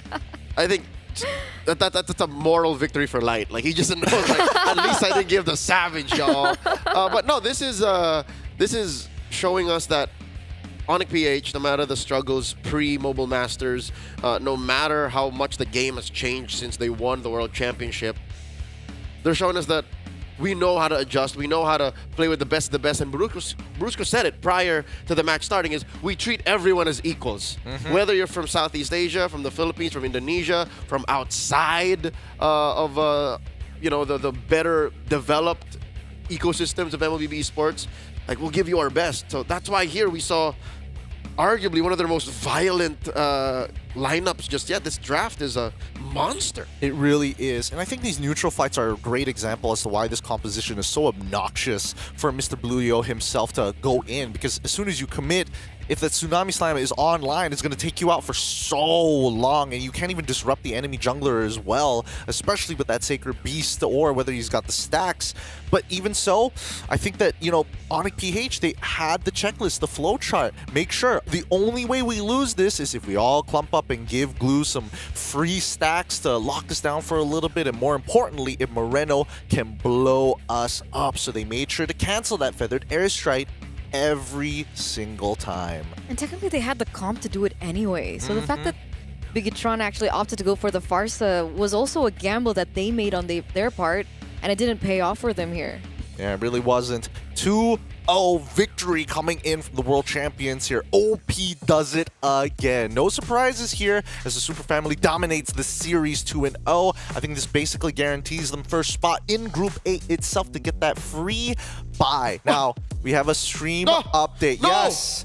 I didn't want to spoil this early, but Stream C, TLID has dropped 2-0 against Papara Super Massive. I understand the disappointment, Eterna. I too was very shocked as us casters in the back room were very surprised. You understand? I'm more disappointed. Why are you disappointed? I am Team Liquid ID's biggest fan. Hey, don't capitalize over the fact that I'm not using my headset. Stop. What? Stop. Did you even hear what I said? Yeah? Yeah. So you agree? What? You agree? No. I don't know. No. We're disappointed, right? You We're agree? just equally disappointed. It's not Can like, we hey, agree on that? Equally disappointed. Look, I love TLID as an organization, whether it be the ID boys or the PH boys, a little bit more like a slight bias towards the PH side of things, but man, TLID, I don't know what happened there. And this was technically speaking was supposed to be their international scrims. Papara Supermassive do not have enough points to even qualify for the playoffs itself, and yet they are walking away feeling like we can go toe-to-toe with some of the best. That's the thing about scrims, is anything can happen. We did talk about weird things happening today.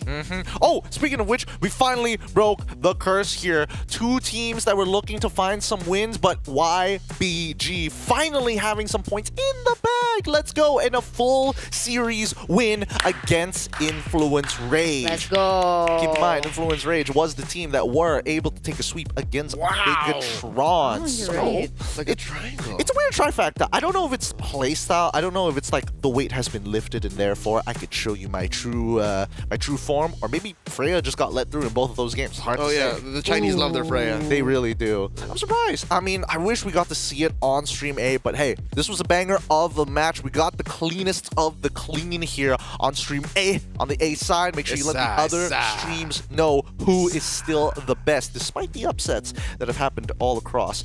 Even so, it does mean that at least we are now thinking about the final game of today. Hey, fix your sit.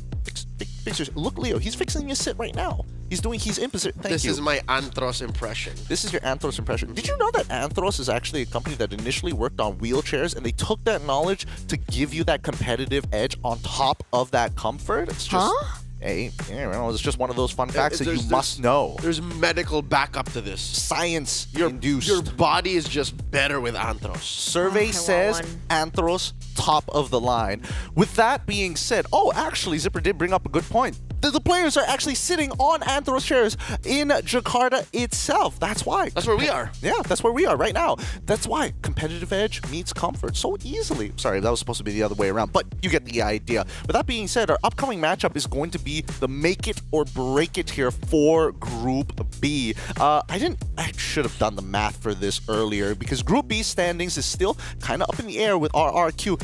Very comfortable with the lead that they have over everybody else, and this could change it up. Team Falcons could make it a little uncomfortable for them, just a wee bit. We've got some updates here. Let's have a look at some of the updates real quick. In terms of the standings in Group A, of course, it's going to be Onyx PH sitting on top, and I mean TLID should have darkened into the double digits, but they dropped the game against Supermassive.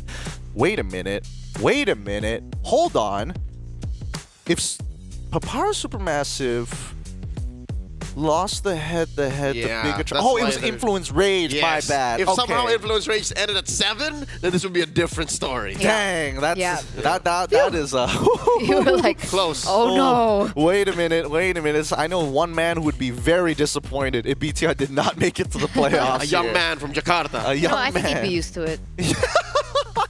After the past couple of SPSs, a lot of heartbreaking moments. But even so, let's have a look at Group B, the group where everybody is kind of on the edge of their Anthros seats to see. Because right now, in terms of matches, everybody has played all 4 of their matches. Now moving to the 5th one with Bigatron sitting right on top with 12 points. Okay, here's what's interesting. Now we can do the math because we see the numbers, right? If Falcons PH beat RRQ in a sweep or any way, shape, or form, 2-1, 2-0, they would be number 1. Yes, they will. This is a true battle for who gets a best of 5 bye. Oh wait, no. No, they have to sweep him. They have to sweep them? No, they don't. They don't have to sweep them. If they beat them 2-1, they get 2 points. They would be 12-12. Head-to-head puts them on top. Unless the only other situation if Onyx was able to sweep their games to actually catch up in points, and then their match would have mattered as well, but they didn't. Okay, all right. You know what? I'll just leave it to it because that's the next match. We'll calculate when we get there. Stream A. Stream A, man. Issa, never die, all the way, all nah. So if that means it all comes out of the match, then all the more the Kingdom and the Nest worldwide should be watching. Yep. Hey, keep in mind, this is the only time I'm going to shout out another stream because the other pinnacle game is going to be Onyx eSports versus Aurora Turkey. I'm not sure which stream they're going to be on. You guys can scroll through because A side's only going to stay on A side. I'm not going to promote which stream they're going to be on, but that match is really, really important because that determines who actually goes on to the playoffs. So we might not see Aurora, which seems to be the likelihood, or we might imagine not even seeing Onyx eSports, the runner-up from Challenge Finals APAC here at the SPS. That's the weird thing, right? If that happened. Anything can happen again. Today, but I love it. I live for it. Today we already saw Papara take down. I can't even say the words. TLID I can't say the words. Move to playoffs. I can't say good. the words. No. They lost in a sweep. I'm not good. Glass half I'm a empty. big fan. Glass half empty. Glass half empty. full. It's right there. Chill, the polarity. saving strats, bro. Saving strats. Saving strats, the way to go. Oh my goodness, man. Honestly, we got to check out these games in the back room afterwards to see what exactly happened there. I don't know whether it was close or not. In the back room where Redmar is? Yeah. he hasn't figured it out. Apparently, Eternal knows the way out. He can get out. He can. He's just always in the back. He's just stuck there. Is he eating well? How is he? I think he's okay. He's okay. We'll find out when we head on over. You want to come to the back room? To the back rooms? Can I get out? I've never... you have me. I hear it's... Oh, sure. Yeah, you can guide me I through. can navigate. All right. Oh, wait. I don't trust you because you might leave me there so you could be number 1 TLID fan. She closes the door on you and just be like, there's only one TLID fan. Leaves you I'm not going to the back rooms. Hey, gotta roll the dice, man. BTR tried it, and well, you saw the results. Take it as you will. Take it as you will, boys. Based on what we have seen today, do you think that this could be a Falcons Day, or could this be the RRQ? And I'm only asking because Leo is here to give us the opposing opinion. I'm so Kingdom right now, but I'm also a Falcon guy. So here's the thing. we should ask her because she won't be here to call the match. Fair enough. Fair enough. It'll be that young boy from Jakarta joining us. So, Honestly, Eterno, what are your thoughts? I didn't study for it because I'm not casting that game. Oh, fair enough. But gut feeling, deep down. Your honesty is just jarring. It's just I wasn't ready for that. I was like, how is she getting out of this? I tell the truth always. Honesty number one. But I think RQ got this. Okay, fair enough. Like that's her opinion, her uninformed opinion. She said. I didn't study, but here's my thoughts. It could be fake news. I think my prediction was 2-1 RQ. You said I know that. it's going Okay. to be very tight. Okay. But we like it tight.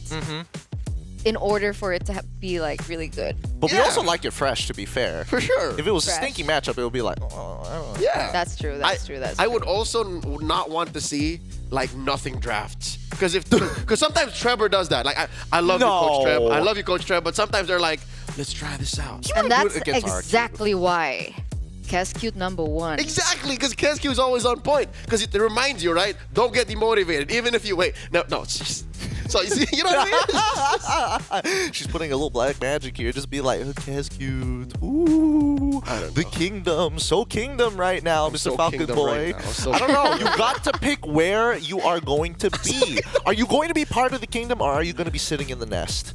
We'll go into your predictions in the following game. You don't have to answer that right the now. Spot, dude. I'm But putting you on the spot. predictions and support are two different things. That's No. true. Because I would true. support all Disagree. Indo teams, Mm-hmm. but my But- predictions didn't necessarily favor the Indo teams today, or yesterday, or the day before that. Or ever. So hey, no, that's not fair. Ever in Mobile Masters. Except for the first predictions we made about who gets out of groups. I wonder how that's going, man. It looks pretty good so far. Yeah, same. I actually don't remember what mine were. What was mine?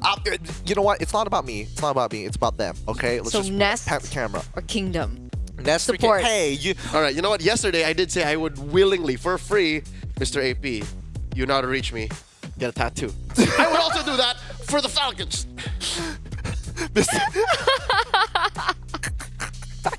That's just the thought of it. Don't worry, we are. Oh my goodness, Your hotel is great, sir. This is going to be great here. Our next matchup, of course, going to be an exciting one. But more importantly, we need to hop on over and get the opinions of the team who's going to be moving on and getting the free buy. It's going to be from the super fam himself, the brains, the team, the player that every player wants to play with. Hello? It's Super Friends on the other side. Hello, Super Hello. Friends. Hi, Super Friends. Hello po. Super Friends, tell us about that game. I mean, game number 2, you guys absolutely cleaned the floor with BTR, but what was happening in game number 1? It looks like you guys had to kind of rethink the plan. We're just connecting in game. So that's what the game ended. Okay. Just connecting Yeah, into no. the game. Friends, you looked very connected, and I'm happy to see you guys performing. I have a question for you. This could get personal. For the first time, you are smiling in your picture for Snapdragon. Can you tell me, why are you so happy? Because we win. And we got the upper bracket. He's saying that after the photos were taken. he was confident. Manifested. Manifested. Saw ahead. Looked ahead. Just crushing it. Honestly, I'm curious to know. Super Friends. What is the weakness of OP as of right now? You guys have been doing so well up until this point. Do you see anything that is lacking within Onyx PH that could have been done better? I think we just need to. I think we need, as a team, we need to do a consistent on in game and outside. Okay, that makes sense. Okay, you know, in the spirit of what we were talking about earlier, so Super Friends, with Onyx PH, you guys are doing really great on your own, right? But from Indonesia, there's a team that has still gone undefeated too. Now, the big question is, do you think that you can beat them? And my second question is, how do you think, and what is your prediction for RRQ versus Falcons PH? I think on second question, Falcon PH will win because I trust my fellow Filipinos. Okay. And the first one is what's the question again? Sorry. Do you think you can beat RRQ? I think we can beat them, but let's see when in playoffs. Okay. I love the confidence. I love the confidence. Super Friends, the world is watching you right now as the fans, and again, newer fans, fallen in love with the Super Fan. Do you have anything to say to them before we bid you farewell? To our fans, thank you for supporting us here on playoffs. Thank you so much, Super Friends. Thank you, Super Friends. That's Super Friends from Onyx. Thank you. eSports Philippines. We'll see ya Let the boy later. rest. Bye, Monster Mage. Let the man rest. Love you. All right. Aww. He would make for a terrible caster, dude. He's just like, oh, who's gonna win? I trust in my fellow Filipinos. That should be your biased. answer. Yeah. Where's the confidence there? That should be your answer. Because I'm so kingdom right now, all I right? trust in my fellow Filipinos. This is character consistency. Fine, I'll be. This is how I was written by fellow the writers, Filipinos. all right? Mr. RRQ, please get that on a shirt. I'm so kingdom right now. That's so good. That's good. With that being said, we're going to go on a short break, and when we come back, we're going to conclude the group stages in a final epic best of 3. This is the Snapdragon Pro Series Mobile Masters Team Falcons versus the Kingdom RRQ. We'll check you guys out right after these messages.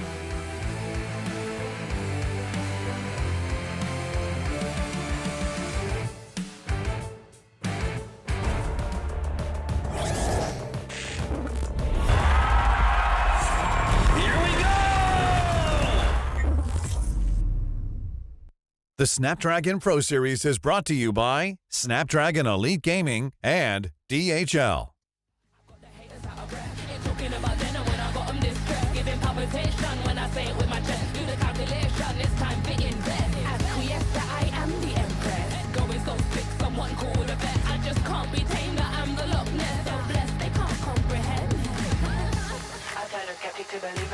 I am a leader, resurrected like it's Easter. If you step to me, you'll get the misdemeanor. They can't defeat us, they can't connect the reader. Card decline, don't worry, I'll be fine. Cause all I see is ups in the line. Did I plan this? Is this by design? Come reflect my light, can't be denied. Come correct, cause this moment is mine. It's mine. Tell me you're feeling the.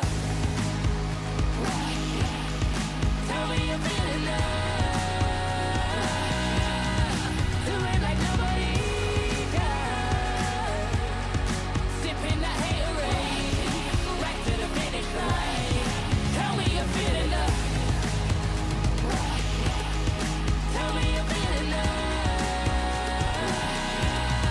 Do it like nobody does.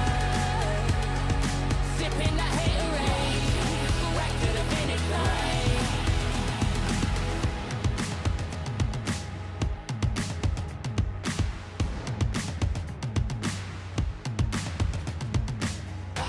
I got the haters out of breath. Ain't talking about then and when I got them distressed. Giving palpitation when I say it with my chest. Do the calculation, it's time to invest. Acquiesce that I am the empress. Going so sick, someone call with a vet. I just can't be tamed, that I'm the Loch Ness. So blessed, they can't come. Tell me you're feeling the. Tell me you're feeling the. Do it like nobody does. Sipping that haterade, right to the finish line. Tell me you're feeling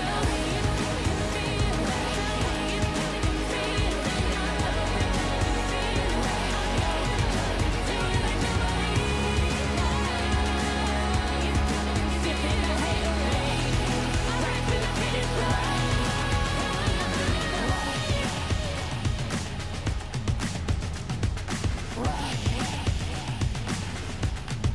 Tell me you're feeling the.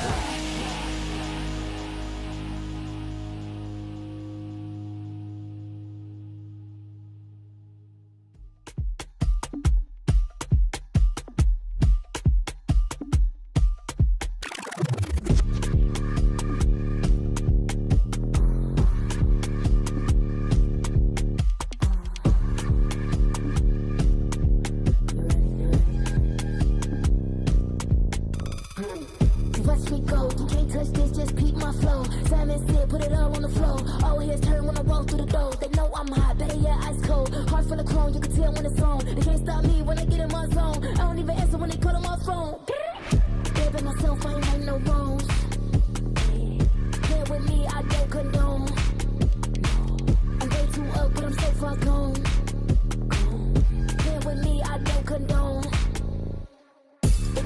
doing up, beating up the beat till it's blowing up, chewing up. Look at me, look at her, moving shit, tickle me, wiggle me, looking good. Got the remedy, feeling me, big boss energy, complimentary. They can never be jealousy when they stare me. They like legacy, gotta leave a mark when I feel like I'm lost. Watch me, doing the taste, like what you see, coming in close. Watch me, tell me low, I bet you won't, what you gon' do? Watch me, I'm in it hot, blow the spot, ready or not. Watch me, watch me, watch me, watch me, watch me, watch me, watch me get it, watch me do it, watch me slow. Watch me, let me feel it, take control, let me go. Watch me, tell me, watch me, with my buttons, if you roll.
Yo.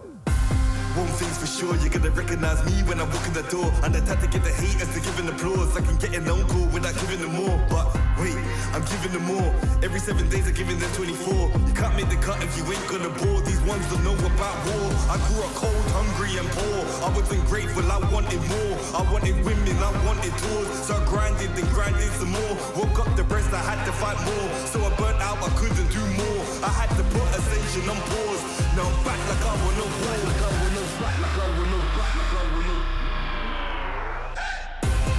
Winning again, I won't stop till I'm winning again. Winning again, I won't stop till I'm winning again. It's cold outside and I thought I couldn't do it again. Winning again, I won't stop till I'm winning again. I'm in my bag like loose change. Self-proclaimed hero like Bruce Wayne. Out the sight even if you bought new frames. All this talk about weight but got no gains. How you gonna do a sight with no aim? Marathon longevity is my lane. I get dark like under the duvet. And don't roll with a weak link like a broke chain. Self-ignorer when I was poorer. My struggle gave me a God flood of the Torah. I didn't stop me pleasuring somebody's daughter. My cup running over to the spills of the saucer. Call me true the author. My battle plans rapper terroristic torture. These hands can bend water. Boom boom exploring like Avatar Korra.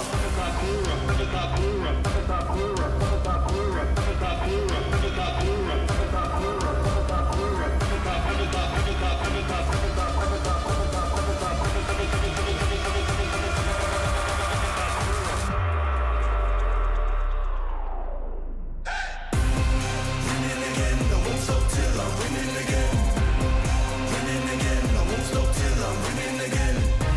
It's cold outside and I thought I couldn't do it again. Winning again, I won't stop till I'm winning again. I rhyme like nursery, still my style, you will reimburse me. Plus 30, big hands and they're sturdy. I'm Drew the first, I'm back like anniversary. I came back worthy, like I swam in lava till it no longer burns me. I walked the desert for my ego's perjury, working for that zone where you can't outwork me. I'm a big man, but I ain't 32. I came to the front line with like 32. I'm a Rex, that's a shout out to 32. I'm a danger and I play 32. I'm just so 20, 32. Ahead of my time, so I'm hard like Brew. Flows the bomb like I shook the room. I stay lit like Christmas and hot like June. Winning again, I won't stop till I'm winning again. Winning again, I won't stop till I win. It's cold outside and I thought I couldn't do it again. Winning again, I won't stop till I'm winning again. Winning again, I won't stop till I'm winning again. Winning again, I won't stop till I'm winning again. It's cold outside and I thought I couldn't do it again. Winning again, I won't stop till I'm winning again.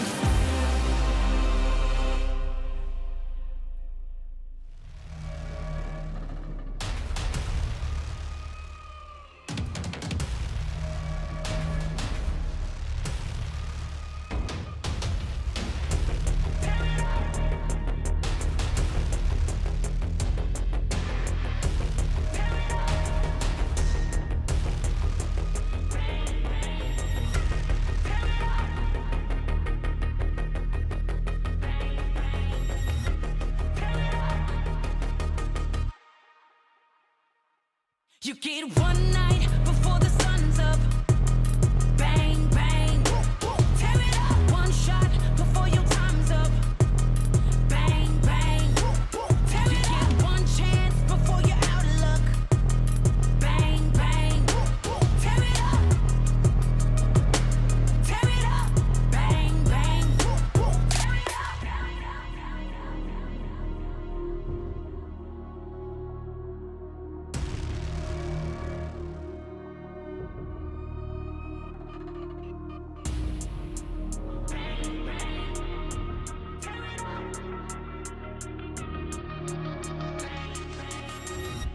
Tear it up. You get one night before the sun's up. Bang, bang. Tear it up. One shot before your time's up. Bang, bang. Tear it up. One chance before you're out of luck. Bang, bang. Tear it up. Tear it up. Bang, bang. Tear it up. One army, we unbreakable. Won't ever beat us. We too strong.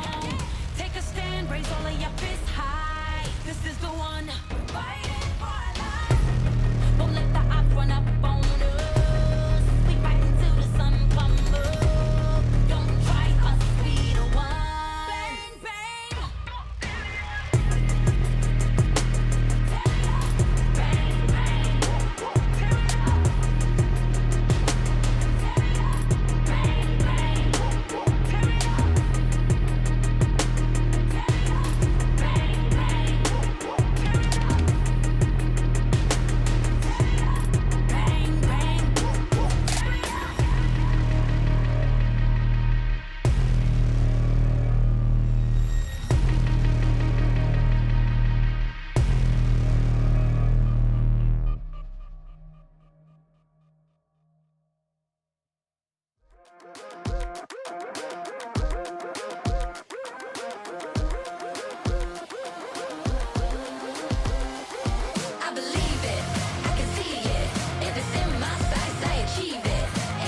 always go 100%. Start to end. To the end. Out or in. No between. You gotta go 100%. Click to win. Every single moment. Caught up in the motion. Got no use for caution. Hope you're ready for a fight. I believe it. I can see it. If it's in my sights, I achieve it. Ain't no leaving, no defeating. Show up, complete and repeat it. I believe it. I can see it. If it's in my sights, I achieve it. Ain't no leaving, no defeating. Show up, complete and repeat it. Every day,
go far, we go farther. They working hard, we're working smarter. Where they're gonna go, we go harder. Hit every swing, roam like a king. Every dream in your head getting bigger and bigger. Isn't it time we start pulling the trigger? Shoot for the clouds, let there be no doubt. We're flowing without any drought. Baddest the baddest, just call me rolling. Playing with folks for the serotonin. Placing your best, yeah, we're going all in. It's somebody calling my destiny. Betting on me, you don't wanna be my enemy. Wait and see, lay on the waist. Taking a victory, not just a taste. Laying on fire, we're storming the gates. You don't wanna be my enemy. Wait and see, lay on the waist. Taking a victory, not just a taste. Laying on fire, we're storming the gates. Laying on fire, we're storming the gates.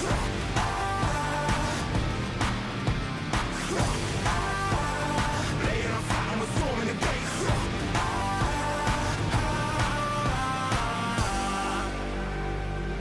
Right from the heart of me, never apart from me. It's all I had and all I'll ever need. Way too close to call it. Taking a leap and we're going all in. Baddest the baddest before we rolling. Messing with folks for the serotonin. I'm betting on me. You don't wanna be my enemy. Wait and see, lay on the waist. Taking a victory, not just a taste. Laying on fire and we're storming the gates. You don't wanna be my enemy. Wait and see, lay on the waist. Taking a victory, not just a taste. Laying on fire and we're storming the gates. Laying on fire and we're storming the gates. Laying on fire and we're storming the gates. You don't wanna be my enemy. Wait and see, lay on the waist. Taking a victory, not just a taste. Laying on fire and we're storming the gates.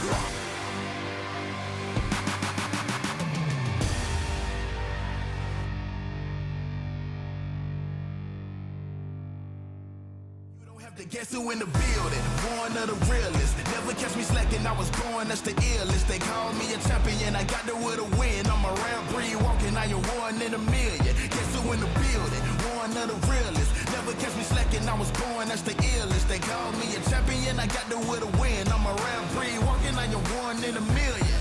Yeah. I am back in the place, don't have to guess who in the building, cause I'm back in your face. Ready for anybody coming, I am here on my toes. Never will settle for defeat, cause I'm raising the stakes, yeah. And I'm not coming to play, I got my game face on and I'm ready to shake. You see my name will be known everywhere in the world, cause I'm a king, get it strong and I never will break. Hey, one of the chosen, going that's the illest, watch me kill it like a supposed to. Never catch me slipping on my pippin', I'm the coldest. The best I ever do it, I'ma show you how I know it. Notice, I am on my way, I'm here to handle business, I ain't come here to play. I see they in their feelings, I don't care what they say. I am one in a million, you don't have to guess who in the building. Born of the realest, never catch me slacking, I was born, that's the illest. They call me a champion, I got there with a win. I'm a rare breed, walking, I am one in a million. Guess who in the building, born of the realest. Never catch me slacking, I was born, that's the illest. They call me a champion, I got there with a win. I'm a rare breed, walking, I am one in a million. I'm a rare breed, walking, I am one in a million. I'm a rare breed, walking, I am one in a million. And I'm at it again. I'm a bad man, walking around and tell all your friends. And whoever wanna test me, I am standing my ground. As they come closer, I am focused as I smart with a grid. Yeah. Cause they know I'm a fool, and they know I'm that dude. I don't follow their rules, never bow to their principles, never choke when I move, never fold under pressure, never vouching to lose, yeah. I am on my way, I'm here to handle business, I ain't come here to play. I see they in their feelings, I don't care what they say. Cause I'm one in a million. You don't have to guess who in the building, born of the realest. Never catch me slacking, I was born, that's the illest. They call me a champion, I got there with a win. I'm a rare breed, walking, I am one in a million. Guess who in the building, born of the realest. Never catch me slacking, I was born, that's the illest. They call me a champion, I got there with a win. I'm a rare breed, walking, I am one in a million.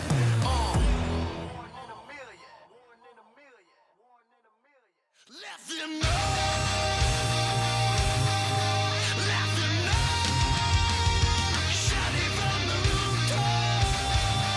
They must know.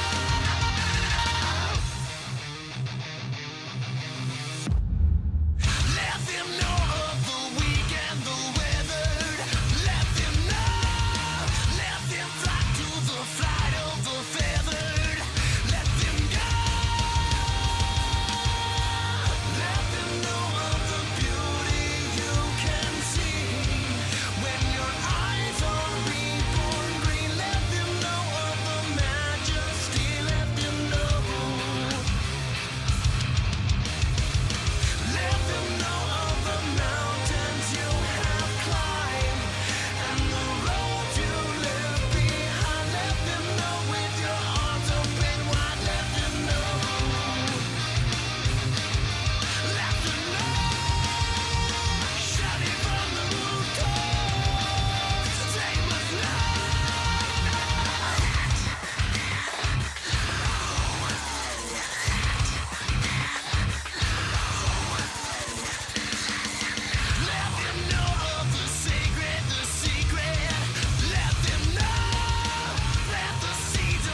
It's a madhouse, it's a madhouse. Had a lot of people showing me some mad doubts.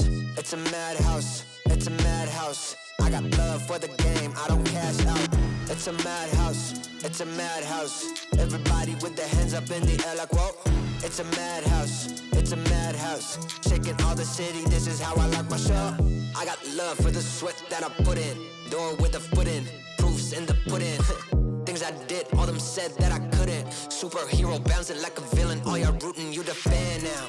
Yeah, you understand now what it took to be the champion that I am now. Head in the sky, it's about the time you land now. And let's see who of us has got the better plan now. Who has got the better plan now? Who has got the better plan? Who has got the better plan now? I'm just trying to understand. Who has got the better plan now? Who has got the better plan? Who has got the better plan now? Who has got the better plan? It's a madhouse, it's a madhouse. Had a lot of people showing me some mad doubts. It's a madhouse, it's a madhouse. I got love for the game, I don't cash out. It's a madhouse, it's a madhouse. Everybody with their hands up in the air like whoa. It's a madhouse, it's a madhouse. Shaking all the city, this is how I like my show. How I like my show. Hey. This is how I like my show.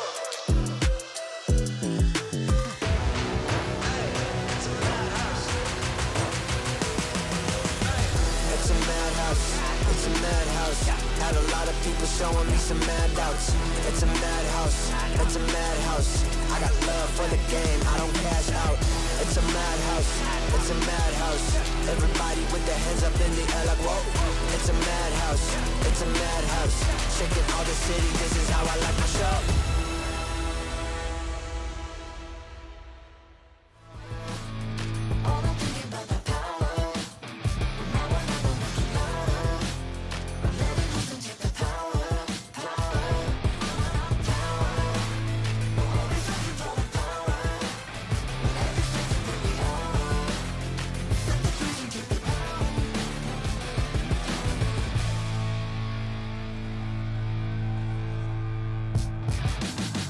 Yeah, I'm moving automatic.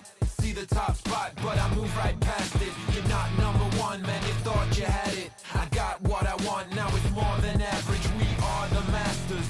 Now we back on the roll, headed back to the throne, cause we back what we on. Now we here to set the tone, got the spirit, got the soul, never question the power. Yeah, we showing you the power.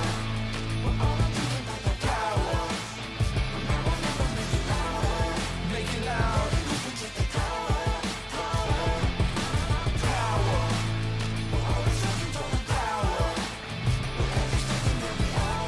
Don't waste a minute.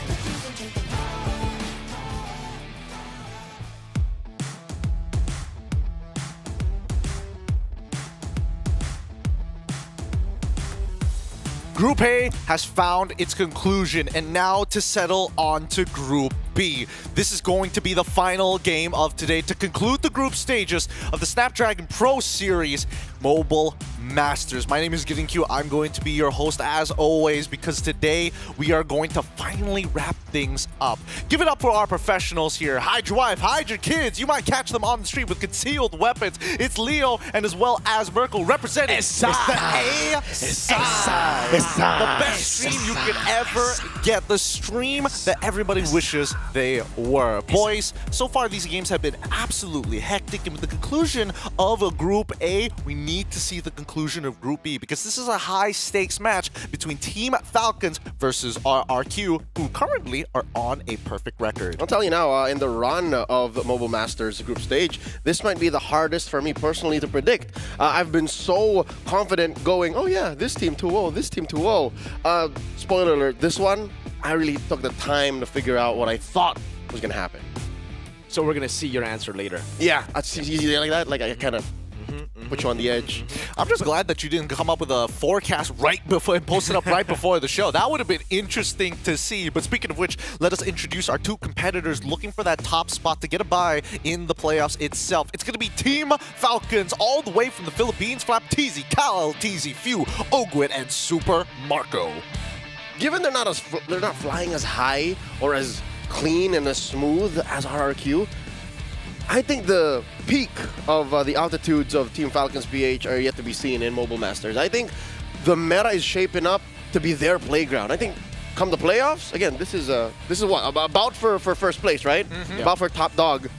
I think after this, they're gonna evolve and spread their wings even wider. Yeah, I think we've seen that before. I mean, again, for Super Marco, I think in an interview, he also just said that as long as he's here, the PH dominance is not going to end. Well, fun fact here, if we're talking about the dominance, well, Team Falcons have defeated RRQ Hoshi in every meeting, including M2, Games of the Future 2024, SPS Season 6 APAC Challenge Finals, Group Stage itself. Every time they have seen each other, it has not gone well for the Kingdom, but not this iteration of the Kingdom. If we are talking about how high Team Falcons can soar, the real question is whether or not the grounded foundation of the Kingdom is going to be enough to make sure that, hey, doesn't matter if you're in the skies, our walls are still a little too high. Yeah, and it's crazy to see that, again, if you take a look at the Falcons roster that did beat RRQ at M2 at Games of the Future, SPS, it's always relatively been, the same three dudes, right? You still have Few. Back in the day, it was obviously M2, Carl TZ, and you still have Flap. So it's Few and Flap always. Meanwhile, you take a look at RRQ, it's a completely different lineup too, even from GOTF. So we've had two completely new rosters for RRQ Hoshi, and this is another new one. Just last season, you said Season 6, they met up. It was with Skylar. Just in one different season, it was already just the departure of Skylar, and now the new entrance of Toy Plus. This amazing Sutsujin plus Hazel kind of combination that we're seeing for RRQ. I think either way, there are very valid arguments for both sides. As much as I do agree that right now Team Falcons haven't reached that, that big peak that we were looking for ever since, MSC 2024 and onwards. And then coming into the SPS, the snowball coming in from the MPL ID, current first place undefeated, and coming into the Mobile Masters undefeated RRQ. It's a really tough argument to say of, is it legacy? Is it the branding? Or more importantly, is it the momentum that they're bringing into the game? Yeah, both of these teams have a relative amount of momentum. Clearly more for RRQ. It's also begging for the question of history, right? Will RRQ take that weight, that luggage, that baggage of the, past 4 or 5 years that these two same dudes with, maybe a little changes around them, keep beating us. At some point, it's got to be a story in the gaming house. Like, hey, man, you see these dudes? They keep beating us. So that's got to, etch its way into their minds, and they have to take that out of their heads going into this matchup. That's where Cute comes in. Yeah, I don't think they're thinking about it now, right? I think in the past, with some of the same members from, obviously, the M2 loss, the GOTF loss, then we could see it. But here, for these new guns, for these young guns, it just feels like they're playing without pressure. In their first season, just last season, we did see Rins, Edok having to go through that rookie arc in MPL, as we have seen for a lot of different MPL players. But now, they're looking fresh, they're looking ready and confident. Speaking of fresh, ready, and looking extremely confident, let's give it up for RRQ. Let's pull up the lineup here in case you guys are just tuning in. It's going to be Dairen, Sutsujin, Rins, Edok, and Toy. We were talking about the lineups, but let's also talk about the brains behind the brawn. And I know, Leo, this might be putting you on the spot. You are all Kingdom. You are all Kingdom. I am so Kingdom. You are so Kingdom, but especially with the mastermind behind it, the Mr. I am Cute Vengeance. It's kind of hard to say because Trevor has faced off against this team, but obviously in an assistant coaching position. But he has some kind of patterns here. But Cute is coming in with a full plan. All right, I love that you pointed it out because that's where eventually we were going to end up either way, right? Bruce has such a clean drafting style, and of course his motivation, the way he reminds his players that hey, even if you just don't let it get you down, right? So I think that's the main difference. You're right. Mentioning Trevor is very important. Trevor sometimes has episodes of, I love you, coach, but sometimes he's like, what is that? What is this draft? we saw it in this very tournament, Snapdragon Pro Series, APAC Season 6. Like, why y'all forcing Uranus? I think all the way from when he was coaching Echo as well, we have seen, you know, love-hate relationship from the fans, from the analysts as well for Trev. But I do have a fun fact here as well for you guys back at home. From MOBA Pro to MLBB coach. You know, Kescute actually learned MLBB through an emulator on the PC. He doesn't want to play it on the phone. He's used to playing like this. He continues to play MLBB like this. It's the same story as Dilar. Oh, really? Yep. All of them, just blue stacks all the way through, boys. it's tough. Hey, look, I don't know. It feels weird for me. It feels a little foreign if I'm not playing on a phone itself. But hey, these teams and especially these coaches have gone through hardships to get to the level that they're at. Obviously, Kescute has come from experience within the esports scene as a whole, coming in from other mobile titles into MLBB. But even for Trevor, like as you've mentioned, in his time during Echo, there's that love-hate relationships from the fan. We're looking from it on an outside perspective, but internally, it must have been difficult for him transitioning from org to org, but still making sure that the boys that are under his care is going to be enough. With that being said, we do have an interview coming from Team Falcons PH. It's going to be Ogwin on the line. Let's see what he has to say. Feeling good. Feeling Now, good. I have a question, actually. I know you're not the jungler. And we have Mr. the greatest of all time at the back. Okay, I know you're not a jungler, but you are a roamer. And I feel like this matchup is a matchup between the junglers. A lot of people are comparing Kyle TZ to, of course, Sutsujin of Indonesia. What is your opinion about this? I think achievement-wise, Kyle TZ is better. I think Sutsujin, in skills, I think they're on par in each other. Jadi tadi Rose nanya, kan banyak banget dari penonton tuh yang benar-benar ngebandingin nih antara Sutsujin dan juga Kyle TZ yang bakal bertemu nanti. Walaupun Ogwen adalah roamernya, kira-kira bagaimana pendapat Ogwen tentang hal tersebut? Dan ternyata dari Ogwen tadi bilang bahwa dari makro kayaknya memang Kyle TZ yang lebih unggul, tapi kalau dari skills dia benar-benar sama sih untuk keduanya. Alright, Ogwen, if you guys actually win this matchup up against RRQ Hoshi, you guys will currently be sitting at the first in this group. You guys will be getting the top seed. How do you feel about this matchup? Do you think it's you guys will be walking home with #1 in your bracket, or you know it's gonna be a tough one and RRQ Hoshi might be able to take the first spot? I think it's a tough one, but we are pretty confident that we can get this win. And as we all know, RRQ Hoshi is currently on a win streak, 2-0. They have yet to drop a single game. Do you feel pressured? No, not at all. Jadi kan tadi Rose juga nanya bahwa kalau seandainya mereka menang match ini dengan skor 2-0, mereka tuh bakal ada di top posisi grupnya dan mereka bakal ada masuk ke babak playoff lebih enak lagi karena udah ada di semi-final. Dan Ogwen itu tadi bilang, enggak, kita pede untuk ngalahin tim RRQ dan kita bakal ada di top positionnya. Katanya saat ini seperti itu. Do you have anything you want to say to RRQ Hoshi before you guys start this match? Good luck and have fun. Good luck and have fun tadi dari Ogwen. All right, thank you very much, Ogwen. And with that, let us right back to the panel. Thanks, Rose and Kolios. You heard it here first from Ogwin from Team Falcons PH. And obviously, I mean, we need to break out of the center of like, good luck, have fun. You know, we need to see a little bit more from that. These teams are too humble. I think Flap has the right idea. Just, what do you have to say? Cut to the camera. A-side. Just A-side. Dude, if we can get Flap to go A-side or go throw out the signs on A-side, that would be so funny. I think it's very easy. We'll holler at him. All Leo needs to do is send him a DM. That's it. After tonight, we'll get him to say, boys, or you get call on him it. with a voice note. Yeah. Boys, get on it. We need to show and make sure that Stream A stays on top, just like our alphabet. Make it all the Southeast Asian parents proud with our grade. Spam it. Spam it in B and C. Now, speaking of which, there's also the matter of RRQ, right? Yes, it has been a very, very long time since they have actually accomplished a world championship. But at the same time, if we're talking about like raw chemistry, technically Falcons have been together much longer than this squad of RRQ. I think all the way from season 11, was it? Was it season 11? No, season 10. Season 10. It was still, I remember Super Marco in the gold lane, right? They had to swap here and there.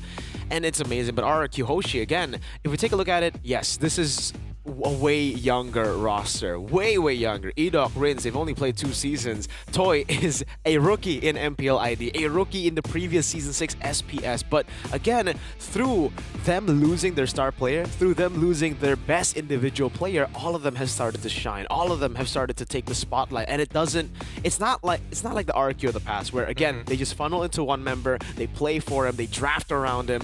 now every single one can make a play, so it creates, again, that flexibility for KSQ to draft and to implement that playstyle. Just to be devil's advocate, yes, it is flexible. Yes, it is repeatable, as most people would like to call it. You know, consistency is always going to be key in these types of scenarios. But then the question of adaptability comes into play. And I think that's where Team Falcons may have the upper edge. I don't know if you agree with this, Leo, or not, but that's where I'm feeling. That's why I think it's more important that we check in on Coach KSQ's draft. You know, prep time is very important. We know that he has a plan on a plan on a plan all the time, but what if somehow Coach Treb, Team Falcons PH, they get underneath that and figure out a way to compromise said plan? What if you somehow take off 2 or 3 of their members' favorite heroes, like they're out of their comfort, literally? What now? That's the true test here. Personally, I think that KSQ is telling the team, just if we can execute perfectly, we don't even need to think about that. Oh, it looks like thank you, Zipper. Yes, we've got the man, the myth, the legend, the GOAT of Miracle of Coaching. It's going to be RRQ KSQ on the line. Let's see what he has to say. Baik banget lah. Wah, baik banget ya. Mirko's greatest coach of all time is feeling amazing. Oke, Coach mau nanya nih. Kan kalau nggak salah ya, perhitungan kita itu udah 54 hari kalian win streak tanpa kalah 1 game pun. Resepnya apa sih, Coach? Siapa tahu ada yang mau push rank biar nggak kalah gitu. Resepnya Magic Chess kayak bareng. Magic Chess semua tuh. So if we are not mistaken, it has been 54 days since the last time RQ Hoshi has dropped a single match. And according to the coach, the secret recipe is Magic Chess. I do not understand this, but you know what? Maybe it's because they use their brains a lot in Magic Chess, right? To find the chemistry. Yes, exactly. Tapi Coach, di match ini match yang benar-benar keras. Karena kalau sampai tim Falcons nanti menang, itu dengan skor 2-0, mereka yang bakal ada di top posisi. Seberapa pede kira-kira anak-anak bareng sama tim RRQ ini bakal bisa nge-secure? Pede. Nah, dari mulai awal turnamen ini ya kita udah main lepas sih. Beda sama yang waktu di Malaysia ya, agak tertekan dikit kali. Jadi ya 100% pede lah. So it seems like they are 100% confident leading up to this matchup up against Falcons Philippines, especially after the disappointing run in the Snapdragon Pro Series back in Johor Bahru just a few months ago. Oke, terakhir Coach. Ini sebagai coach, jadi gini, di penonton itu banyak banget yang bandingin antara Sujin sama Kyle Z. Katanya mereka tuh benar-benar kayak on par banget. Kalau dari pandangan coach sendiri gimana sih? Nggak tahu sih mirip dari mana. Enggak lah. Sujin unik. Beda sendiri dia. Yeah. All right, so like we've mentioned just now with Ogwin from the side of Falcons Philippines, there has been a public debate regarding the 2 junglers, which is Sutsujin and Kyle TZ. And according to coach, he finds Sutsujin quite unique. So maybe that's why, Sutsujin stands out to Mr. Greatest of all time, aka Mirko's favorite coach, yes. But yeah, Sutsujin is more unique.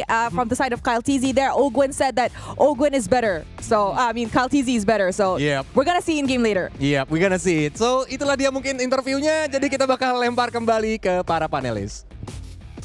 Well, interesting. It's great to hear from the man, the myth, the legend, RQ KSQ himself, the coach of that team. But it's interesting to see.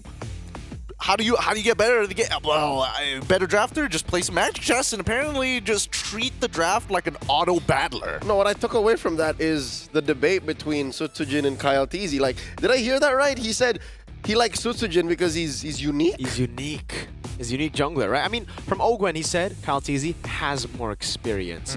On skill level, they're on par, but he has more experience. KSQ says, my boy's unique, bruh.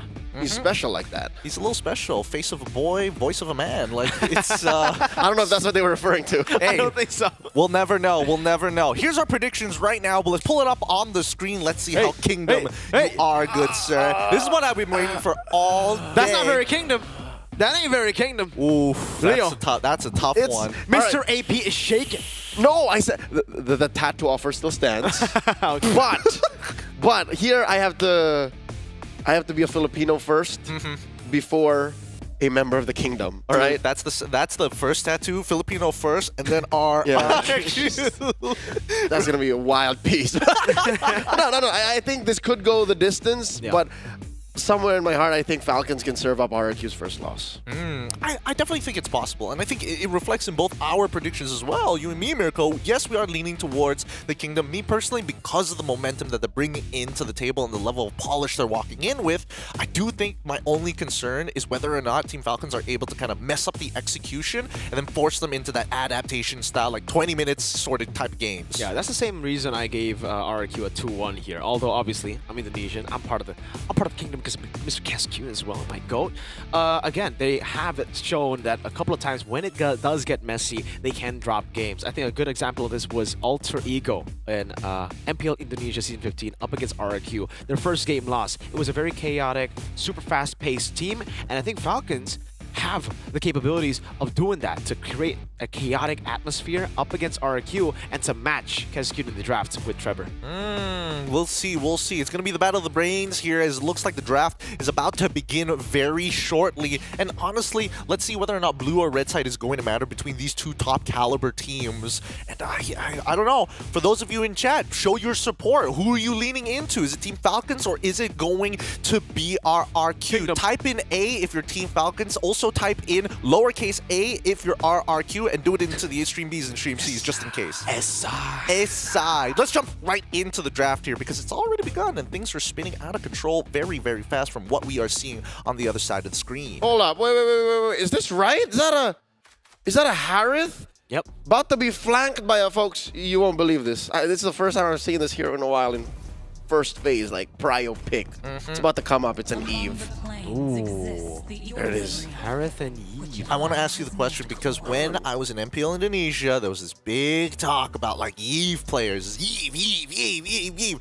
Rins was on the lower side of that spectrum. Yes. Has that changed? It has changed. The way that he's been able to utilize the RWM, utilize the hero as well, it has really changed in the way where he can control his flicker now. Like in the previously, Rins was just known as the flicker guy. He would flicker forward on Farsa, he would flicker forward on Yves. It would work on Jutsin and Valentina, but yeah, it's kind of tough to pull off on the Yves Farsas. But in MPL ID, and I think in the previous game we watched as well, I forgot if it was yesterday. Up against Onyx, they were able to utilize the Eve really, really well to create that box to play around the neutral objectives. And this so far is going the exact same way that we saw the Onyx draft go. RRQ have gone for the same template here. Eve, Harith, Haya up against Team Falcons, Suyo, Jawhead, Cecilia, that Onyx template that we saw yesterday. Exactly, and it fell into the exact same pattern too. I mean, the heart, I feel like in Kescu's mind, it's like, yes, this could be a pattern, but if we're talking about individual synergies, at least the RWM means that you're not going to get punished too hard by the Jawhead, assuming things are relatively even, especially around neutral objectives. But if we're talking about the ban so far, we're seeing that the Lucas ban coming in from Team Falcons could have potentially caused the initial disruption in the first place. The Kalia ban even coming in from RRQ Hoshi. But as we go into the second phase of the ban, I see that the Moskov instantly gone. So where does this put Marco? There is no Granger either. You want to go Irithel here? You wanna pick up a Beatrix? You played a Beatrix. I think at this point they might just go for the Claude for Super Marco, right? I think RRQ have their sights set on the Claude ban as well, maybe. Another hero that can blink. Again, doing really well against the Harith, but with the blink, you also get away from real-world inflation easier. Also, technically, against the Hayabusa, it is a way to get away from the shadow kill. Also notice that, you know, Matilda not touched at all in the bans. Neither of these teams even wanted to dabble in it. They're like, Matilda is a liability. Okay, Bruno, by the way, is the choice for RRQ. Set to ban out the Bruno. Team Falcons. Final ban. Do they take out a glue? They could take out the glue. They already have the Sicilian, so no Ferrum is possible for them. The glue would disrupt a lot. Again, against the Jawhead, against the Suyo, if he's able to split and just buy that time, bait out those ejectors, it's going to be tough. I guess, but does this mean that they're trying to set up something for Dyron here? Go in for potentially, you know, EXP support flex, or just show what your support is going to be, and then wait for Team Falcons to show everything before they decide. I don't know. Red 4 seems to be pretty flex. Like you pick something like a Hylos, still out there. Badam. You pick a Badam, pick a Gadot. They're all out there. Glue even? Yeah. Yep. Glue is still open. A lot of different options here. I feel like Glue would be the only kind of like to be first shown here on Red 4.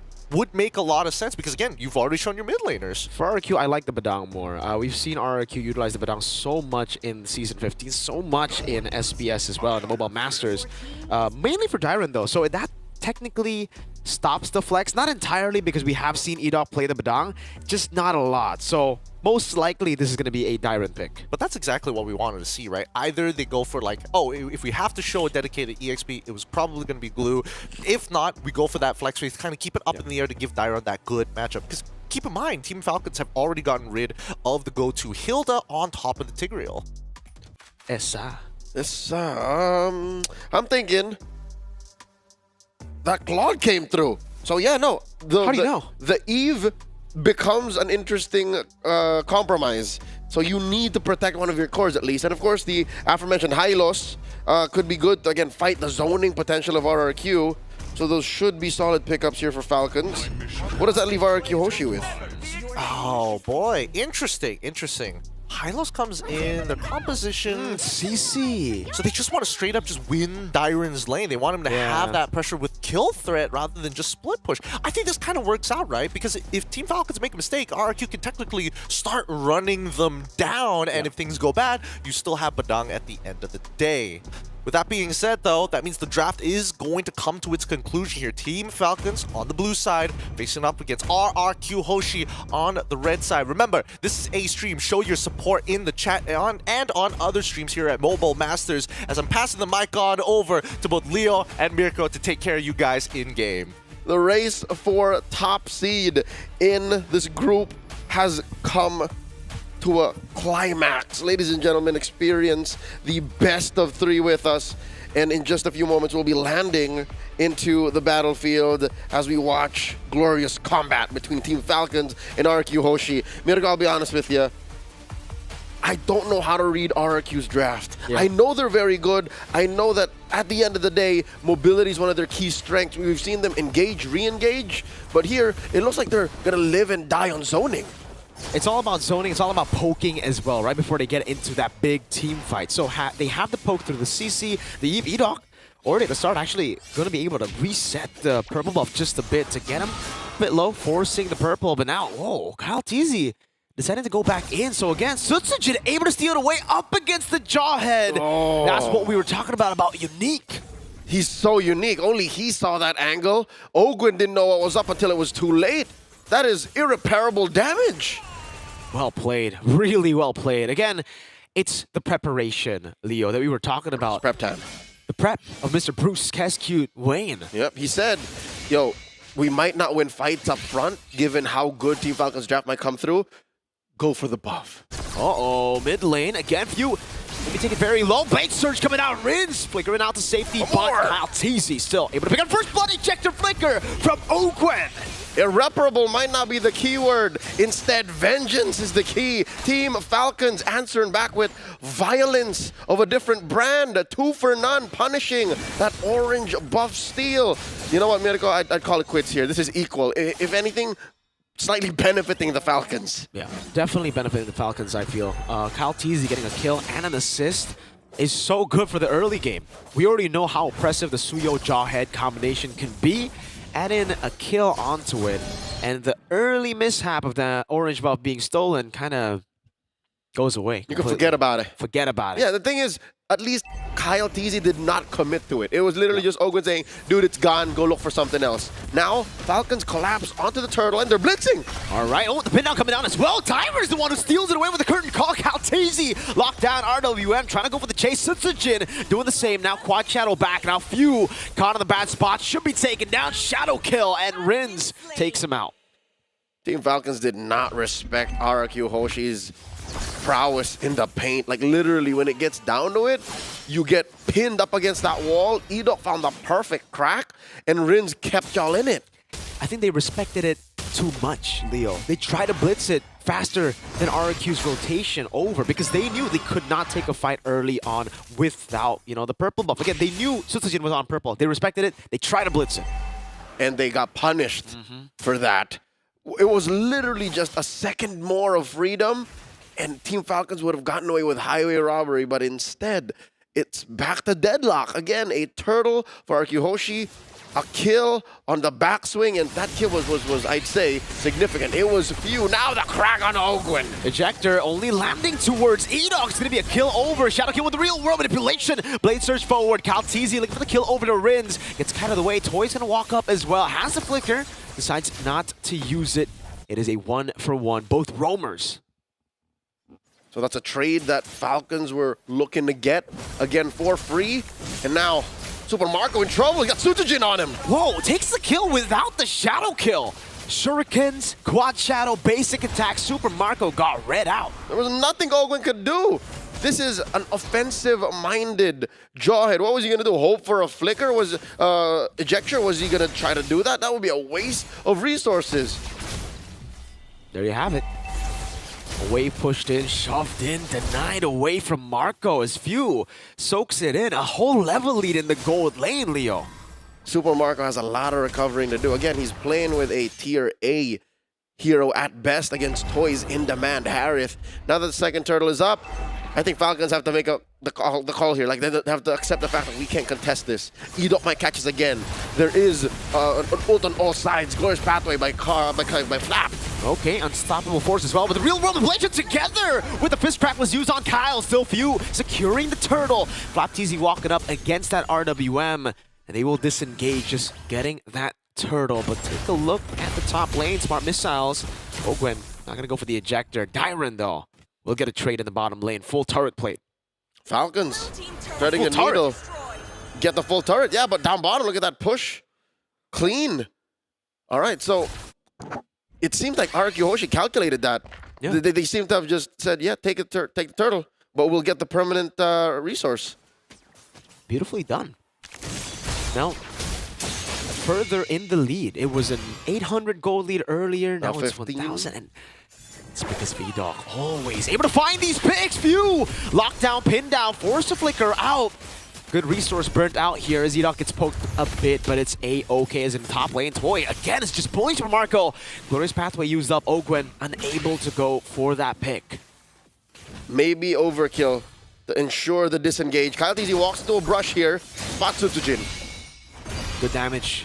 Very good patience on the Blade Surge too. Sutsujin was waiting for that to come out. Walks up, steals the Lethal Wanderer, and goes back to his jungle. That was worth it.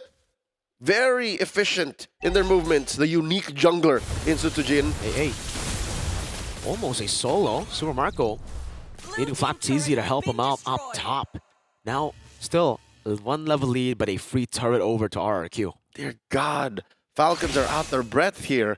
RRQ Hoshi are just taking it slow, picking off the fights that they can for free.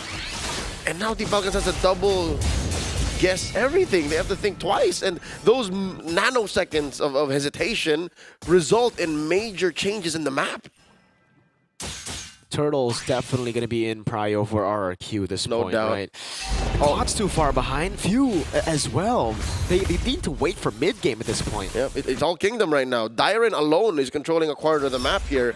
1,000 and change up on Flap TZ. Flap TZ is on babysitting mode right now, concealed by Edok. Okay, Ejector coming down as well. Dyron going to be placed back with the RWM and the fist crack in the back, locks them down. Kyle and Flap, the double TZ combo has just been annihilated. And oh so surgically so. It's amazing how right in your face there's nothing you can do against RRQ Hoshi. Edok stood there with the conceal. Oh no! Riz, Ejector! Caught. Ogwen takes the kill. Mid lane turret still going to be the fail focus. Marco with the BMI able to escape, but RRQ still comfortably only sacrificing Rins. Gets a turret and shoves the wave up top. This is what I'm saying. They are inevitable. Slowly but surely, there's nothing you can do. And RRQ Hoshi says, we want this, we go and gets it, and there's very little you can do to stop us. Oh, in the back, Few going to be targeted down with the shadow kill too. Almost placed down on him completely. Has a flicker to get out. Now Kyle bursted down by Dyron on that curtain call. Flap next on the chopping block. Getting locked. Still able to survive, and now the orange buff will be free for the taking for Sutsujin. Yep, and all Flap and Ogwen could do is say, Kyle, it's gone, it's too late. Oh, yet another. This time Flap TZ is going to be the one taken down by the Mercenary. That's Sutsujin. Again, a unique approach to a slow and steady pillaging and routing of Team Falcons. Mirko, I'm hoping that somewhere, somehow, Falcons have an exit plan here. What is Marco thinking right now? Because there's nothing he can do in his lane. He's scavenging farm, going from top to bottom. We never even saw him double lane. That's how bad it is for this Claude. When he tried, he got killed by Sutsujin, right? It's really tough. But despite that, Leo, it's impressive how he's been able to keep up with Toy. He's only 600 gold behind. That's ridiculous. Contra blessings if you're a member of the Nest. Fans of Falcons, green Falcons all around the world. Green Falcon. Your team right now is struggling at the hands of the Kingdom. You know how scary it was when they were up with just, what, 2,000? It looked like Dyron was bursting down Kyle. That is a DOT hero. CC bursting X down should never happen. Like, that's not how CCs are built. It's how CC's Dyron is built. I'll say it that way. Just him. Because Dyron has been able to pop off on these picks again. Dyron walks up. Ogwen not able to get that ejector down. Did he not pop it, or did Dyron just jump over him? It looks like Ogwen has to find the re-engage. This is not safe at all for Team Falcons. They don't know where Edok is. Edok, for the past 9 minutes, has always been catching Falcons sleeping. Wow. And because of that alone, the threat of the unknown leads to a retreat. Free Lord for RRQ. Forced errors across the board for the Kingdom. It's the systematic playstyle comboed in with how they're able to fight in these chaotic skirmishes that ends up working so well for them. Again, that was a free Lord. Tyrant gets a free turret. It's been free. It's sinister, Mirko. It's what's best for business, and they collapse on the flap. Uh-oh. You don't want to go all in just yet, though. Not onto flap. Oh, no. Ogwen, caught in the bad spot, does have his flicker. RQ definitely want to try to burn it out before the Lord comes in, but even then, Conceal gone. Defensive Conceal. This is dire for Team Falcons. RQ Hoshi, the evil and deceptive movements that they have on the map. Ill intentions to Team Falcons. You know what they're doing? They're presenting problems and giving Team Falcons just one solution. Just backing off. Well, you can see the siege already from Tyrant. He's not only just bursting these heroes, he's bursting the turret as well. Edog! Into the back, finding the fist crack, but now it's going to be Sutsujin in the back as well with the shadow kill. Super Marco taking low and bounce it out. Did he just get flapped on the quad shadow? In the base, too. RRQ Hoshi have cracked bottom, they cracked through mid, and they're not done. There's just 3 defenders left for Team Falcons. Kyle Teasy desperately trying to hold on. Now it's Toy. What is the bond force? Over to Super Marco. Gets stunned up, but now it's Kyle gets punished for it. Toy falls to the bad impact, but it's another hero taken down. Marco going for the chase over to Sutsujin. Shadow kill! BMI to get him out of it. Even there, it's Sutsujin with the win, taking the orange buff away. Rins. No. Okay. That's how you spell doom for Team Falcons. S-U-T-S-U-J-I-N. Of all the things that could have happened, the best way to clap back for Team Falcons, they could have shut down Sutsujin, gotten a little bit of coin. No. RQ Hoshi says no. It's Toy who goes out and didn't even have a streak. That's how difficult it is for Team Falcons right now to bounce back, and all they have to show for it is just one last inhibitor. Flap Teasy backs off. Dyron, here comes the real world. Uh-oh, coming down again, it's Dyron, who's shredding everyone. Another one for Enox. He punches Kyle Teasy in the face. Now, it's just Few and Ogwen left to defend. A whole wave coming down in the mid lane and the bottom. They got 2 waves. They have to think of ways to support this. An almost impossible defense. Few trying to escape, trying to defend, but with too many waves, RRQ make quick work of the Falcons. GG, well played. RRQ take the first game in this best-of-3 series against Team Falcons PH. My goodness, 2 very differing strategies, but RRQ going back to what they know best to simulate the situations that they've played millions, thousands, trillions of times.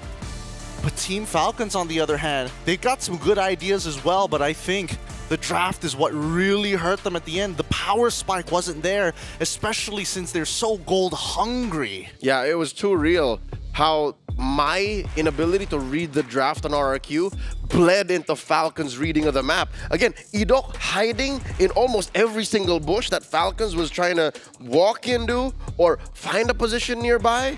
became the death of them. He was a ward that could punch people in the face.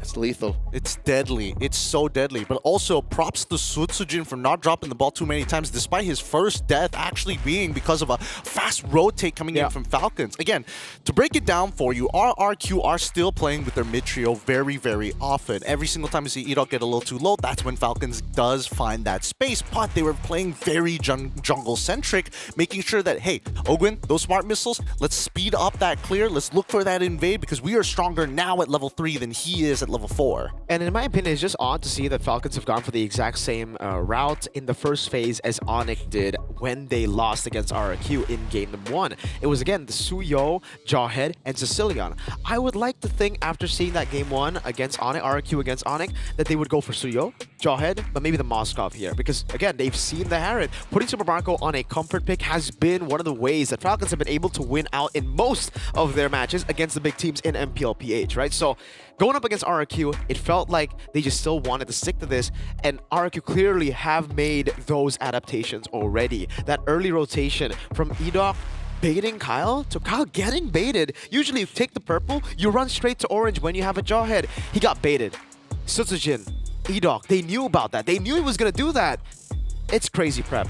It really is. It really is. And even from the drafting aspect here, some sacrifices had to be made for RRQ at the very least. Hey, you guys might have to be in a 4v5 scenario because Dyron is going to get that first turn on bot side, but the profits later down the line, the investment of unlocking him in that lane proved to be amazing for Toy. It was so amazing how Dyron controlled a quarter, nay, a third of the map. I think that was worth it. Because how was that possible, folks? Before even the highlights play, because I could have sworn Dyron was going to be the MVP. Because of how depraved the rest of Falcons were because of that low maintenance CC getting to the point that it was. Obviously, our MVP was Sutsujin, right? He was threatening everything from minute 1, getting this many kills, not getting shut down. The reason why is because Flapteezy was on babysitting mode. Flapteezy had to guard the backsides of Few and Super Marco constantly. Like, what was that? Minute 2, he just lived over there. Like, the point between Marco and Few is where Flap was always sitting. They had 2 losing lanes in the side lanes, right? It was a Claude up against a Harith. Going to have some troubles there, especially early on with the trades. We don't even need to talk about CC Hylos because that is a stomp of a lane, right? It's not a lane. Hylos basically tries to clear a wave and then rotates over, tries to rotate over faster. But Dyron is so quick. Not only is he winning the lane, he is also rotating quicker. If he doesn't rotate at all. He just stays in the bottom lane, taking a turret.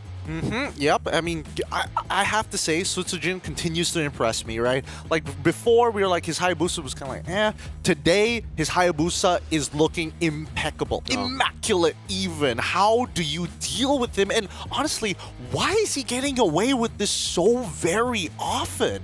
There's not much of single target acquisition for Team Falcons.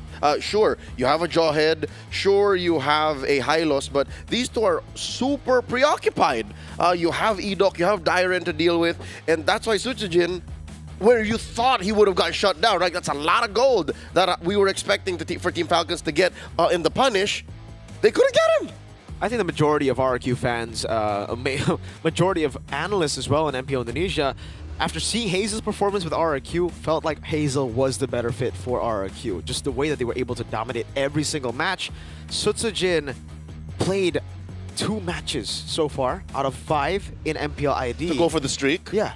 And now, we see him back in the lineup like nothing has changed. Hazel and Sutsujin match up each other so well now. Maybe, I don't know, it could be a good thing, could be a bad thing. It's tough to say from the outside because the Kingdom's walls are so high and looking in can be a bit of an issue, but I think that most people just have to kind of fix their sit. If they don't fix their sit, their backs are going to be really tired from trying to see the tops of these walls. But overall, with Game 1 going over to RRQ, it does beg the question what Team Falcons is going to do to kind of change that up, because so far RQ's red side has been impeccable. Like, what do you do against it? I think Mirko already mentioned a part of the solution here.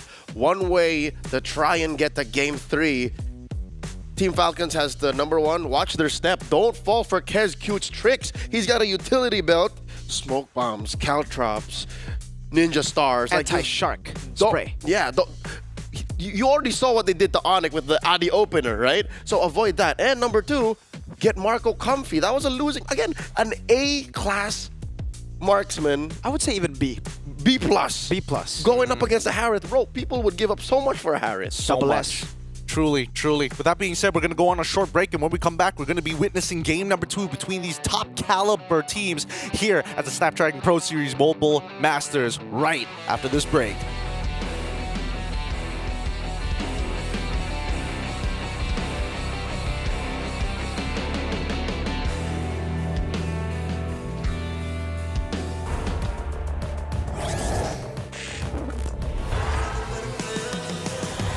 It's a madhouse, it's a madhouse. Had a lot of people showing me some mad doubts. It's a madhouse, it's a madhouse. I got love for the game, I don't cash out. It's a madhouse, it's a madhouse. Everybody with their hands up in the air like whoa. It's a madhouse, it's a madhouse. Shaking all the city, this is how I like my show. How I like my show. This is how I like my show.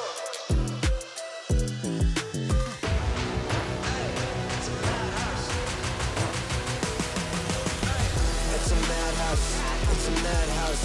Had a lot of people showing me some mad doubts. It's a madhouse, it's a madhouse. I got love for the game, I don't cash out. It's a madhouse, it's a madhouse. Everybody with their hands up in the air like whoa.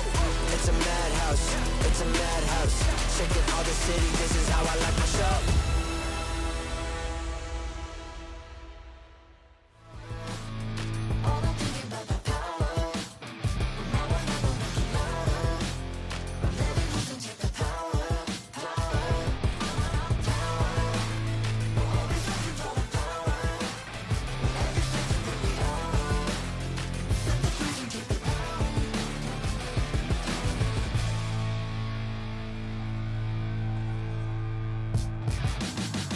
Yeah, I'm moving automatic.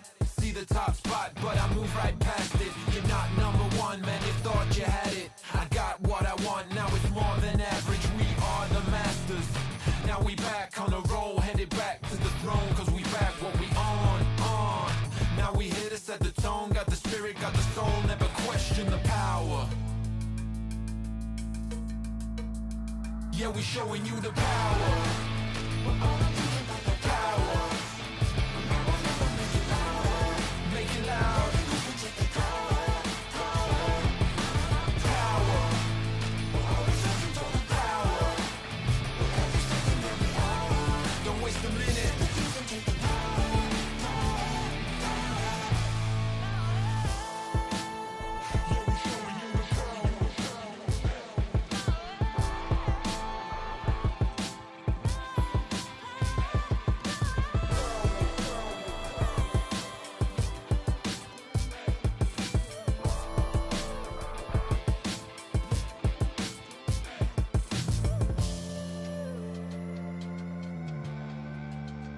Yeah, we showing you the power. Power. Make it loud.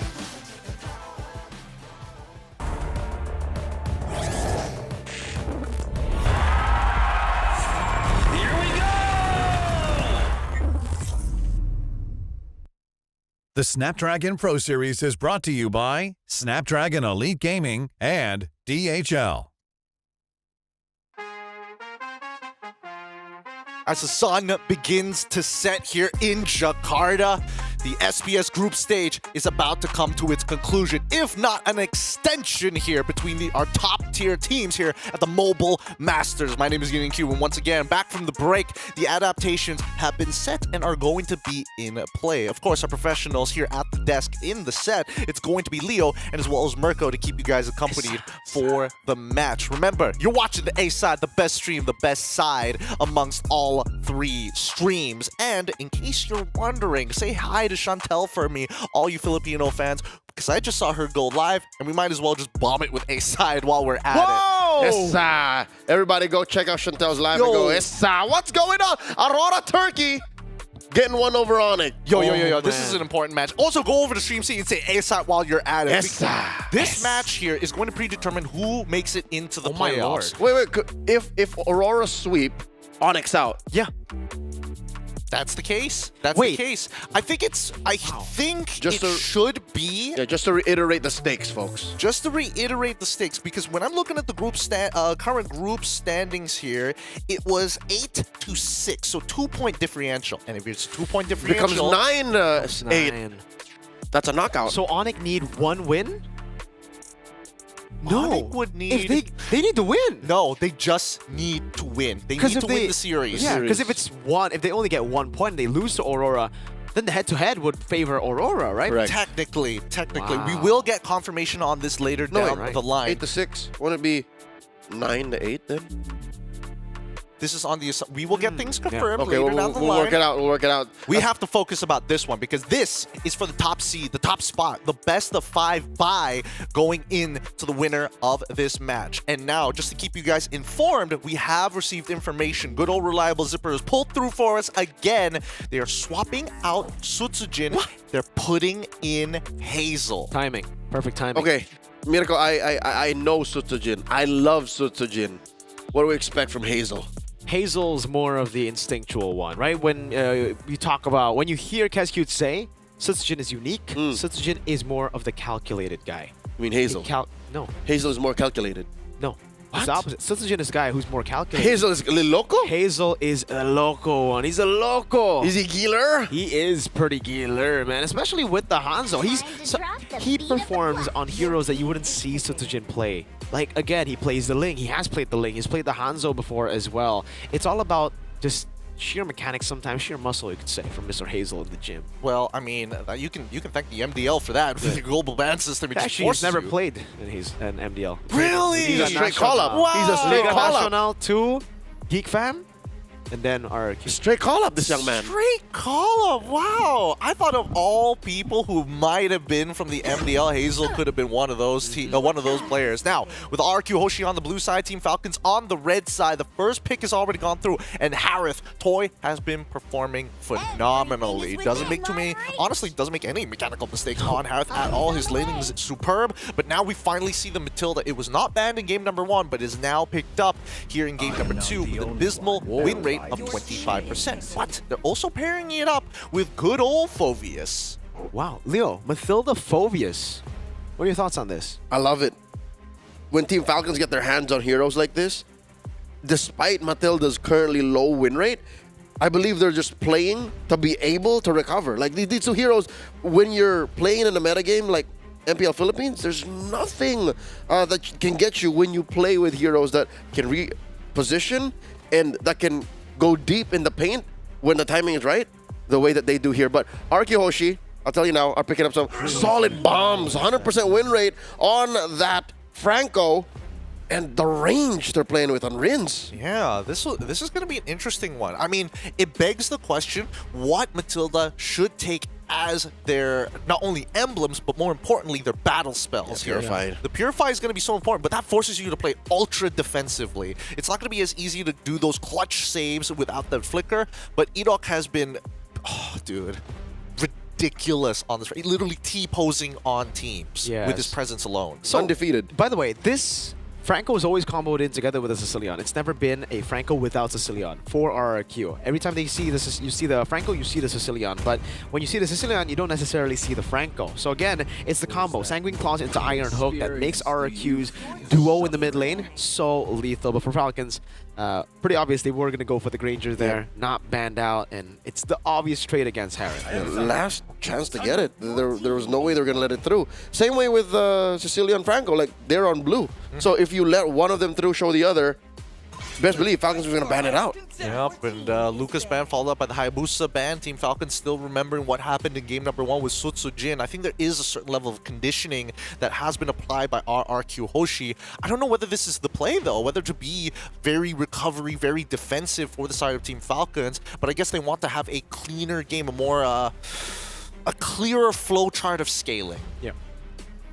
That's how you recover from what happened in game one. What was that? A 12-minute game? That's very fast, given how high our expectations are from these two. So I don't blame him for playing this way. I don't blame him for covering all the bases like this. Good Hanzo ban by Team Falcons as well. They've really, done their research as well. Maybe they have been preparing for more of a Hazel lineup than a Sutsujin lineup that could also come into the play again, because in MPL we've seen more Hazel than we have Sutsujin. So Hanzo, Hayabusa taken out. A lot of assassins, 4 assassin bans to be exact for Team Falcons, and they're probably going to deny another jungler here. Yeah, steal it away. I think it might just be the Nolan or something along that lines, because this is the first time in a while that we've seen both Suyo and as well as Joy just not touch the Land of Dawn at all, and now with the rest of What about Alpha? Yeah. Ooh, I was going to say, weirdly enough, now would be an okay Alpha.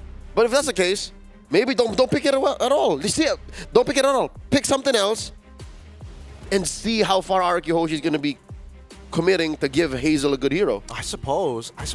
This is a really, really tough one now that we've kind of gone beyond what the default standard is supposed to be, and even some of the quote-unquote priority interesting picks in the bans. The Fire Mist gets shown. Super defensive, ultra sustain. Yeah. In the draft alone, there's nothing that answers the Netherrealm. No Valentina, no Claude, no Burst that's, sudden or early available. I think this is a good pick from Team Falcons, a very specific kind of Faramis. I'm not sure, because they're not going to be sticking close too much Araki Hoshi, right? So, technically for Team Falcons, they're going to be lacking that damage, damage in general. They're only going to have physical damage with the Granger and the Phobias. We're thinking it's going to be a physical damage jungler to like an Alpha, right? So RQ, whoa, they just bang. Oh, okay, they double down on HP. They know Team Falcons won't really have that much damage to shred down these tanky members, even with the Alpha. They're leaning into it. And there we go. The Nolan comes in. I'm surprised they didn't go for the Alpha this time around, but I guess it makes sense, right? The Faraga armor is a little frustrating to deal with, and not to mention that last Insanity could potentially deal with the Netherrealm.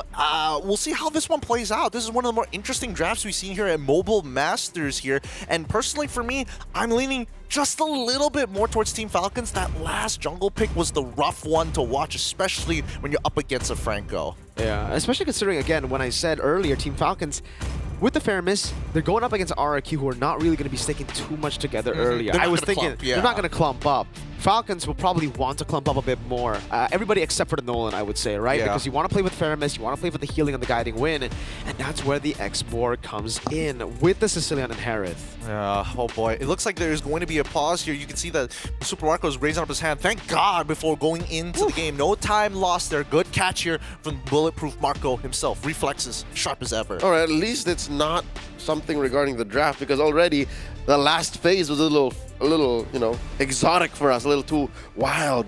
We don't see these picks as often. Dude, I was really thinking that it might just boil down to like maybe even Bane in these kind of scenarios, something with like wide AoE to kind of like chew through and get the space when necessary. Yeah, instead of the X-Borg. That's what I was expecting too, but even I'll admit, as the #1 Bane connoisseur in all of MLBB eSports at this point, sometimes you just don't pick him. There's just no reason to force it here, especially since you're fielding a new jungler, you're on a hot streak, you want to protect that win streak, secure first seed. You play what's best. You listen to Coach Kez. Another fun fact, I guess I'll share with you guys back at home who haven't been watching MPL Indonesia. Hazel was back in Liga Nacional, coached by Kescute. That was the combo that won Liga Nacional with Pajajaran. There's even more history being unveiled here for RQ, but this is game number 2, decider match. It's Leo and Mirko. Straight up into the game we go. Match point for the Kingdom, while Team Falcons recover with a very familiar draft. If you watched MPL Philippines long enough, you'll know that this team has been together for what? Almost 3 years? They've been drafting this way for 2. It's so crazy to see, a roster stick together for such a long time, Leo. I think in esports in general, it's so hard to get past year 1. Like, once you hit year 1, that's when usually rosters stagnate. Very, very quick. Not for Team Falcons, though. 3 years, still going strong, still playing really, really well. Hazel, though, on the X-Borg, certainly this is going to be the disadvantage up against a Nolan. You clear slow, and slow with spaces. S space, L space, O, W, man. With like 16 O's. With 16 O's. It's a very specific rotation. 2 W's. and an A or somewhere there. You have to be very specific in your rotation path and your jungling, and that leaves open the Little Wanderer clean for Falcon. So yeah, no, all Edoc is doing here is just playing a defensive Franco, contrary to the way we used to seeing him play it. Very, very different to the early aggression 9-minute games we've been seeing from the Franco of Edoc. And I think even for Hazel, you can see the path thing. He knew he did not want to contest the Lethal Wanderer. And he's he losing knows. so much! This is, I think, to be expected when you go for the X-Borg against the Nolan. And I think, again, that's why credit to Team Falcons for going for the Nolan. Good take there still for Kyle, securing it. But yeah, good pick for Team Falcons. They notice it's an X-Borg in the jungle. Instead of the Alpha, let's bully him even more when it comes to clearing. Yep, and it's the right kind of hero you needed. If it was the Alpha, damage profile wouldn't be there. Not enough burst, not enough activatable finishers. This is right. Nolan Granger is the right combo for Team Falcons. It's what we call running gun back at home. Turtle already spawned. Burst and Hazel. Darren not even level 4. Does look like for Flap, he will be hitting level 4. Now it's going to be Thunder with the Iron Hook as well. Landing on the Kaltizi, and that's the burn down. Retry win for Hazel. No, it's Tyler who takes it. Still the bad impact locking few down. How have they done this? Falcons are the ones running away with the guy. They win coming down. Flapteezy is able to escape for a bit. Rins has the flicker. Does he want to go for it? Bit too risky, but they won the early game. You want to know how, Mirko? You want to know how? Edo hooked Kyle Teasy. That compromised the position of the Nolan, hence why he couldn't retry anymore. And it's all set up by a level 3 Dyron. That's why he didn't rotate, didn't need to. All he needed was level 3. Just a bonk. Getting the stun, getting that combo as Edoc locked in the hook. It's a dirty combo. Wow. Again, these two heavy line frontliners that led to the steal. As if stunning Kyle Teasy was enough to assist in the hook. Oof. He stole it too. And now suddenly Arkeoshi can put their pedal to the metal and start going for the offense. Oh man. You can see this matchup too. The Phobius really stopped down by Hylos. Dyron doing a stellar job up top. Edoc rotating forward, flickering forward with the play of the hunt. Now Zaman Force coming down as well. Super Marco going to be taken down, traded in for Edoc. Toy, can he survive? Dragged back by the Shadow Stampede. Good rotation reaction from Falcons. Punitive action from Team Falcons. 2 for 1. Y'all go for the bulletproof. We will clap back in kind. And now we're waiting for how Team Falcons repair the situation up top. You mentioned how Flap Teasy isn't exactly having the best time against Dyron. And now he sees Dyron's a little forward. Do I know what's up? He does see 2 of them. Sanguine Claw to Flap Teasy, no flicker. He is done up top. Rins gets given the kill there as Hazel looks for the invade over to Kyle Teasy. Will be able to put down the pressure. That's another whole wave Flap Teasy will be missing out on. Turtle probably go for free. Glorious Pathway coming out, baiting out the Circling Eagle already. Kaltizi gonna be locked down by the Sanguine Claws too. Hazel still on a Turtle. Bad impact from Rins over to Kaltizi as Diamond gets locked and brought back by the Stampede. Hazel doesn't even need to retreat. The 10 seconds that RQ Hoshi held the line that Dyron and Edoc were ready to die for was enough to waste Kyle Teasy's time. And look, he's about to lose his purple. Another one. He didn't use the Retribution earlier. Kyle doesn't have the Retri. And the advantage that we would expect Kyle Teasy to have on the Nolan, the clear speed, has been neutralized through the fast rotations, through that CC lock. Wow. We knew that on a mechanical level, logic-wise, the Hylos was going to do work. No matter which assassin you put in front of this mythical centaur, they would have a hard time, but not like this. Not with how easy Dyron is making it look. Not 2,000 gold ahead, 5,000, 5 minutes in. Look, Kyle Teasy can't even walk through his own jungle. And an Iron Hook lands with the Bloody Hunt. The Netherrealm comes in clutch, but still Ogwen, even with the Flicker, won't be able to survive. He might have just banned a few in to give Toy a double in the mid lane. It just went from bad to worst as Marco can only hide behind tier 2, while 4-5 members of RQ Hoshi barrel forward. Tier 1 in mid goes. How have RRQ done this? I'll tell you. Through Dyron confirming stuns, through Edoc playing with range, And for Hazel to just make the right calls. Hazel, again, he's playing a hero that we haven't seen in a while in the jungle. He's picking his fights, man. He's picking his spots. And a hero doesn't have to be perfect to perform, but it has to be perfect for the situation. You're saying all this, Leo, as if, again, they didn't just swap their members. Edok going to be able to pop in the win the crowd. Toy, Saman Force coming down, and they're all going to be obliterated by that AoE. Still, Hazel has yet to pop the last Insanity. He's just burning Falcons alive. Ogwin next to the chopping block. There it goes. The last Insanity to blow Ogwin up. Kaltizi walks up for the kill, but Hazel's a bit too tanky. The Falcons walk away with nothing. That fight started when Yoshi collapsed on the few. Look, fellas, he never even got to use Netherrealm. That's how bad it was. That's how fast Yoshi can get these fights done. Oh. And Kyle Deasy tried. He really did. But the Kingdom says no. They're approaching a 4,000 gold lead 7 minutes in. Team Falcons, as good as a recovery lineup could get, gets denied just that. Phenomenal stuff from Yoshi. Absolutely phenomenal. 9-3, 7 minutes in. And Leo, I was about to bring it up. Again, you're talking as if they didn't swap out a player. Because yes, they got the great drafts. They have this crazy synergy. But it's Hazel, not Sutsujin. Yet everything has stayed the same. Maybe even this game a bit more oppressive. Oh yeah, no doubt. I'll tell you now. Hazel is looking motivated. Yoshi are looking all the more ready to play with a new jungler. And it's a new style. You're right. He's a little loco. The draft is a little loco. It's loco when you got Hazel. Kescute can get a little bit loco. He'll allow it. He'll allow it, but sometimes the good old calculation from Sutsujin might be better as well. And they have now 2 options that have synced with the team up top. Okay. I'll tell you now, how do you calculate 5,000 gold ahead at 8 minutes? All 3 turtles, 9-3. There's nothing to calculate. You are stomping your way through a mid-game power spike. You can do whatever you want. You would expect this composition again to have to wait for the mid-game. Like you said, Hazel on the X-Borg, Rins on a Sicilian. These ain't early game picks. Taking a look at the items, man, War Axe already, Brute Force Breastplate for Hazel.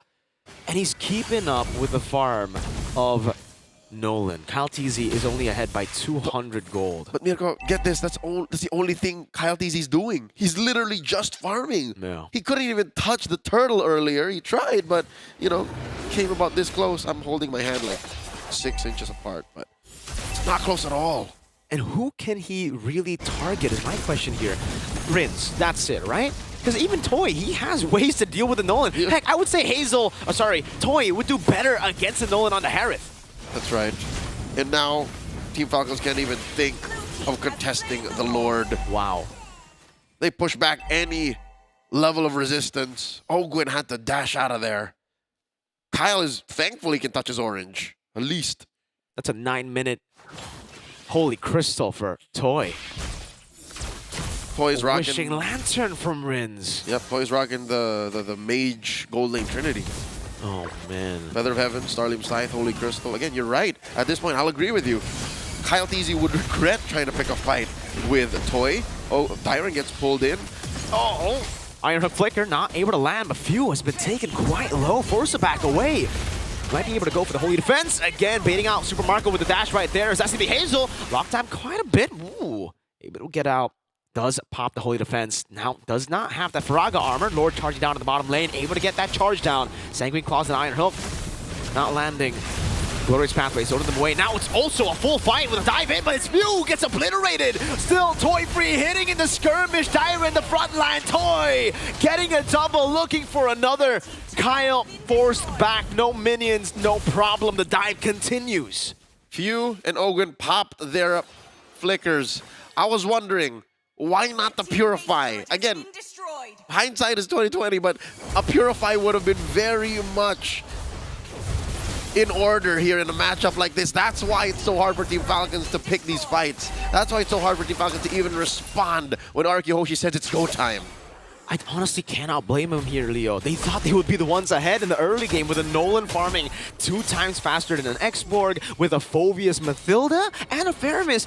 they really have set themselves up for winning the neutral objective, at least Turtle 1, right? And by then, if they did win Turtle 1, maybe they would be able to get a snowball, and then they would be able to just flicker in before RRQ do all this, poke them down, go for picks. But it didn't play out the way they expected. Are you telling me they didn't expect the Law and Order hook to derail everything? Because that's literally it. It was literally the stun and the hook that denied the Turtle from Team Falcons and turned everything sideways.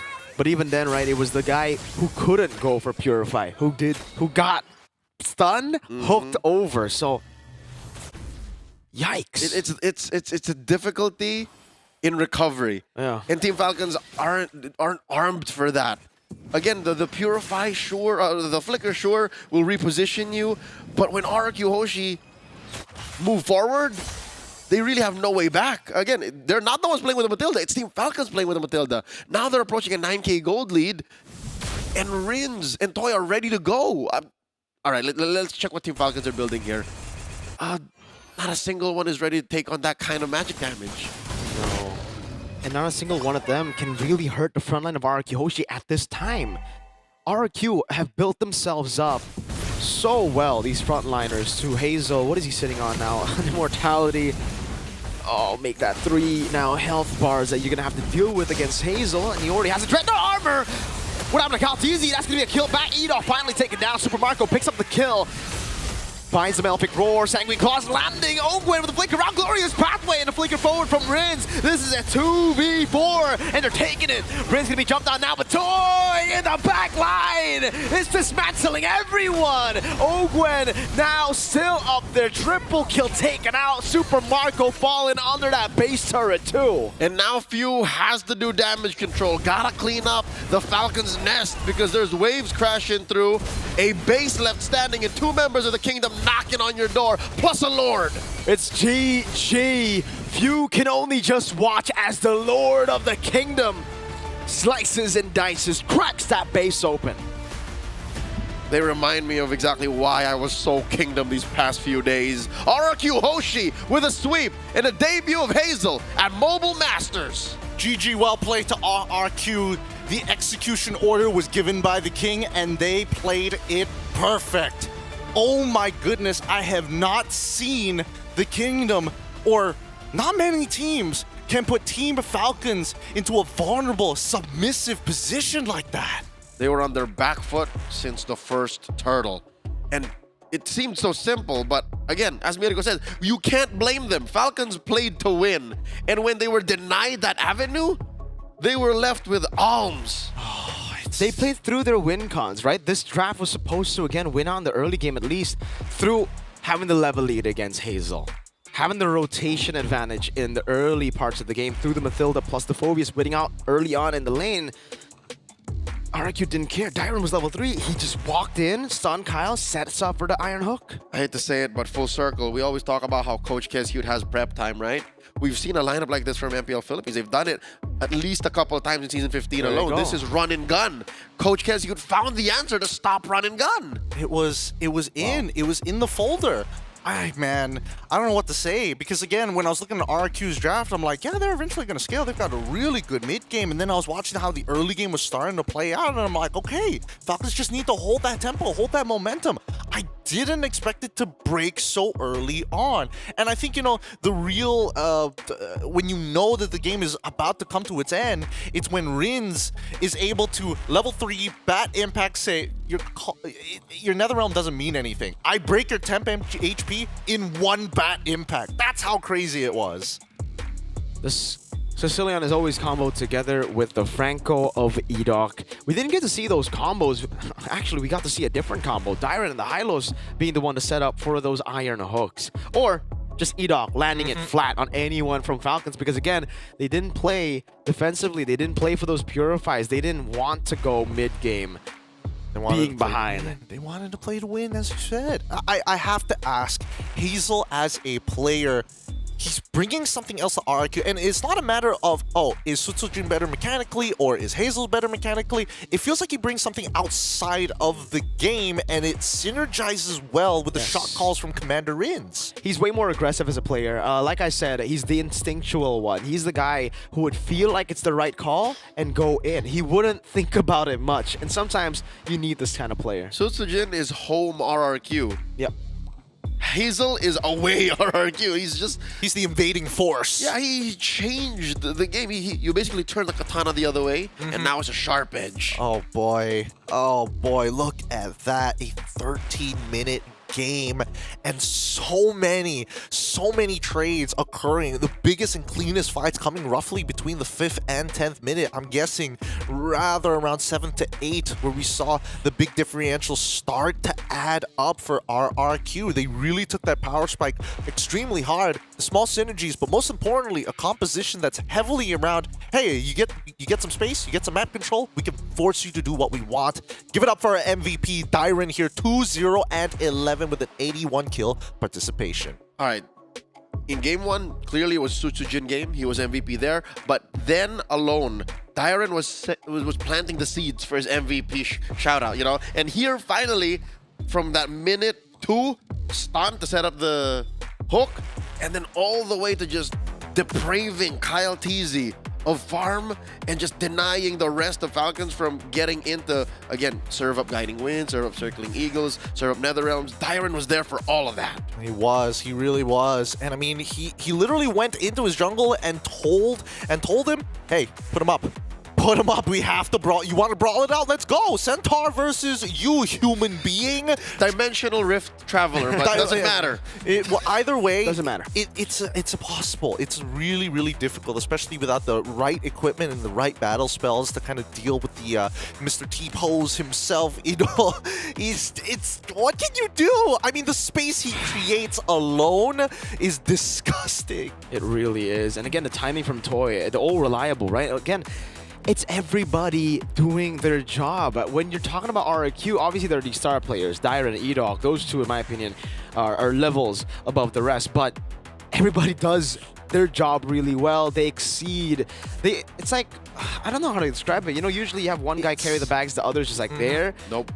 Everybody carries their bags and even more. They carry bonuses. They take everything they see and they put in their inventory. Yeah. Look, all is one. For RRQ right now, all is one. Pro RPG players. I would say that, you know, this team has moved away from the capitalistic ways of like, hey, the rich get richer and the middle class helps the rest to a ideal communistic approach. It's socialism. It's a utopia. It's a utopia. It's crazy. I don't know. This new style of RRQ is going to be scary, and I think, you know, playoffs. It's going to leave teams who've experienced this version of RRQ. And mind you, only team Falcons have dealt with this version with Hazel in the lineup. But I think it's time to ask the mastermind himself. We've got Kescute on the line here from RRQ. I'm so Kingdom right now. Get ready for it to give your words of appreciation and affirmation to the mastermind himself. Kescute, are you on the other side? Yes, I'm here. Hello, Kescute. Once again, you've done it. You've turned this into a super team. The Kingdom will give you praise and probably a sigil of appreciation. Kescute, I have to ask, why Hazel this time around? You've played the tournament with Sutsujin throughout the entirety of it, but only now did you decide to deploy Hazel. What was the thought process? What was going through your mind? So basically, Hazel will be going exam tomorrow, so I'll let him play so he can finish exam. Wow. So much better. Yeah. All right, so wait, so we don't know. Can you tell us if there's a chance that he plays for playoffs, or is he just going to be doing his exams? No, he will going exam. Okay. So maybe, maybe he's lying to us. Maybe he will play, just like, you know? Just mind tricks. All right. I see you, Kescute. All right, Coach Kez, again, cannot be any happier for the Kingdom, for your team. Congratulations. You have secured #1 spot in your group. I don't know if you know this, Coach, but we're calling you Batman here on the stream because you have so many plans, so many gadgets for any matchup. Who's your favorite superhero so we get to know you a little better? Superhero? Yeah, I don't who's know. your favorite superhero? I don't watch superheroes movie. See, he is Batman. He is you. He's that guy. He looks at the mirror. That's the superhero right there. You know, Coach Kez, I gotta ask again. You know, how does it feel here? Finally, you know, I don't know. Actually, why did you leave BTR, man? No, that's not the question. No, in the international tournaments in the past, M6, we saw you guys lose. So coming back from that, right, having that experience, having to reshape the team, what did you do in preparation for another international? Was there anything special? I think one thing that's special is I am focusing on the mentality of the player. In this tournament, they're very calm and enjoy the game. Yeah. Compared to last tournament on the Malaysia. I see. Oh, okay. That kind of answers half of my question. I'm switch it up a little bit. Kescute, what was the moment that this team put all their faith in you? What was there like an emotional breakthrough between you and the players where all of a sudden they looked at you and you're like, Kescute, you're a god. I will never doubt you again. Or is it just us? Yeah. I don't know. As far as I feel, they pretty much trust me when I starting in LRQ. Okay, so yeah. I got one final Since I question. joining. Yeah, sorry, quick. I got one final question for you, Coach Kez. Usually, I think in the draft, we've heard, you know, obviously coaches having the final say in the draft, but the players get to, you know, voice out their opinions. How is it like in RRQ here? Is it just you and NMM making the calls, or do you also listen to your players in the draft? Maybe 90% on the draft is all on me, but I will asking to the player if the last pick heroes or something that on their mind. Yeah. That's it. I see. Don't worry, I'll save the rest of the questions for the next interview because I'm expecting to see a lot of you, Kescute, for the time and coming into playoffs. Please, congratulations. You may go and take your break, but before you go, please inform the rest of the kingdom. What do you have to say to all the kingdom fans across the world and in Southeast Asia? Buat bahasa Indo aja ya. Yep. Ya, buat para Kingdom, ya makasih udah tetap dukung kita. Ya, RRQ sekarang belum sempurna lah, masih dalam tahap pembangunan juga. Jadi ya mungkin kedepannya kita bisa lebih baik, lebih enak ditonton dan ya bisa bawa piala sih yang paling penting. Did you get that, Leo? No. Keep watching. Thank you so much, Kescute. You've had a long day. Please enjoy your break. Thank you so much. This is Kescute from RRQ. Round of applause, boys. Round of applause. Viva! Kescute. Viva RRQ. Viva Kescute. Jaya, Jaya, Jaya. Okay, so tell me, what did he say? No way. He left me with more questions than answers. I picked up like 20% tops. He said to all the kingdom out there, me included, yeah, we're still rebuilding. This isn't, we are not perfect. This is not us yet. You see what I mean? We asked him so many questions. He's like, yeah, answering with the I'm him type aura, and then he drops that for the kingdom. Yo, this is some Tower of Babel. Right now, this is he gonna like form the Justice League? What's going on? He's got extra plans. Like he knows how to take everyone down, but in case that doesn't work out, he's got other plans. Goodness gracious me. Mr. Kez. In case Hazel or like somebody moves over to a different team, he's got the answer to that. That's Tower of Babel, by the way. Maybe. Good storyline. Great storyline. Dude, that's so great. Why did he have to put that at the very end? I was like, okay. Oh, it's done. Questions. Aurora can't. That's it. We will double confirm. Don't worry, we will double confirm with Zipper later down the line. It is 1-1 so far. Let's see who wins the matchup in Stream C. If Aurora wins, it'll become 8-8. 9-8. Because our Onyx are the ones with they 8. scored one. We will get final confirmations.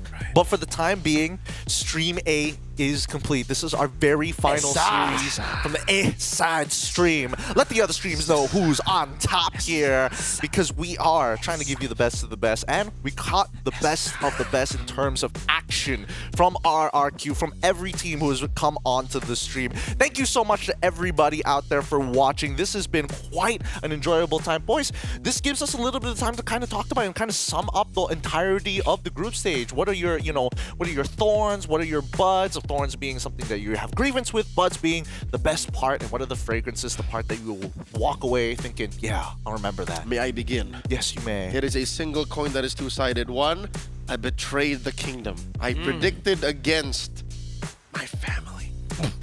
No, the other side is Falcons. What was that, right? There's so many nitpicks. I hate to be that guy, but especially in that recovery game, game 2. So it's 2-in-1. Like, that's a current thorn I'm dealing with. It's like, how did I get that prediction wrong so bad? And like, what's up with Falcons? Like, is it a single game problem? Is it a single series problem? But luckily, they can deal with it. They're still in the playoffs. It's just, missed out on first seed. All right. To paraphrase Eterna, coins have sides. Yeah. They've got a bunch of sides. It's the same coin with the two sides. Yeah. Yeah. That's how she opened up Right. our match together. I yeah. shall just use the two sides then. Yep. No, not the added sides. I'll, to keep it in same thing. Coins. First side. My GOATs lost against Influence Rage 2-0. Nobody was surprised. My GOATs lost to Onyx PH. That was more of an, an upset. Same side? probably. Are we the same side? That's the same side All right, still. cool. Just one side. But on the other side, my GOAT is a draft god and is making this other team really good. We're still talking thorns. Like, your thorns and your trophies. What's the other thing? He's jumping straight into the buds. He's Okay, jumping your buds. straight into the buds very I very did this. fast here. Okay. He flipped it over. So Leo, what was your bud? What was Oh. one of the moments in this group stage that was like, yeah, that was good? No, my bud is my coming of age to become so kingdom. Like, it feels so good to be a fan of a team that is rebuilding and Not perfect. Not perfect yet, still, but performing out of their minds. Like wowing the MLBB universe. But also another bud of mine is, I guess you could extend that to all the teams. Like Liquid ID, they're so much better now than they were in the opening weeks of season 15. Are you sure about that? Oh, season 15, yes. Yeah. They're also there's also Onyx PH who's doing so much better now, and I guess I'm just happy for teams that are happy to be here. Like teams that are farming experience that we might see again in 6-8 months. Who's your favorite farming experience team? Say it in 3. 2. 1, 2, 3. Falcons Mana. Yo! SI! Hey, y'all got some synergy. I was singing in my brain, and I was just like, A7. It's a space. It's a space. Whoa, you were right. We were wrong. They farm so much experience. Falcons Meta experience. They farm more experience, yo. You only lose if you don't learn. Yes! Woo! I'll take it. I'll take something, man. I'll take something. I was not ready for that to be so on the ball. And it was a sweeping series as well. But that does mean that is the conclusion of sorry, not group, but Koba. B as well. So well done to Stream B. Hopefully Tangerine they're Robert. having Tangerine Rob. Hey, you can't be calling him that, man. Tangerine Robert will remember this. Coming MSC EWC. Yeah, that's the one. I nearly. They messed have that a one wild up. card now, bro. They do have a wild They have a card. wild card slot. And they got Sensei. And they do have Sensei, of Careful. course. The way that I see it, the one takeaway, I'm gonna save mine because there's one matchup which I think will change everybody's opinions. This one, the one we're waiting for. The one that we're waiting for? Well, yes, that. But obviously in the playoffs, two of these teams, they top their groups. I want them to battle it out In the finals. Because technically that's That's where the they only can way meet. they can play. Yeah. Ooh, that means it's the best of 7 straight away. No test run. We have to. That's right. Yeah, that's right. Oh my God. Single elimination. So it's confirmed, right? Onyx PH and RQ both top their group. At this point, yeah. Yep. We're just waiting for whatever happened. But yeah, no. So that's the only time ever in this universe's version of Mobile Masters that the Super Fam can meet the Kingdom.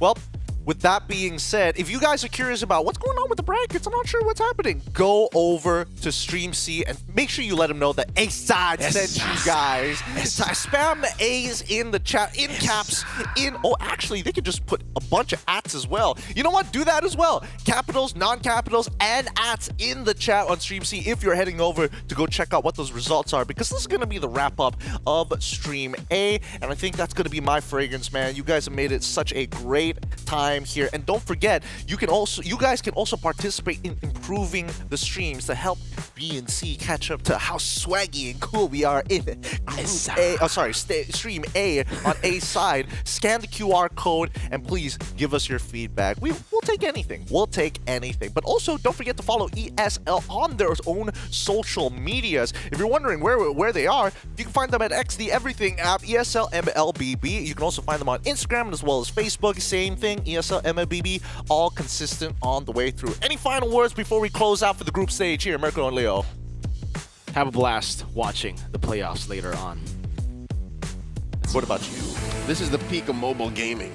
Can't wait for the playoffs. Hey, what are we, like a bunch of mobile masters? Crazy to say, but we're closing out the show here on Stream A. My name is Gideon Q, this is Leo, and this is Mirko. Thank you for watching, and we'll see you on Stream C for the conclusion of the group stages. This is the Snapdragon Pro Series Mobile Masters. We'll catch you in the playoffs.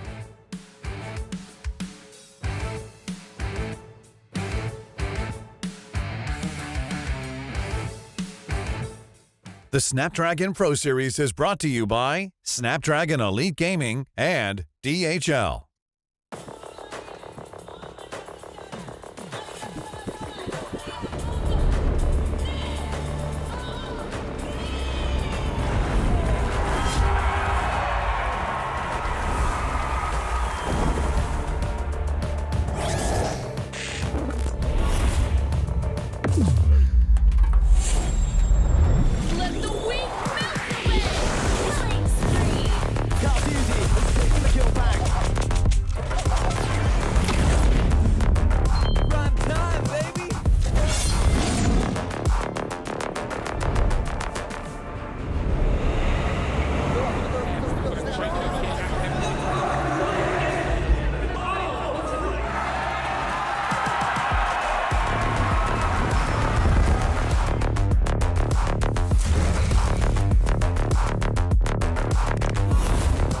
Looks like the players are ready.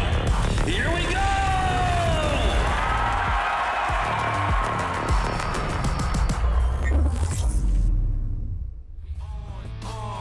Now we here to set the tone, got the spirit, got the soul, never question the power.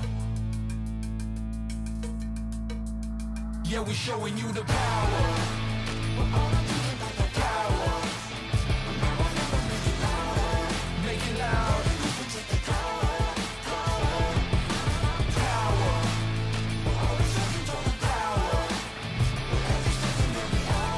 Don't waste a minute.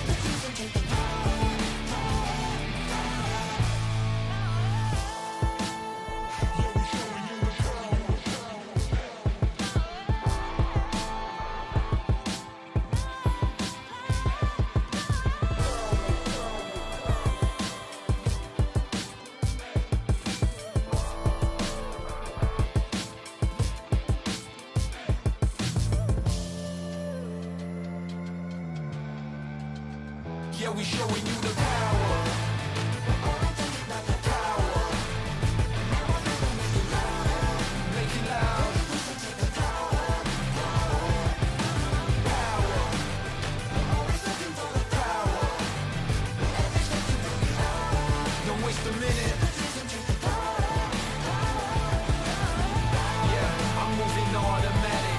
See the top spot, but I move right past it. You're not number one, man, you thought you had it. I got what I want, now it's more than average. We are the masters. Now we back on the road, headed back to the throne, cause we back what we on. Now we here to set the tone, got the spirit, got the soul, never question the power.